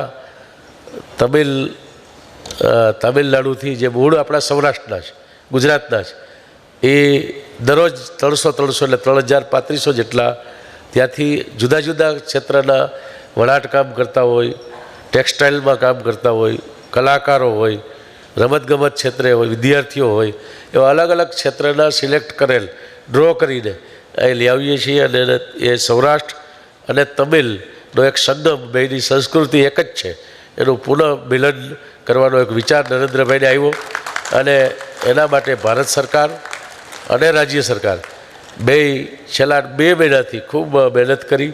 આપણા ગુજરાતના 8 મંત્રીશ્રીઓ એકી સાથે ગઈ 25-26 નિમંત્રણ આપવા માટે ગયા હતા. હું પણ એમાં ગયો હતો. એની પહેલાં કેન્દ્ર સરકારના મંત્રી, રાજ્ય સરકારના મંત્રી અમારી પહેલાં 19 તારીખે પણ ગયા હતા અને ત્યાં અમે જે વાતાવરણ જોયું અને અમે ત્યાં આમંત્રણ આપ્યું. અલગ અલગ શહેરો 12-13 મોટા શહેરો છે, એમાં મદુરાઈ અને અન્ય શહેરોમાં અમે ગયા હતા. તો ત્યાં ખૂબ ઉત્સાહ છે અને એ બધા આવી રહ્યા છે. તો આવતીકાલે સુરતમાં રેલવે સ્ટેશન ઉપર એનું ભવ્ય સ્વાગત થવાનું છે. બરોડા પણ થવાનું છે, અમદાવાદ પણ થવાનું છે અને રાજકોટ પણ થવાનું છે. અને પછી સવારે એ વેરાવળ પહોંચશે 17 તારીખે, ત્યારે ત્યાં રાજનાથસિંહ છે એ આ કાર્યક્રમના ઉદ્ઘાટનમાં, બીજા મહાનુભાવો પણ ઘણા બધા આવવાના છે. અને 26 તારીખે જ્યારે પૂર્ણાવતિ છે ત્યારે આપણા આદરણીય વડાપ્રધાન શ્રી નરેન્દ્રભાઈ મોદી સાહેબ પણ આવવાના છે. ભારત સરકાર, રાજ્ય સરકાર ભેગા મળી અને આ કાર્યક્રમ કરે છે. એ આપ સૌના જાણમાં રહીએ. તમે અહીં બેઠા છો, એ અનેક લોકો તમારે ત્યાં રોજગારી છે, ઘણા લોકો સુધી તમે આ વાત પહોંચાડી શકો. એટલા માટે કહું છું કે વિશ્વમાં સૌથી મોટું માઇગ્રેટ જે થયું હતું એ સૌરાષ્ટ્રમાંથી, આજે અટાણે તમિલનાડુમાં છે એ લોકો અહીંથી ગયા હતા. અને ત્યારે સોમનાથ મંદિર ઉપર મોહમ્મદ ગજની અને અલાઉદ્દીન ખિલજી જ્યારે એની આક્રમણ કર્યું હતું ત્યારે આ બધા લોકો અહીંથી પોતાનો જીવ બચાવવા માટે નીકળી ગયા હતા ને એનામાં કૌશલ્ય હતું. એટલે મદુરાઈના રાજાએ એને આમંત્રણ આપ્યું હતું. એ ખંભાતથી મહારાષ્ટ્ર ગયા હતા અને મહારાષ્ટ્રથી ત્યાં તમિલનાડુ ગયા. ત્યાં મદુરાઈના રાજાએ એનું જે આ વણાટ અને જરીનું બાકીનું કામ એની કૌશલ્ય હતું એટલે ત્યાં રાખ્યા. અને એ લોકો એ રીતે ત્યાં રહી ગયા કે દૂધમાં સાકર ભળે એવી રીતે ભળી ગયા છે. આપણી ગુજરાતની, સૌરાષ્ટ્રની જે સંસ્કૃતિ છે એવી જ એની સંસ્કૃતિ છે. અને ત્યાં ખૂબ મોટું, અત્યારે 25 લાખની વસ્તી તમિલનાડુમાં આપણે સૌરાષ્ટ્ર ગુજરાતના લોકો ત્યાં રહીએ છે. એનું પુનઃ મિલન કરવાનો આ 10 દિવસનો એ કાર્યક્રમ છે. એમાં આપણે જ્યાં હોઈએ ત્યાં કે આ વાતને વધારે એની વાત કરીએ અને કે સ્વાગત કરવા માટે પણ જવાતું હોય તો આપણે અથવા આપણા ત્યાં કામ કરતા કોઈ વ્યક્તિઓ છે એ જાય એવી, કેમ કે 10 દિવસ સુધી સુરતમાં ત્યાં ટ્રેનનું રોજ સ્વાગત થવાનું છે. એટલે એટલી આપ સૌને અપીલ કરી અને મારી વાત પૂરી કરું છું. અસ્તુ. જય જય ગરીબ ગુજરાત.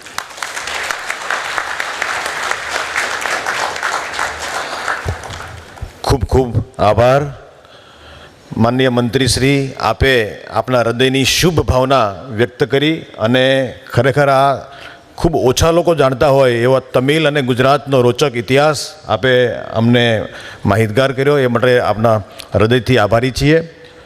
આપના વરદ હસ્તે કોર્પોરેટ એન્વાયરમેન્ટલ રિસ્પોન્સિબિલિટી એવોર્ડનું ડિસ્ટ્રીબ્યુશન કરવું છે. પણ એ પહેલાં આજે આ સમગ્ર કોન્ક્લેવ જે થઈ છે એમાં આપની વાતનો ખરેખર આ એક ઉદાહરણ છે કે માત્ર સદન ગુજરાત ચેમ્બર ઓફ કોમર્સ નહીં પણ એક સહયોગી સંસ્થા તરીકે GPCB જોડાયું છે. અને આવું પ્રથમ વખત બન્યું છે કે આવી કોન્ક્લેવ સરકાર અને ચેમ્બર સાથે જોડાઈને કરી હોય એવી. તો આ પણ એક ઇતિહાસ છે. આજે આ કાર્યક્રમની અંદર ઉપસ્થિત ઘણા બધા મહાનુભાવો છે. એમાં અમારા પાસ પ્રેસિડેન્ટ શ્રી અશોકભાઈ શાહ સાહેબ ઉપસ્થિત છે. સાહેબ, અમે આપની હાજરીની નોંધ લઈએ છીએ. ફર્સ્ટ લેડી મનીષાબેન બોડાવાલા ઉપસ્થિત છે. અમે આપની હાજરીની નોંધ લઈએ છીએ. અને આપને આજે 30મી વર્ષગાંઠ આપની મેરેજ એનિવર્સરી છે આપ પ્રમુખશ્રી અને ફર્સ્ટ લેડીની. તો આજે અમે તક પણ લેવા માંગે છે આપ બંને સ્થાન ઉપર ઊભા થાવ અને સમગ્ર ગેધરિંગને હું વિનંતી કરું કે આજે એમની 30મી વર્ષગાંઠ અમારા પ્રમુખશ્રીની મેરેજ એનિવર્સરીની વર્ષગાંઠ છે. તો અમે એમને શુભેચ્છા આપીએ છીએ. આ સમગ્ર કાર્યક્રમની અંદર જે પાવર સ્પોન્સર તરીકે રહ્યા છે એવા આર્સેલર મિત્તલ નિપ્પોન સ્ટીલના એક્ઝિક્યુટિવ ડિરેક્ટર શ્રી સંતોષ મુંદ્રાજી અહીંયા ઉપસ્થિત છે. સાહેબ, આપને હું વિનંતી કરું કે આપ આગળ આપનું સ્થાન લાવશો અને એક ટોકન ઓફ લવ અમે ચેમ્બર તરફથી આપવા માગીએ છીએ. હું ઓનરરી સેક્રેટરી શ્રી ભાવેશભાઈ ટેલરને વિનંતી કરું. સાથે અમારા પ્રેસિડેન્ટ શ્રી હિમાંશુભાઈ બોડાવાલા, પ્રેસિડેન્ટ ઇલેક્ટ શ્રી રમેશભાઈ વઘાસિયા અને બંને મંત્રી મહોદયશ્રીને વિનંતી કે એમનું આપણે બુકેથી અને મેમેન્ટોથી સ્વાગત કરીએ. કારણ કે આ જનરસ સહકાર વગર આટલી મોટી કોન્ક્લેવ આપણે કોઈ પણ ચાર્જ લીધા વગર આપણે આપી શક્યા છીએ આ ઉદ્યોગકારોને. એ માટે ખરેખર આ સંસ્થાનો સમગ્ર ઓડિયન્સ અને સદન ગુજરાત ચેમ્બર ઓફ કોમર્સ ખૂબ ખૂબ આભારી છે.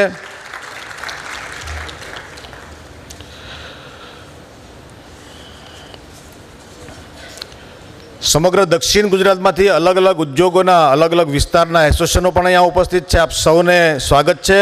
અને એવોર્ડ સેરેમની પૂર્ણ થયા બાદ આપ સૌ મંત્રીશ્રીઓનું સત્કાર પણ કરી શકશો.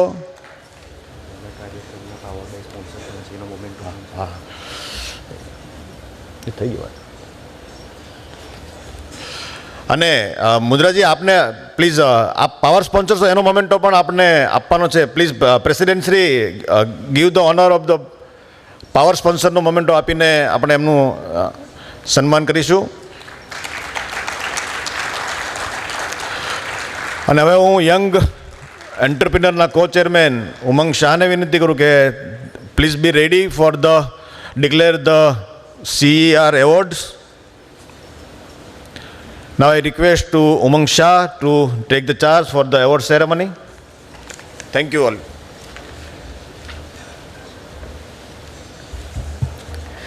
Thank you, sir. Ladies and gentlemen, we must appreciate the efforts taken by some industries that have contributed as a part of their corporate environmental responsibility. Mukesh સરે જેમ તમે કીધું કે ઘણી બધી ઇન્ડસ્ટ્રીઝ જે ઇલીગલ ડિસ્ચાર્જ કરે છે એને આપણે સ્ટ્રિક્ટલી એમને કહીએ કે ભાઈ કોઈ ડિસ્ચાર્જ ના કરે. At the same time sir આજે આપણે એપ્રિશિએટ બી કરશું જે કોઈ ઇન્ડસ્ટ્રીએ જે ખરેખર ખૂબ જ સરસ કામ કરેલા છે આજુબાજુ વિલેજીસ માટે, ફોરેસ્ટેશન, ગ્રાઉન્ડ વોટર રિચાર્જ, એવા ઘણા ઇન્ડસ્ટ્રીઓએ CER એક્ટિવિટીના ધોરણે ઘણા બજેટ ફાળેલા છે અને એમાં ખરેખર બહુ સરસ કામ કર્યા છે. સો FGCCI in association with GPCB has decided to give CER awards to the following industries. આપણા પાસે સમય ઓછો છે, so I request all the there are 10 awardees to be given. So એક હું નામ જેમ અનાઉન્સ કરીશ, whenever I announce the name, the respected industry persons are requested to come on the stage as soon as possible. Starting with, ladies and gentlemen, please have a big round of applause for Rallies India Limited, Tata Group.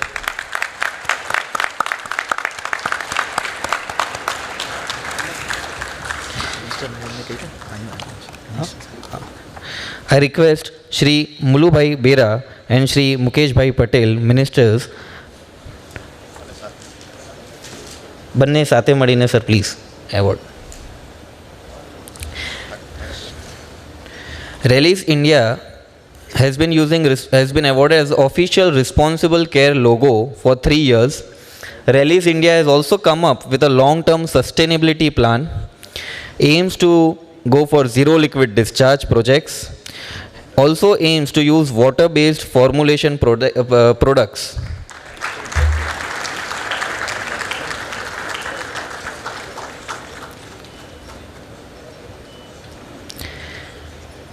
Next I call upon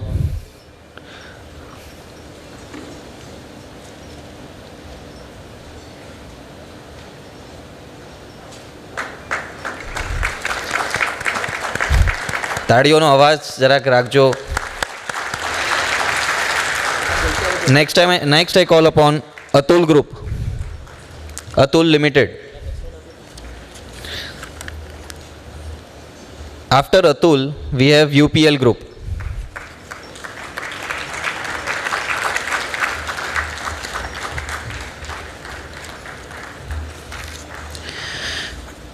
Atul Group has developed waterproofing shed, rainwater harvesting system for 25 schools.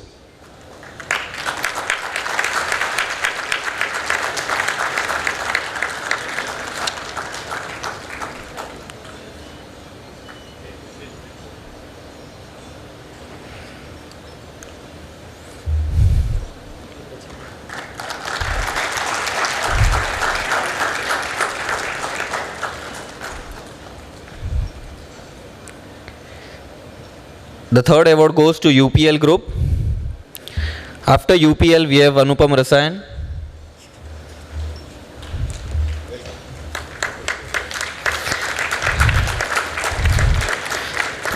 UPL has been has taken very good initiatives in mangrove plantation in coastal belt area. UPL has planted more than 3 lakh plantation as mangrove plantation, and has developed and planted nearly 82,000 trees in 200 acres of land.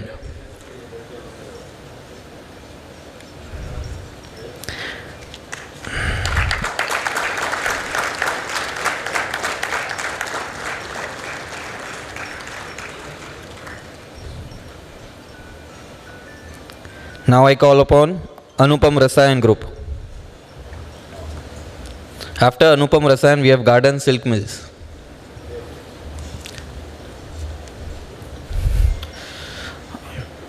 A big round of applause for Anupam Rasayan. જેમનો target છે to adopt renewable energy and increase use to 20 to 25%. એમનો 84% of landfill waste એ direct કર્યો છે, જે રિયુઝમાં જાય છે, અને ઓછો કર્યો છે. 84% reduction in landfill waste. Also working with collaboration with government of Gujarat in local ITI college. Hospital schools માં બી donation કરેલું છે. Now I call upon Garden Silk Mills.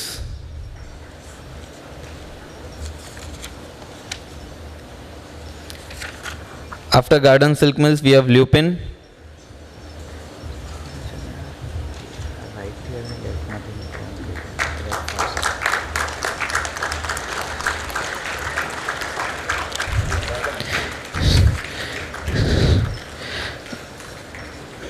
Garden silk mills એક પ્રોજેક્ટ પર કામ કરે છે, જે એમનું જીબી પાવર, એનું ગ્રીડનું કન્ઝમ્પશન ઓછું થાય.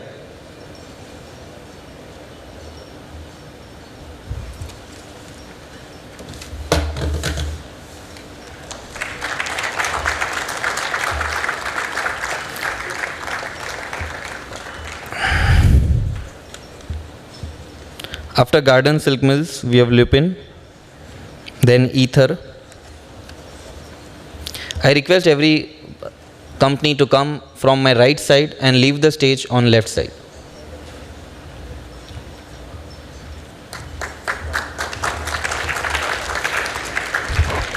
લ્યુપિને સ્કિલ ડેવલપમેન્ટ પર બી બહુ કામ કર્યું છે.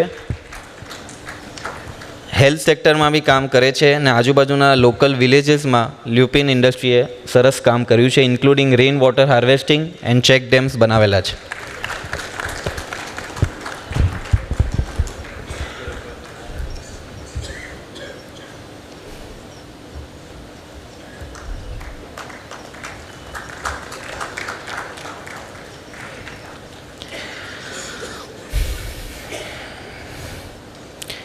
Now I request Ether Group.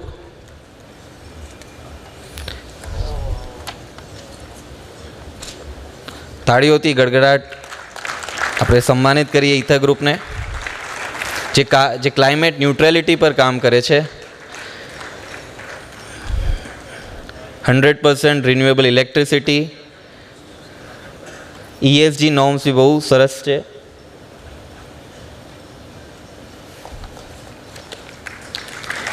After Ether, we have Deccan.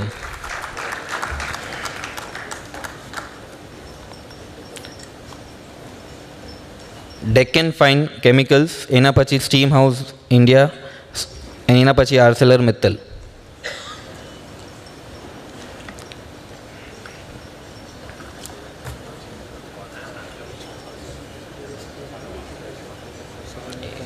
એ લોકોને પૂછી લો ને, એટલે મેં નાખાઈ તો દીધેલી છે, કન્ફર્મ ખાલી કરી.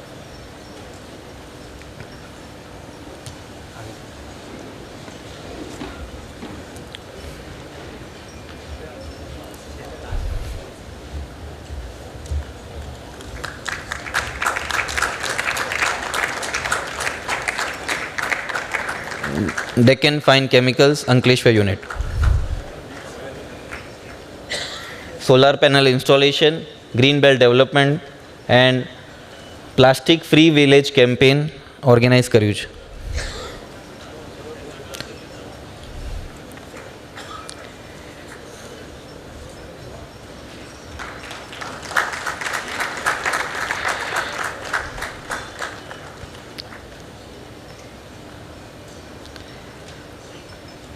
Now we have Steam House Limited.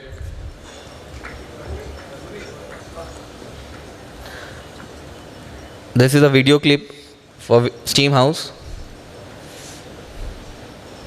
Volume please.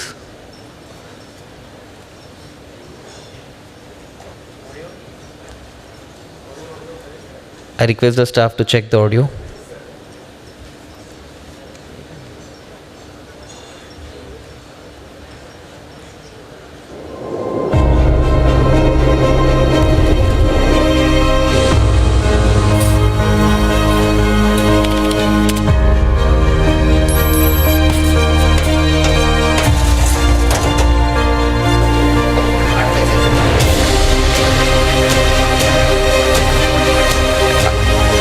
Community boiler concept है.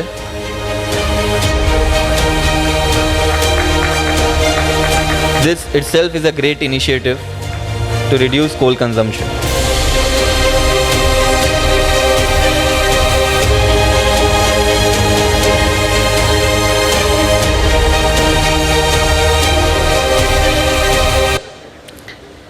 Next we have ArcelorMittal Nippon Steel.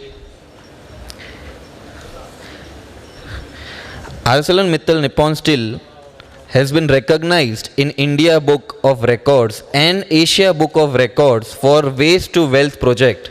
Ladies and gentlemen, please have a big round of applause for ArcelorMittal.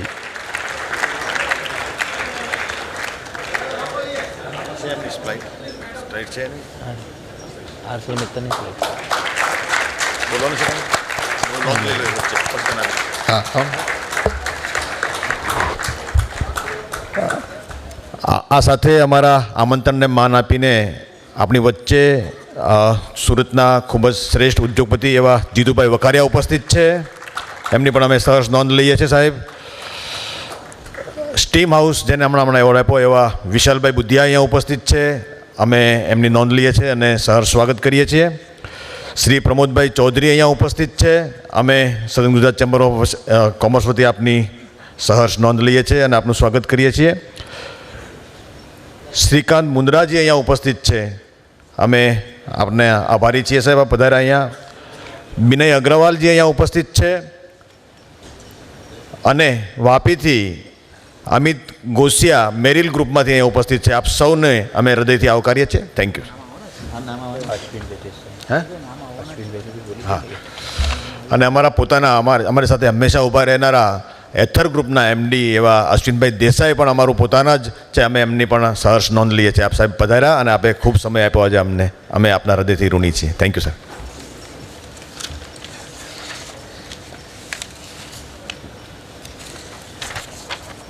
હવે હું ડિફરન્ટ ઇન્ડસ્ટ્રીયલ એસોસિએશનના નામ લઈશ. I request the president of every industrial association to come on stage and felicitate a gift to our honorable ministers. Vapi Industrial Association na president, Dahej Industrial Association na president, Saikha Industries, Pandesara, બધા જ I request every association president to come on stage.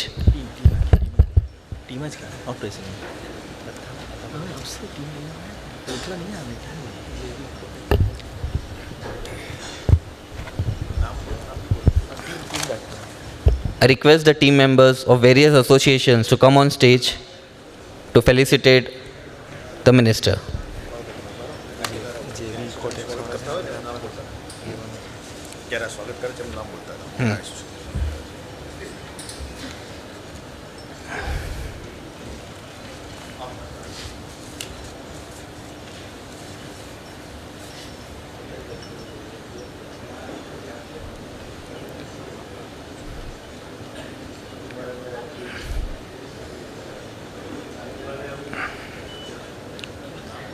Pandesara Industrial Association, Palsana Industrial Association, Sachin Industrial Association, New Palsana Industrial Association, Eco Textile, Vapi, Dahej, Ankleshwar Industry, Panoli Industry.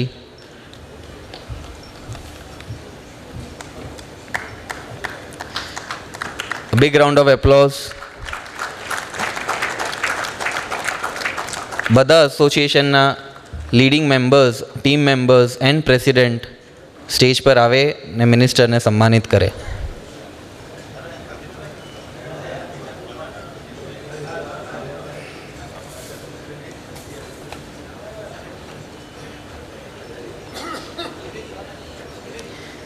I request JB Eco Textile Group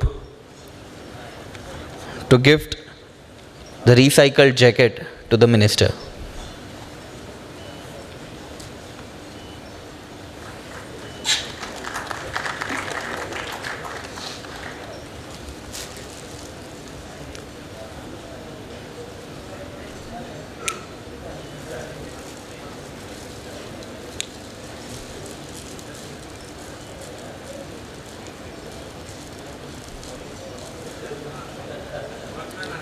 प्रशांत पटेल सायका industrial association थी अगर होय तो आवे.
I request Shri Ashok Bhai Shah to be on stage and to felicitate the minister.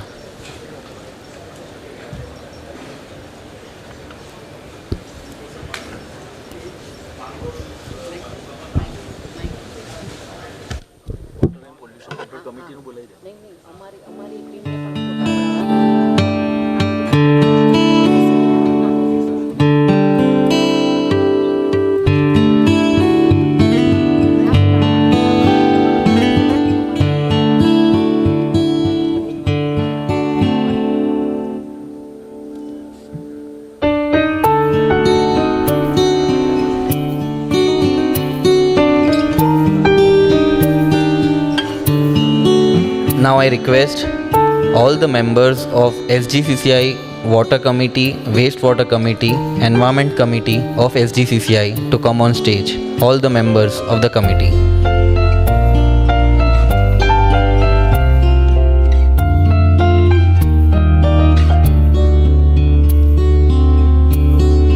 Group Chairman.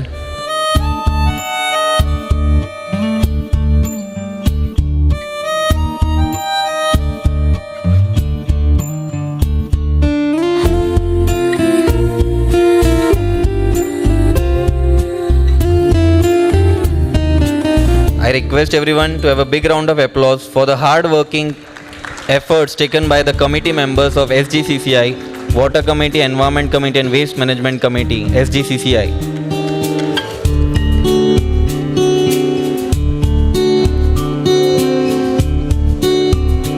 જમવાનું બહુ સરસ હતું. આપણે એનર્જી બહુ સારી છે આપણી પાસે. આપણે તાળીઓ થોડી વધારે પાડશું.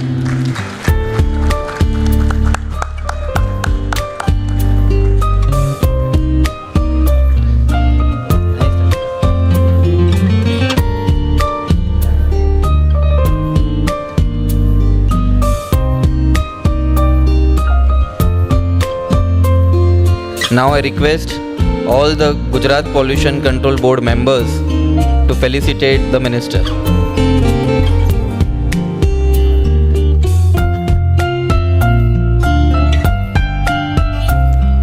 I request all the team members of GPCB, Gujarat Pollution Control Board, to come on stage and felicitate the minister.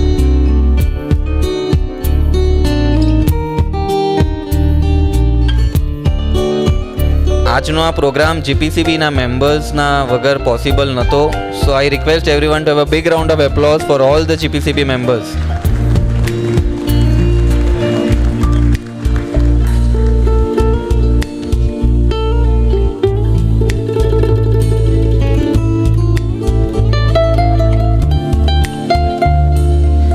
આ પ્રોગ્રામ ફક્ત 10 મિનિટમાં પતશે. So I request everyone to please attend the full program. It will be completing in next 10 minutes. I request everyone to stay.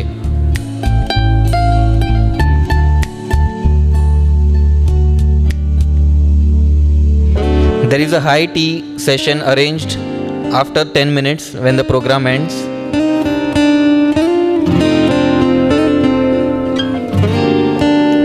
તાળીઓ જોરતી હોવી જોઈએ. આ બધા આખી જીપીસીબીની team છે. I request everyone to give a standing ovation. ઊભા રહીને એમને તાળીઓ પાડવી જોઈએ. આ આખી જીપીસીબીની ટીમ જે બહુ ખૂબ જ મહેનત કરેલું છે આ પ્રોગ્રામ માટે. સ્પેશિયલ મેન્શન ટુ શ્રીમતી જિજ્ઞાસા મેડમ જે સુરતના આરો છે.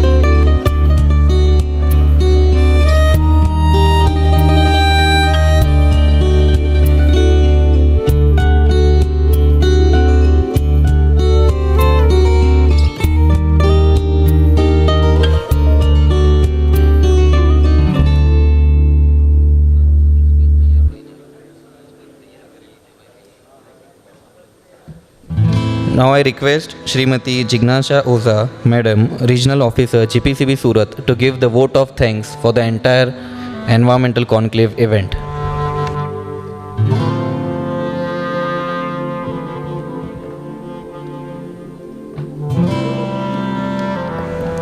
Good evening to all. આપનો વધારે સમય નહીં લઉં, પરંતુ સૌથી પહેલાં તો આજે જે આખા દિવસ દરમિયાન આપણે વિવિધ જે કંઈ વાતચીત થઈ એમાં સૌથી આકર્ષણ રૂપ શબ્દ હોય તો નરેન્દ્ર મોદી સાહેબે જે આપણને મિશન લાઈફ વર્ડ આપ્યો છે એ કન્સેપ્ટ આપવા બદલ પ્રધાનમંત્રીશ્રીનો અત્રેથી ખૂબ ખૂબ આભાર વ્યક્ત કરું છું. એ સાથે સાથે અત્યંત વ્યસ્ત હોવા છતાં પણ અમારી વિનંતીને માન આપીને અહીં પધારેલા કેબિનેટ મંત્રી શ્રી આદરણીય મોળુભાઈ બેરા સાહેબનો પણ આ તબક્કે હું ખૂબ ખૂબ આભાર માનું છું કે સર આપ અતિ વ્યસ્ત હોવા છતાં પણ આપ અહીં પધાર્યા અને જે અહીંયાના ઉદ્યોગોકારો સાથે આપણે સંવાદ સાધ્યો છે એ બદલ આપનો ખૂબ ખૂબ આભારી છું. ત્યારબાદ આપણા લોકલાડીલા નેતા એવા માનનીય મુકેશભાઈ પટેલ એ પણ સતત સુરતની સાથે જ હોય છે અને આપણી દરેક જે કંઈ સમસ્યા હોય નાનામાં નાની એ ગાંધીનગર બેસીને પણ એ સુલટાવવાનો પ્રયત્ન કરે છે. એવા આપણા લોકપ્રિય નેતા શ્રી મુકેશભાઈ પટેલનો પણ હું અત્યંત હૃદયપૂર્વક આભાર માનું છું. સાથે સાથે અમારા ખૂબ જ સિનિયર એવા CPCBના રિજિયોનલ ડાયરેક્ટર પ્રસન્ન ગાર્ગવ સર જે અહીં પધાર્યા અમારા આમંત્રણને માન આપીને, અને એમણે જે મિશન લાઈફ ઉપર એમના વ્યૂઝ આપણી સાથે શેર કર્યા એ બદલ સર આપનો પણ હું GPCB તરફથી અને SGCCI તરફથી ખૂબ આભાર માનું છું. અમારા સ્વપ્નદ્રષ્ટા કે અમે કંઈ વિચારીએ કે અમે કંઈ સ્વપ્ન સેવીએ અને અમારા સ્વપ્નને હવામાં ખુલ્લા મૂકવા માટે જે અમને મોકળું મેદાન આપે છે એવા અમારા અતિ પ્રિય અને અતિ માનનીય એવા અમારા સભ્ય સચિવ શ્રી ઠાકર સાહેબનો આ તબક્કે હું ખૂબ ખૂબ આભાર માનું છું. એમનું ખરેખર માર્ગદર્શન અમારા માટે એક દીવાદાંડી સમાન છે.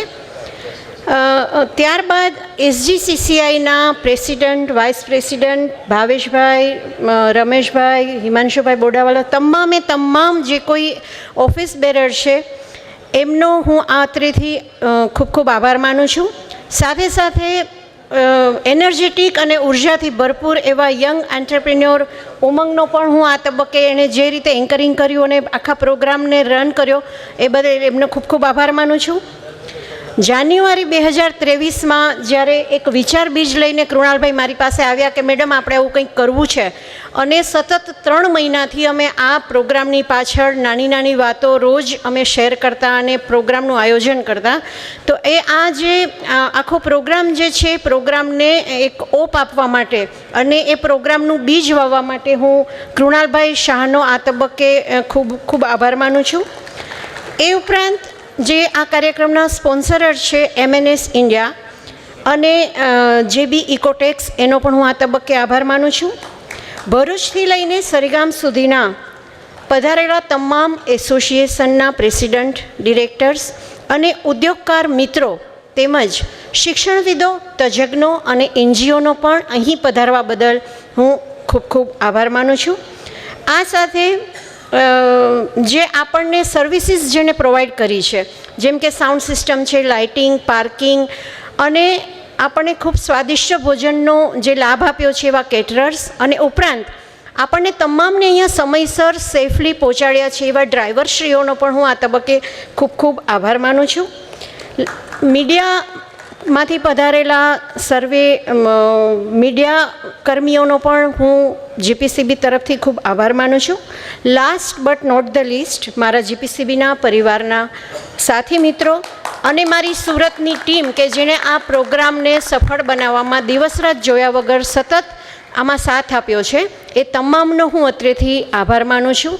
જાણે અજાણે કોઈ રહી ગયું હોય અને આ કાર્યક્રમમાં જેનો સહયોગ હોય એવા તમામનો હું GPCB વતી અંતઃકરણપૂર્વક આભાર માનું છું. ધન્યવાદ.